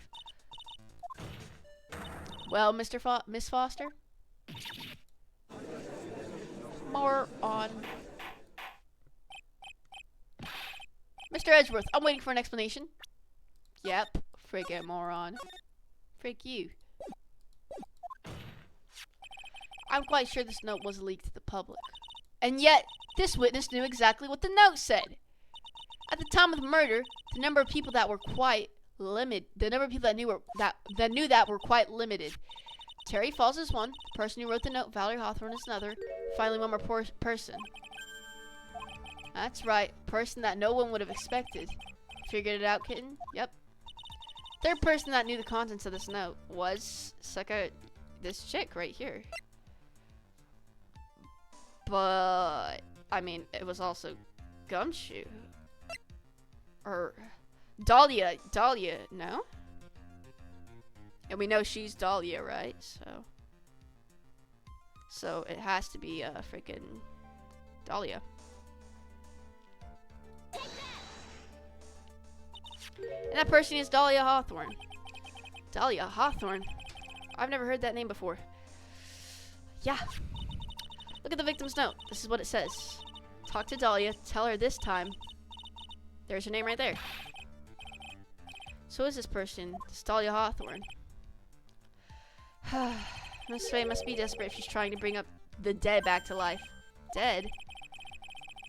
Oh, they never found the body. Couldn't a crime. You don't mean...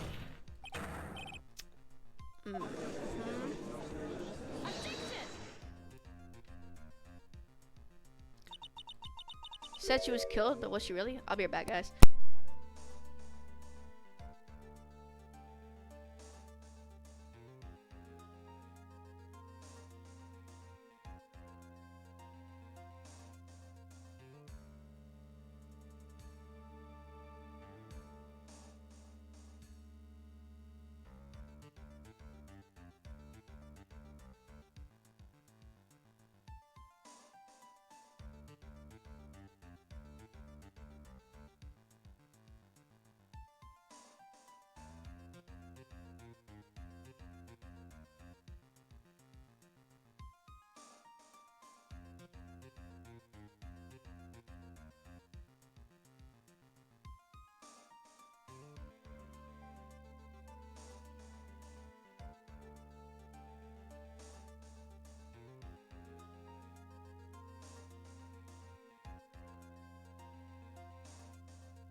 my bad.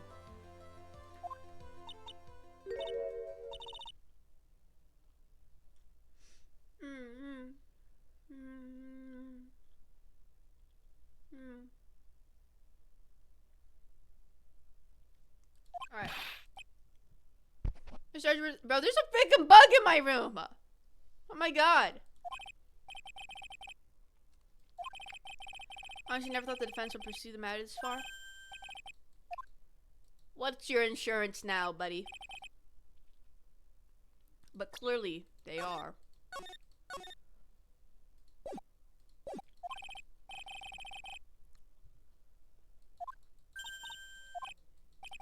Looks like the kid knew.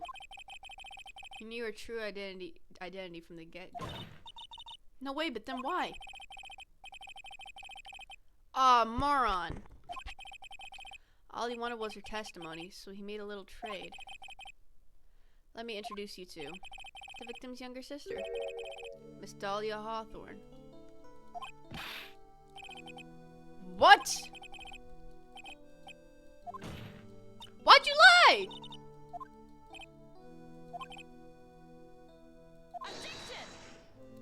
Accidental? I don't believe that for a minute. For the last 5 years, she's been playing the role of the victim. Now we find her acting suspiciously about the scene of another murder that included the exact freaking thing that she freaking fell off of? Really, Miss Faye, I must say your strategy here is painfully obvious. You're trying to pin your client's crime on an innocent witness in order to win. No. At any cost. Yo, you're projecting right now! What the heck? Let us take a moment to think. 5 years ago, this girl was kidnapped and nearly killed. But even worse than that, 5 years later, Dahlia Hawthorne lost something much more precious, her big sister. Nah, she's been lying, bruh.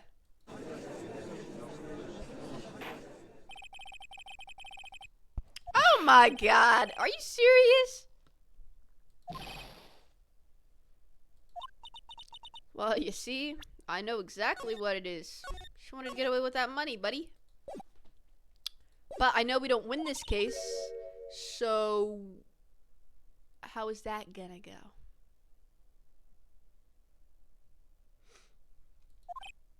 Huh. I think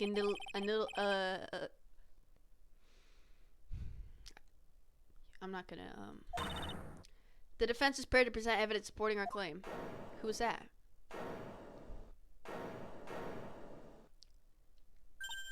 That wasn't me. It was this guy. This crazy coffee addict.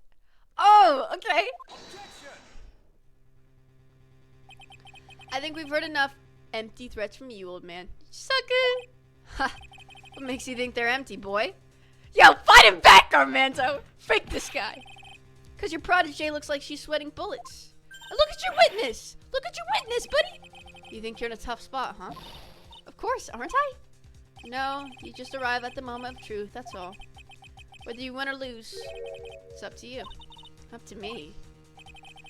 The rashness of youth, how charming. You're young too! What? Now then, let's not waste any more time, Miss Faye. What motive would this witness have? Well, it's this.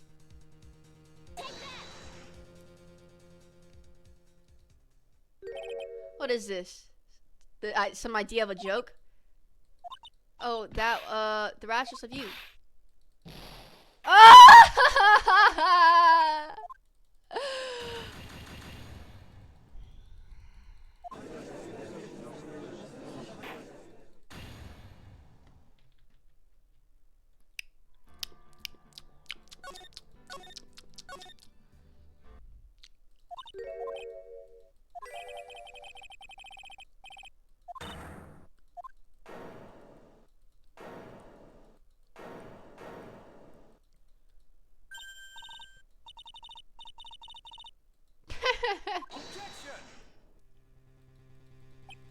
I hate freaking Edgeworth, bro.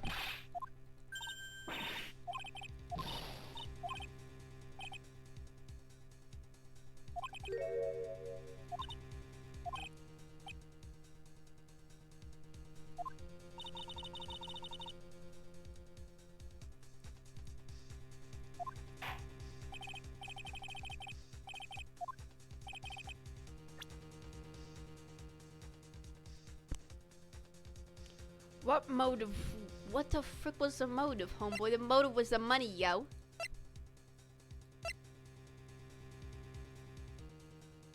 Is it not?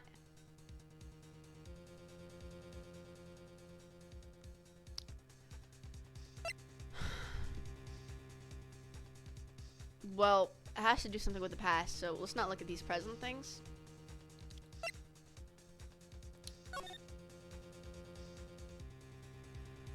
Ah, 'cause of the truth. Ah, I'm a freaking moron. Story starts after Terry Falls escaped. He called Valerie and told her he wanted to meet this is the note she left. It says, talk to Dahlia. Tell her this time the whole truth must come out. Valerie Hawthorne gave Dahlia a warning. She told her she was going to reveal to the world the whole truth. Whole truth? There was a dangerously important secret between Valerie and Dahlia. That's the reason Dahlia felt she had to kill Valerie. To keep her mouth shut permanently. Terrific story, Miss Faye. If you like fiction, that is. Enlighten the court, Miss Faye. What was the secret that was so important? Where's your evidence?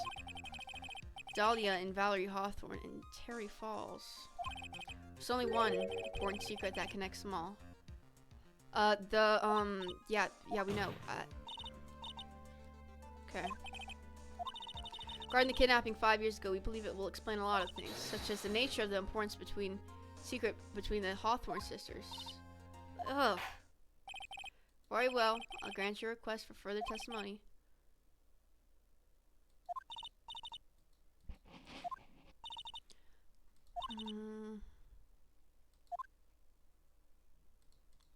Okay, cool.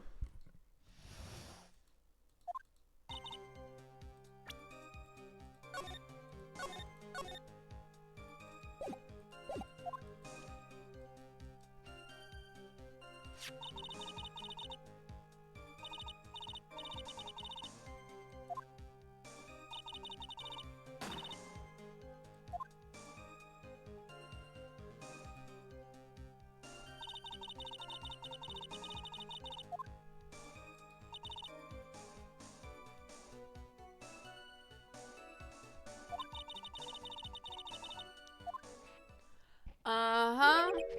Freaking liar. The kidnapping left her emotionally scarred. With her sister's help, she left the Hawthorne family and started all over again. And we're to believe after all that she murdered her sister? Preposterous. Okay, you're taking this into... Where's the facts, Mr. Edgeworth? Jesus Christ. Mr. Edgeworth got the jump on me again. Ha! If we're not allowed to fight, then let's twist some arms. Yo, okay. I'll admit, I didn't like him because of Godot, which is, I'm assuming, is when he's older. Which, Jesus Christ, how old is he? He's like 30 some? Well, it's not that old, but, or no. Yeah, definitely not that old. Wait, I'm tweaking. I thought he was like 60 because of the gray hair. I'm stupid. Okay, anyway. Hey, Armando, you're not that bad. I actually kind of like you, bro. You're a lot of help, bro. But why'd you have to change? What the frick happened? Why are you such a moron now? And why did you change to be a prosecutor? Listen up, we've still got that info, that ace up our sleeve. What info? Come on, kid. Don't say you've forgotten already. The fact that the kidnapping 5 years ago was staged. Yep.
Am I tweaking?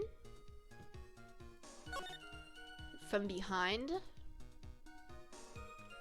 From behind.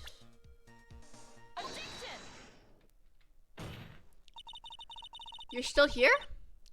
Why haven't you been helping me? You see me suffering and you're not gonna help me? That's fine. You know, I don't need your help. This case is far too easy right now. As long as you know what's really hard? The hardest for me is if I don't know what the frick is going on. If I don't know the full, I'm playing a game in the background. Ah, what game are you playing? Are you playing that freaking fishing loser game, bro? You freaking geek! Oh! That's hard to believe. That's true. I felt a push on my back. Sorry of it was Mr. Falls. Sorry, I guess I wasn't clear enough. I shouldn't have said it's hard to believe. I should have said that's impossible. Impossible. As the court recalled the condition of Dusky Bridge, now and 5 years ago. That bridge hasn't changed one bit in these last 5 years. If someone had pushed you from behind, as you have claimed, you would have not fell. Oh, you instead of being carried away by the river, you would have fallen in the freaking dirt, bruh. Yep, smashed by the bedrock below. A most certain death. Do you understand now, Dahlia Hawthorne? The very notion that my client pushed you from behind is impossible. Alright, go ahead, spin your lies, freaking moron. This event occurred 5 years ago. Why, for all we know, the water level in the river may have been higher back then. But it's 40 feet from the bridge to the river. Small change in the water level wouldn't have made a difference. Moron.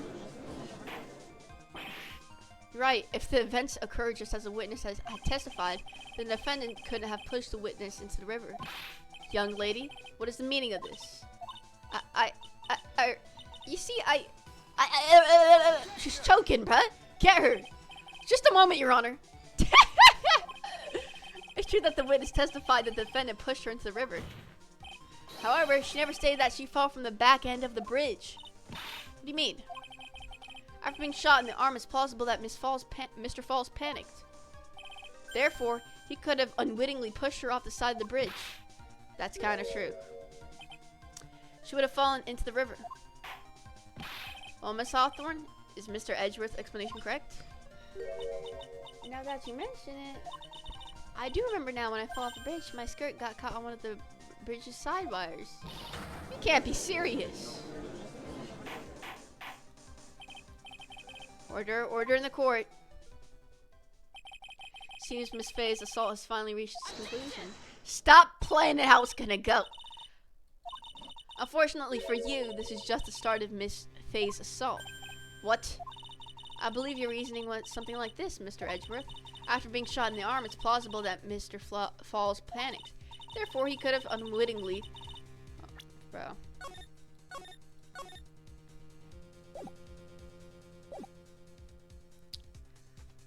Peak game? What the heck is Sawton? Sawton? Second? However, once again, I'm forced to say that's impossible.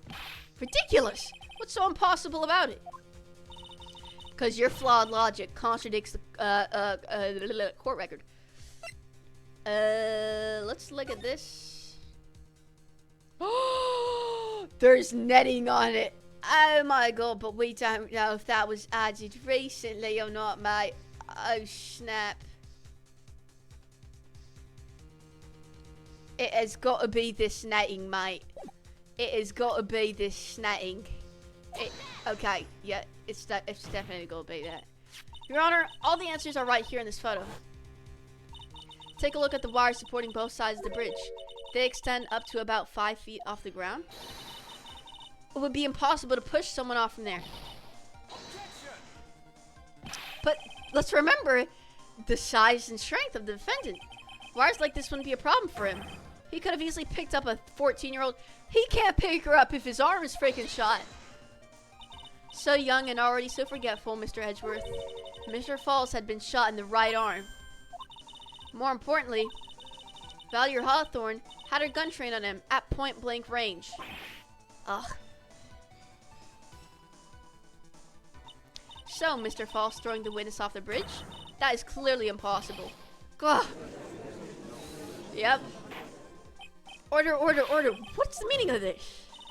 Dahlia Hawthorne, you jumped into the Eagle River intentionally.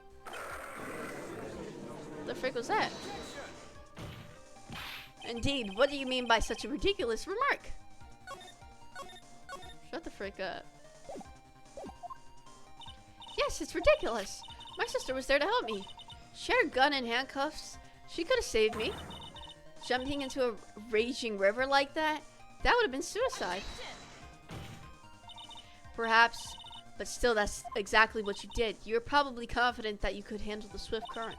But even more so, the witness had a much more compelling reason for jumping into the river. So she could keep the money.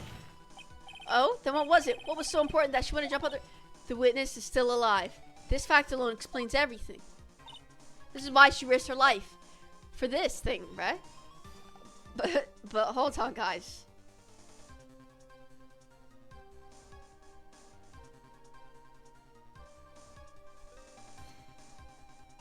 Guys, wait. It has to be this diamond. Okay, let's just present it, bro. 5 years ago, something else disappeared along with Dahlia that day. The item that Valerie brought up the mountain with her. $2 million diamond. Ah! No, it can't be.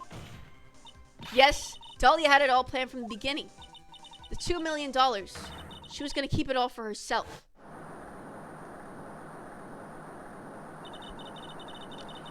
She forced Mr. Falls to help her fake the kidnapping.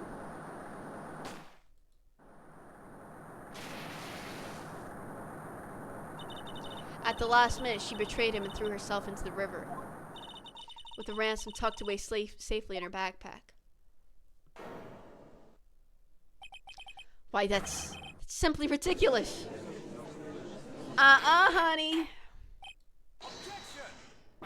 Your Honor, 5 years ago, the witness was only 14 years old. Do you really think a 14-year-old is capable of such a demonic plan? This woman is a demon. And there was one more person who helped make a demon out of her. Her sister, Valerie Hawthorne. I feel my neck veins about to frickin' break. You mean the victim was involved in the kidnapping plot as well? Yes, I am. But she was a detective then. You're saying she participated in her sister's kidnapping? Precisely. I'm sure that it weighed heavily on her conscience for the past 5 years. This is the sole reason behind the victim's murder. What do you mean by that?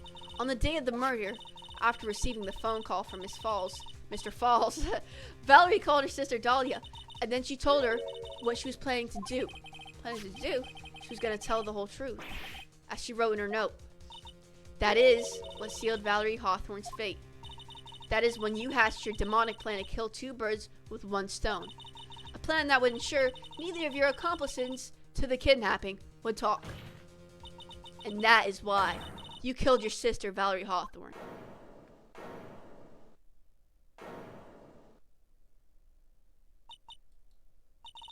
Hee. Who is that laughing at a time like this? Forgive me, it's just hilarious. Witness? Is that you?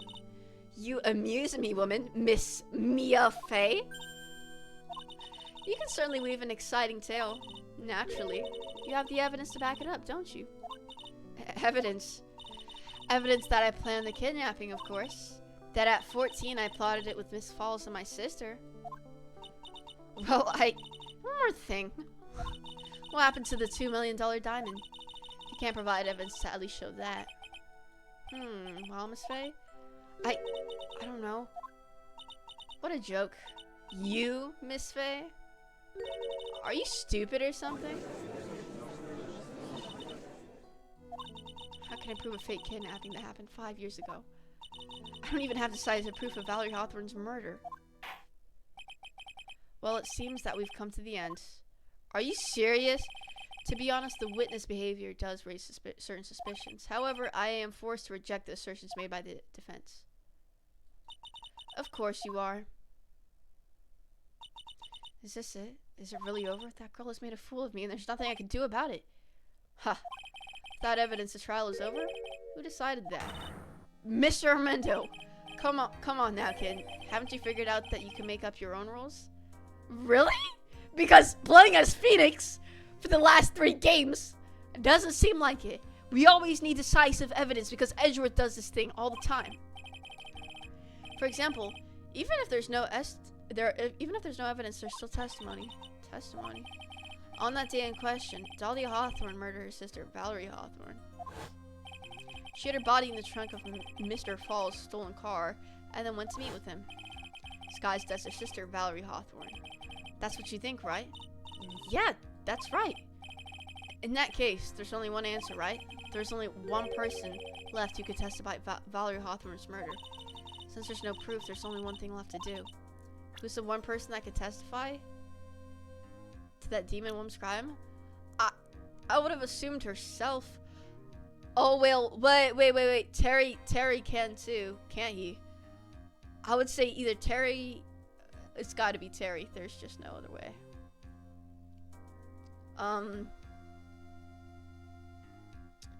We're gonna call Terry, bruh. Like, we might as well. Your Honor, the defense wishes to call a new witness. A new witness? Yes, we would like to hear the testimony of Terry Falls. The defendant? There's only one person that could shed any further light on the situation, and that's him. Only one person that knows Dahlia's role in the kidnapping was... Only one person that can say whether the person in the photo is Valerie Hawthorne, or whether it was in fact her younger sister Dahlia disguised as her. There's only one person who can solve this riddle once and for all, and that person is Terry Falls. What's your take on this? Why not? The prosecution has no objection. Very well. Bailiff, bring the defendant to the witness stand. Frick. This is my last chance. All I have left.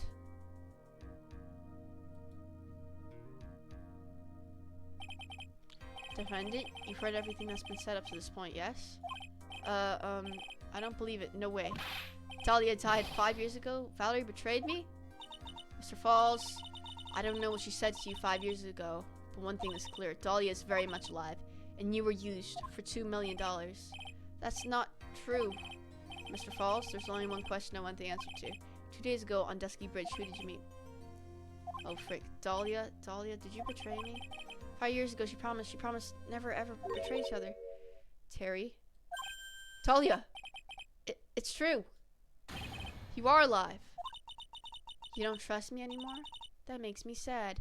She's blatantly manipulating and we're allowing this? Are you freaking kidding me, dog? We can't do that. Tell the truth, the real truth. I believed in you. I shouldn't need to say it. You already know. But there is one thing that I will say. My life is now in your hands right now, Terry. Dahlia.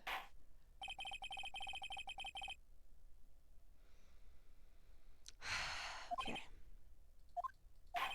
Witness. Yeah. Eek. I'm sorry, I apologize. Water, please. Water. Can't talk. Need water. Oh, well, I guess it'll have to be my coffee instead. At least it'll match the way he's probably feeling right now. Darker and bitter than hell itself. What? What the fudge? That day, 4 p.m., I stopped the car. I was in front of the bridge. She wasn't there, so I waited on the bridge. I watched my car from the bridge. I never put nobody in that car. Finally, one woman came. She stood in front of me. We talked, and she left. That was Valerie, not my doll. Oh my god, you screwed yourself, dude. We're done. Mr. Falls, you're covering for her. Do you think she would do the same to you? That's enough, Miss Faye. His last statement was a fitting way to end the final testimony of the trial. Well then, Miss Faye, please proceed with your cross-examination. So this is how you want it to end, Mr. Falls? Under the guilty verdict to go along with your death sentence? There's only one person who can stop it. You can, I think. Oh, well, thanks for having faith in me, buddy.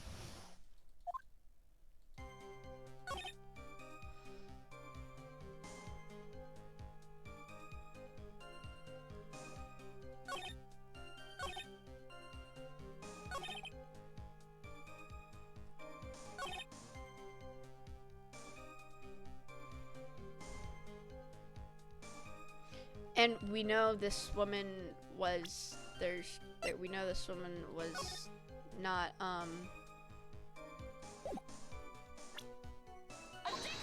we know this woman was not freaking Valerie.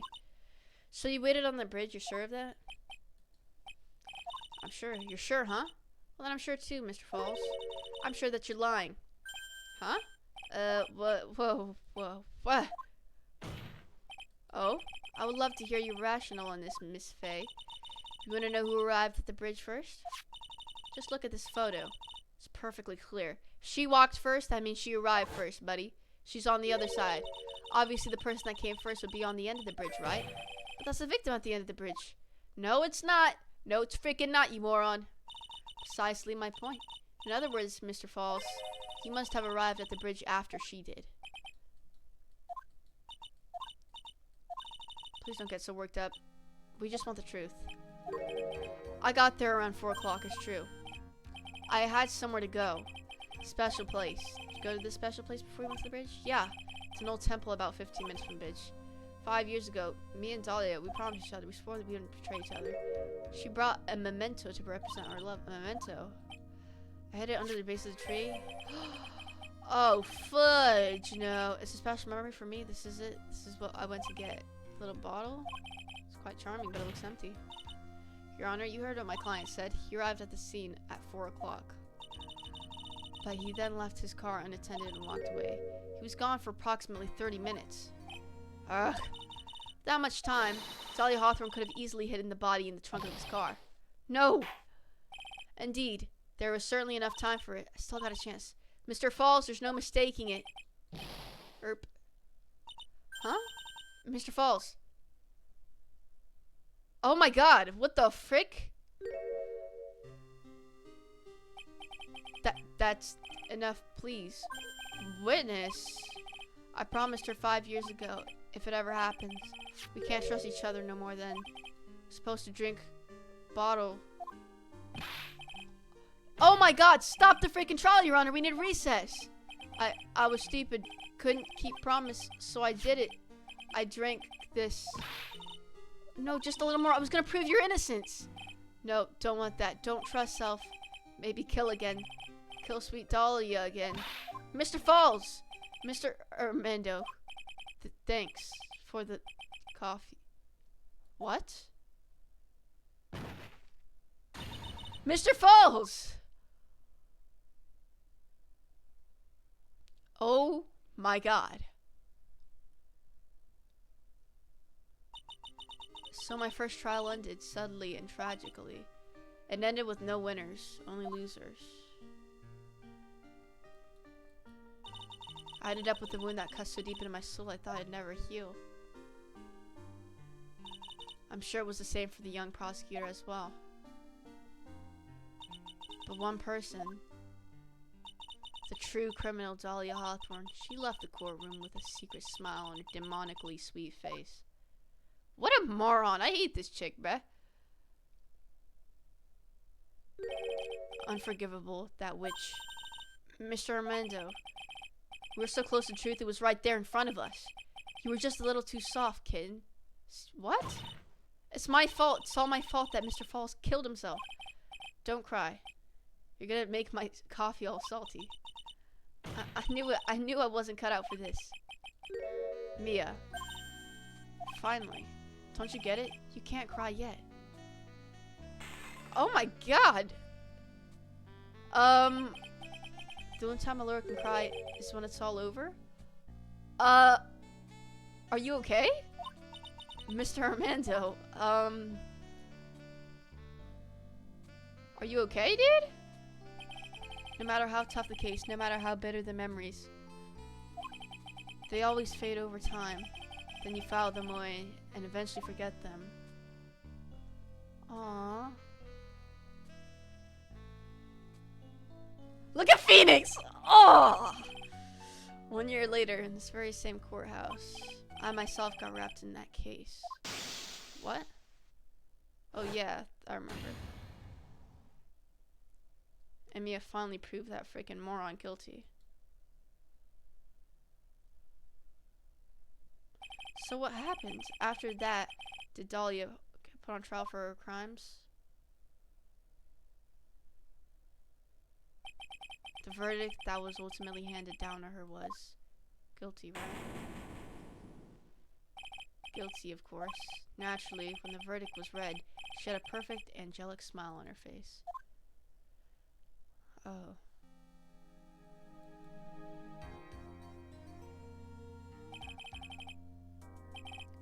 What is he sitting on? Is this a heart thing? Is he in the hospital? It was finally all over. At least that's what I thought at the time. Unfortunately, I couldn't have been more wrong. It's been 5 years, but now something has happened that's made me remember all this. Is Phoenix in the hospital? Why is my boy in the hospital? I thought he was in his bed. Oh, man. Godot. Armando. Yo, what a goat, bro. What a freaking legend. What the heck?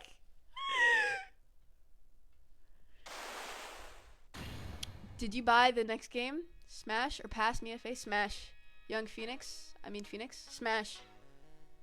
Oh my god, dude. Armando is such a goat. What happened? What the heck?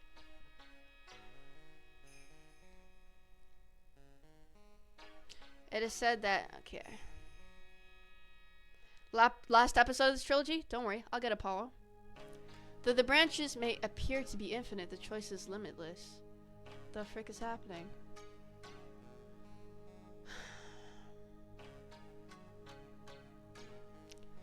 Like our destinies, the swords come to one but one end. What the heck? Can't wait to see you win more cases. Well, obviously, I won without your help. Bro, you be getting me confused. You'll be like, click, click, click, click, click, and then I picked the wrong thing, and you get me all confused. Bro, did you see me on that case, bro? I was balling, bro. And no, you know. See, I swear to God, it's only when I get confused about the case.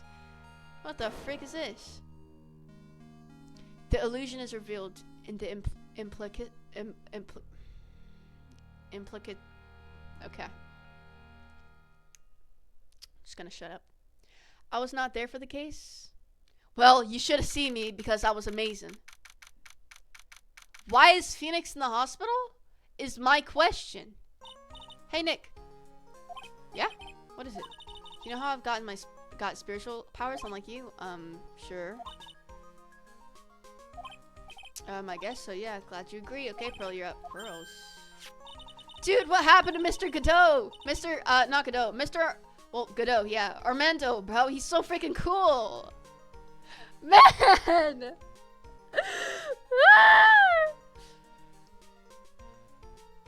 Now he's a freaking bum. Huh? I'm lost. What's this magazine you're shoving in my face? Oh, Pros looks so happy. I'll say it sounds more like a scam to me. I definitely don't want to go. Temple? Are you serious? These again? Bruh.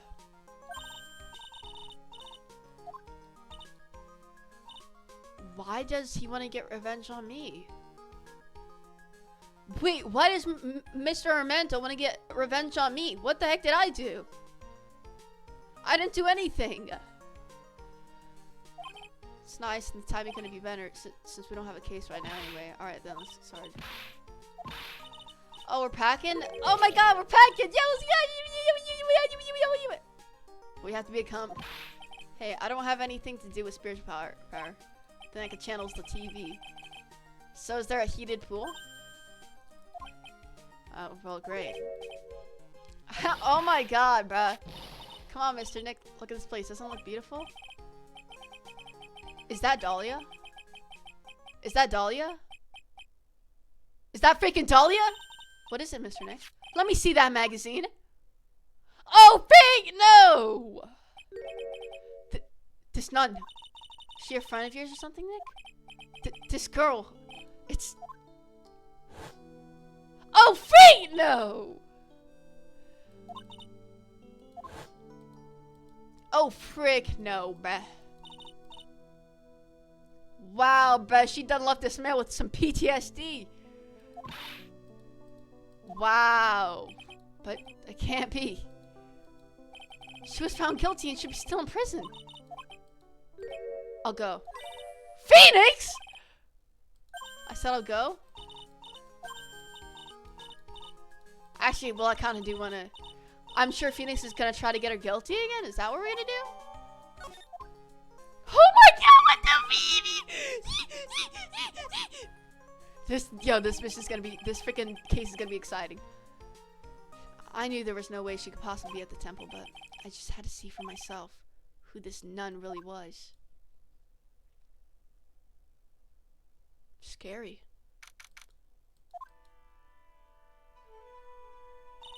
Brr, it's so cold here, Nick. Maybe we should put on something warmer for a change. It's supposed to be cold. It's training. Achoo! Teeth are chattering so loudly. Pearly, achoo! Well, well, well. Who is this? What the fudge? How nice to see you. Welcome to our temple. Oh, thank you. Achoo! Oh my, my, my. Thank you for coming all this way. Come now, come now. You must have been cold. What the fudge? Okay. Any case, we shouldn't speak here. Please follow me inside.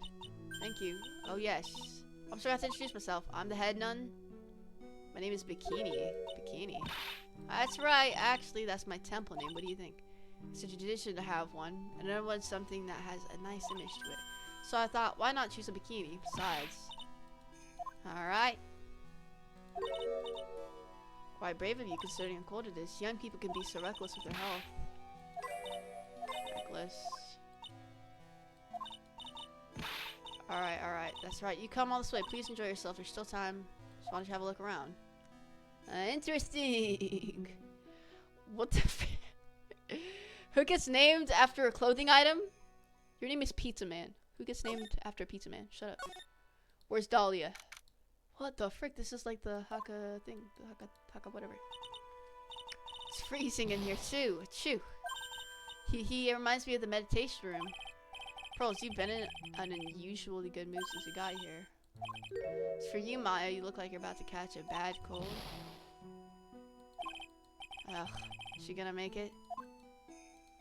Interesting. I don't really care about any of this, bro. What'd you say?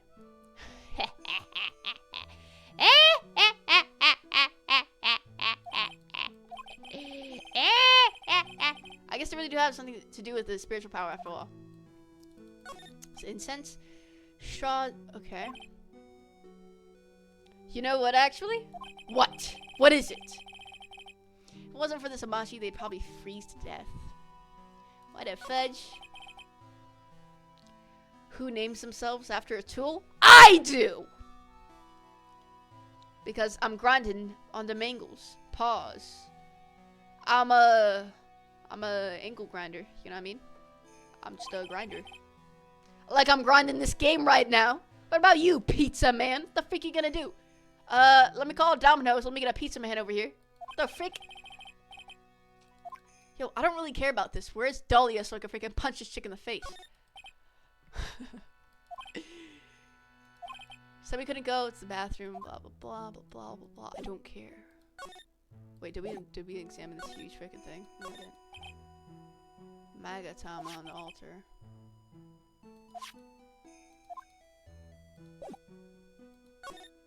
Interesting.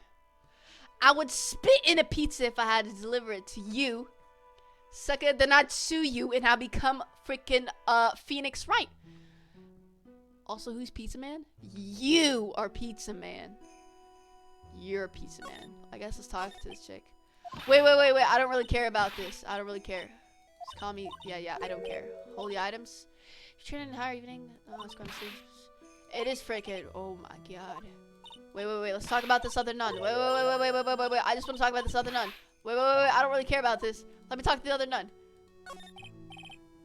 Also, no, I'm D. Steven TTV. Steven Universe. Oh, I'm suing you. That ain't your name, buddy. Stop copying people. There's only one person on the earth named Steven, and it's from Steven Universe. Sister, about this picture. Well, look at that. I must say, I look rather divine, don't you think? Oh, yeah, unforgettable in every way. Oh, you mean it? Okay. This makeup was pretty tough. Iris. Cute little girl in the photo. She looks just like me? No, not really. There's a small temple here. Sorry to cut in, but this Iris, where is she right now? Oh, just listen to you. You have come to find a girlfriend? Nah. No, no, no. That's not what I had in mind at all. Anyway, Iris is in the inner temple. Oh man, oh man. Why don't you have a look at the main hall for now? Let me go to the inner temple, yo. Freaking, of course we can't. I'm gonna sue you for suing me. How about you sue these nuts? Oh my god, I don't like this. Look, there's like even a bridge just like the freaking thing. Yeah, and look at that. Yeah, hey, look, there's a river down there. Looks like it's... Are you freaking kidding me? What's wrong, Nick? You look like you seen a ghost? I'm just not very good with heights. Oh, hey, I've got it. Maybe you should face your No. Yeah, death is a real good way to overcome phobias, alright. Anyway, it looks like a rickety bridge.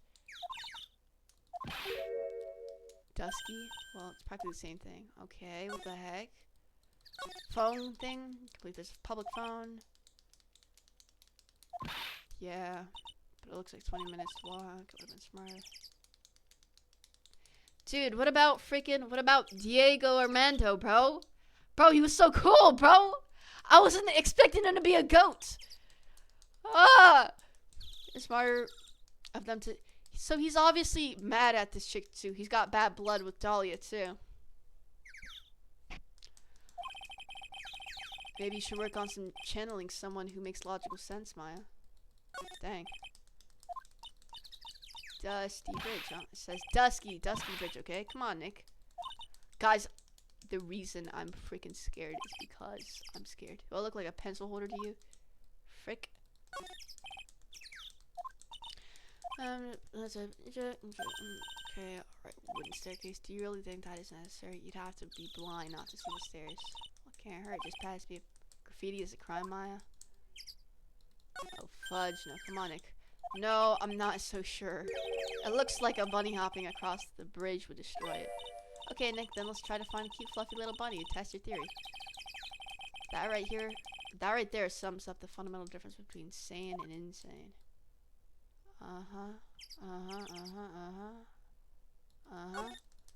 It's like 20 yards to that cliff over there. Do you want to train with me? And do the special course? I think not, but it'd be so great. Really? I see dead people sounds more like a cause for alarm to me.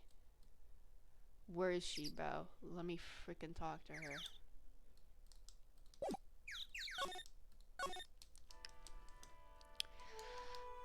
I'm gonna push Maya off the cliff. No! She's gonna go wee all the way down? What the frick is the bad blood between you and Maya? Maya didn't do anything. She's freaking innocent. What the frick is wrong with you? This is the second reason why I'm freaking suing you, bruh. Oh my god, bro. Freaking Maya. Maya. Looks like it's one of those snow motorcycle things. What we call a snowmobile. Okay, Phoenix. Most people call that a snowmobile, you know. Same thing, bruh. Too bad we didn't invite Desiree. Oh, yeah. Innocent until proven dead? Dead until proven innocent, yo. I told you it's snowmobile. Shut the frick up, you freaking nerd. This is why I love Phoenix. He would correct me on something, and I'll slap him in the freaking face. It's a cute little bell tower. Absolutely love the sound of a giant bell. Oh? So which do you like better? That or the sound of money? Sorry, but I'll take money for the win, Nick. What are you apologizing for? What the frick? It looks like it was nice. They got here. I don't want to die. My hot water bottle. Did you bring one for me? What are you talking about, Nick? Who cares around 2 hot water bottles? Brr, if the cold doesn't kill me, the ice queen over here will finish the job. Yeah, I hate the cold. I would never want to go to a place with freaking snow, bruh. Frick no, bruh. Frick no. Well, we can't really go here. I'm assuming we just gotta talk to this chick about some other thing. Can we present? Well, we already presented her this. We'll present her this. And she doesn't care. Okay. Busy doing what? Like, what is this chick doing?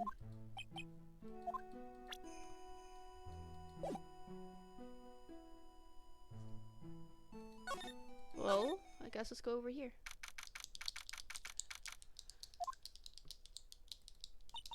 The main hall. I think it's even colder in here. It smells like meat and gravy. Yeah, you're right, I guess. Okay, weird. I thought they would have serve a little something traditional. You think monks and nuns just sit around eating rice gruel all the time? Mashed potatoes. What a cute little acolyte. Don't tell me this is this Okay, I thought. Alright, I'll say it. Better not. Greetings to all of you. Oh, hello. Oh, this lady makes mine look like 6.8 on the weirdness scale. Dang. Your outfit. Did you come here for the special course too? Ha ha ha. Fortunately, no. Actually, I'm you're Miss Elise Dioxyanim? Yes, that's right. You know of me? My name is Pearly Faye. I'm your biggest fan. Who is she, Nick? See it now.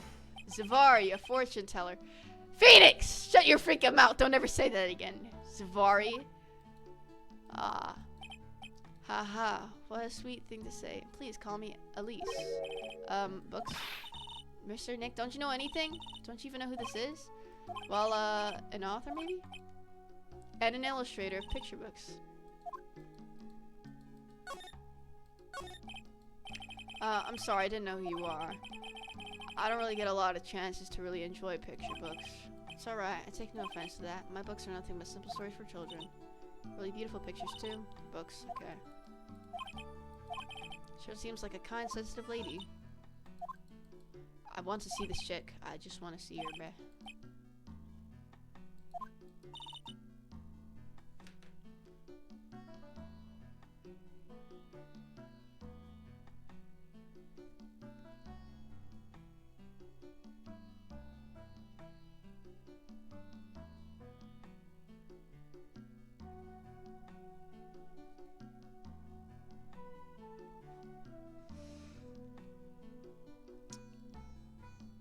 Hold on, I'll be back.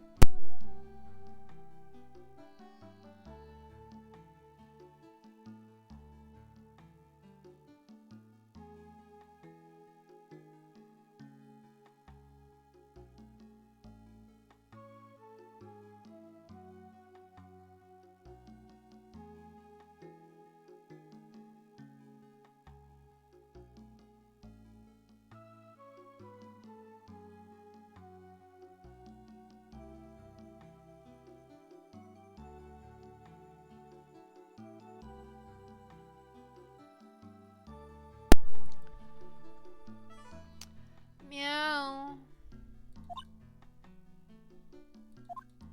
Meow. Apprentice? Don't tell me it's that freaking moron. Oh. Himself, Loris? Okay. Why'd you come to the temple? Are you here to do some spiritual training? That's not it. I'm actually here to gather material. Can't wait to meet Pearls. Is that why you're dressed like you are? Children have a certain image of me in their minds. I don't want to disappoint them. Can I say, she's really a sweet lady.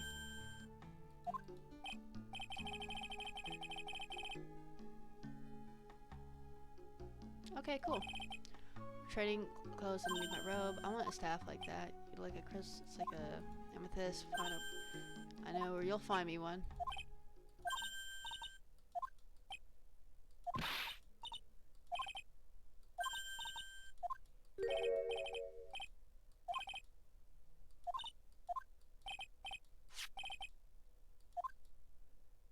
Dang!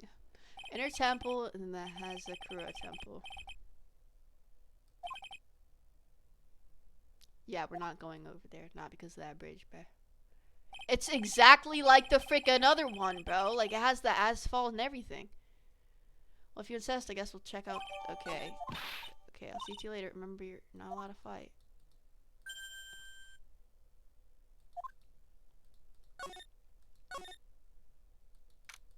Where is she? Where is she? Where is she? Where is she? Where is she?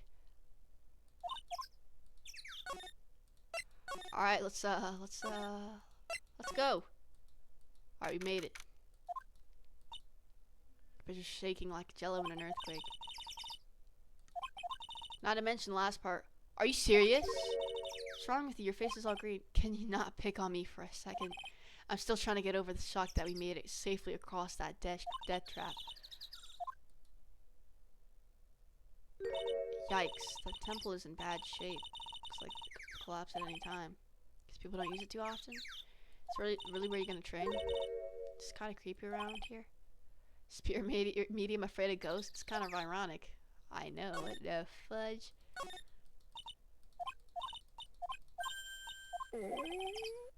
Okay, these freaking noises are weird.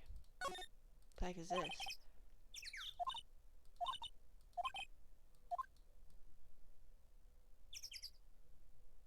What's over here?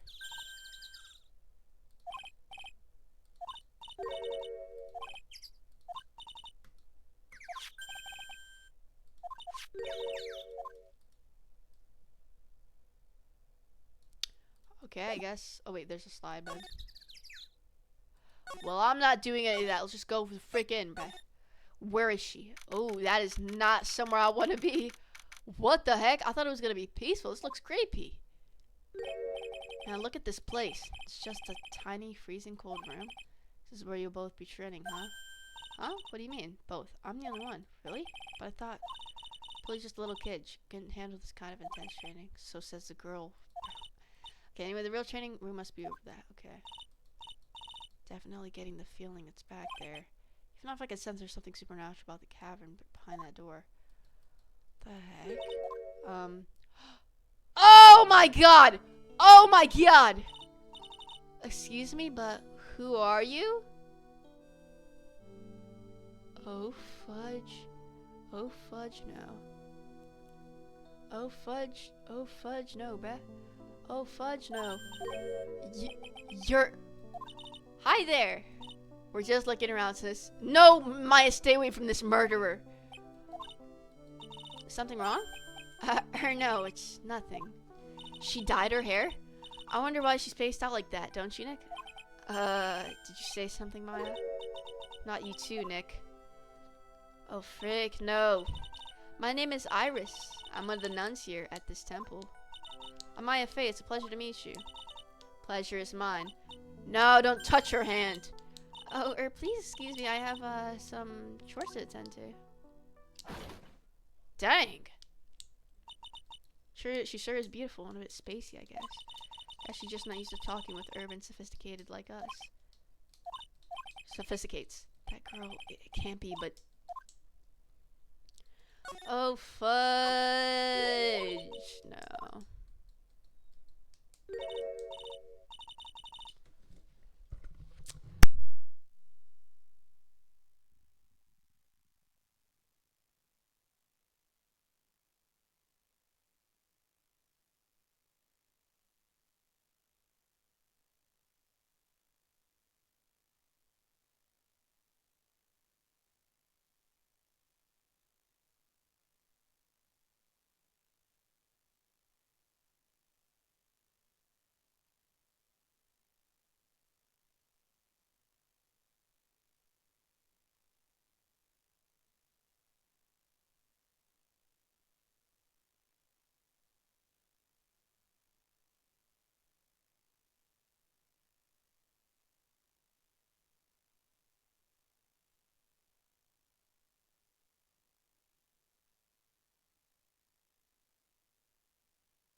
Guys, as excited as I am, why are there freaking 4 viewers?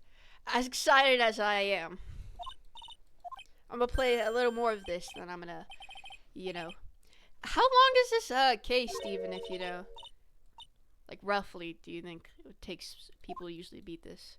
Because if it's the last case in the game, I'm assuming it's gonna be pretty long. What the heck?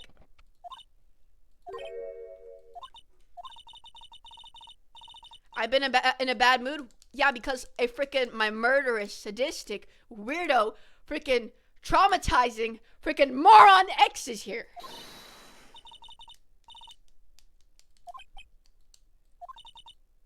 Iris and Nick, sitting in a tree. K-I-S-S-I-N-G. Funny. But she'll literally kill you, Maya. Ah! What is it? Why'd you scream like that? Scroll. It's my mother. What?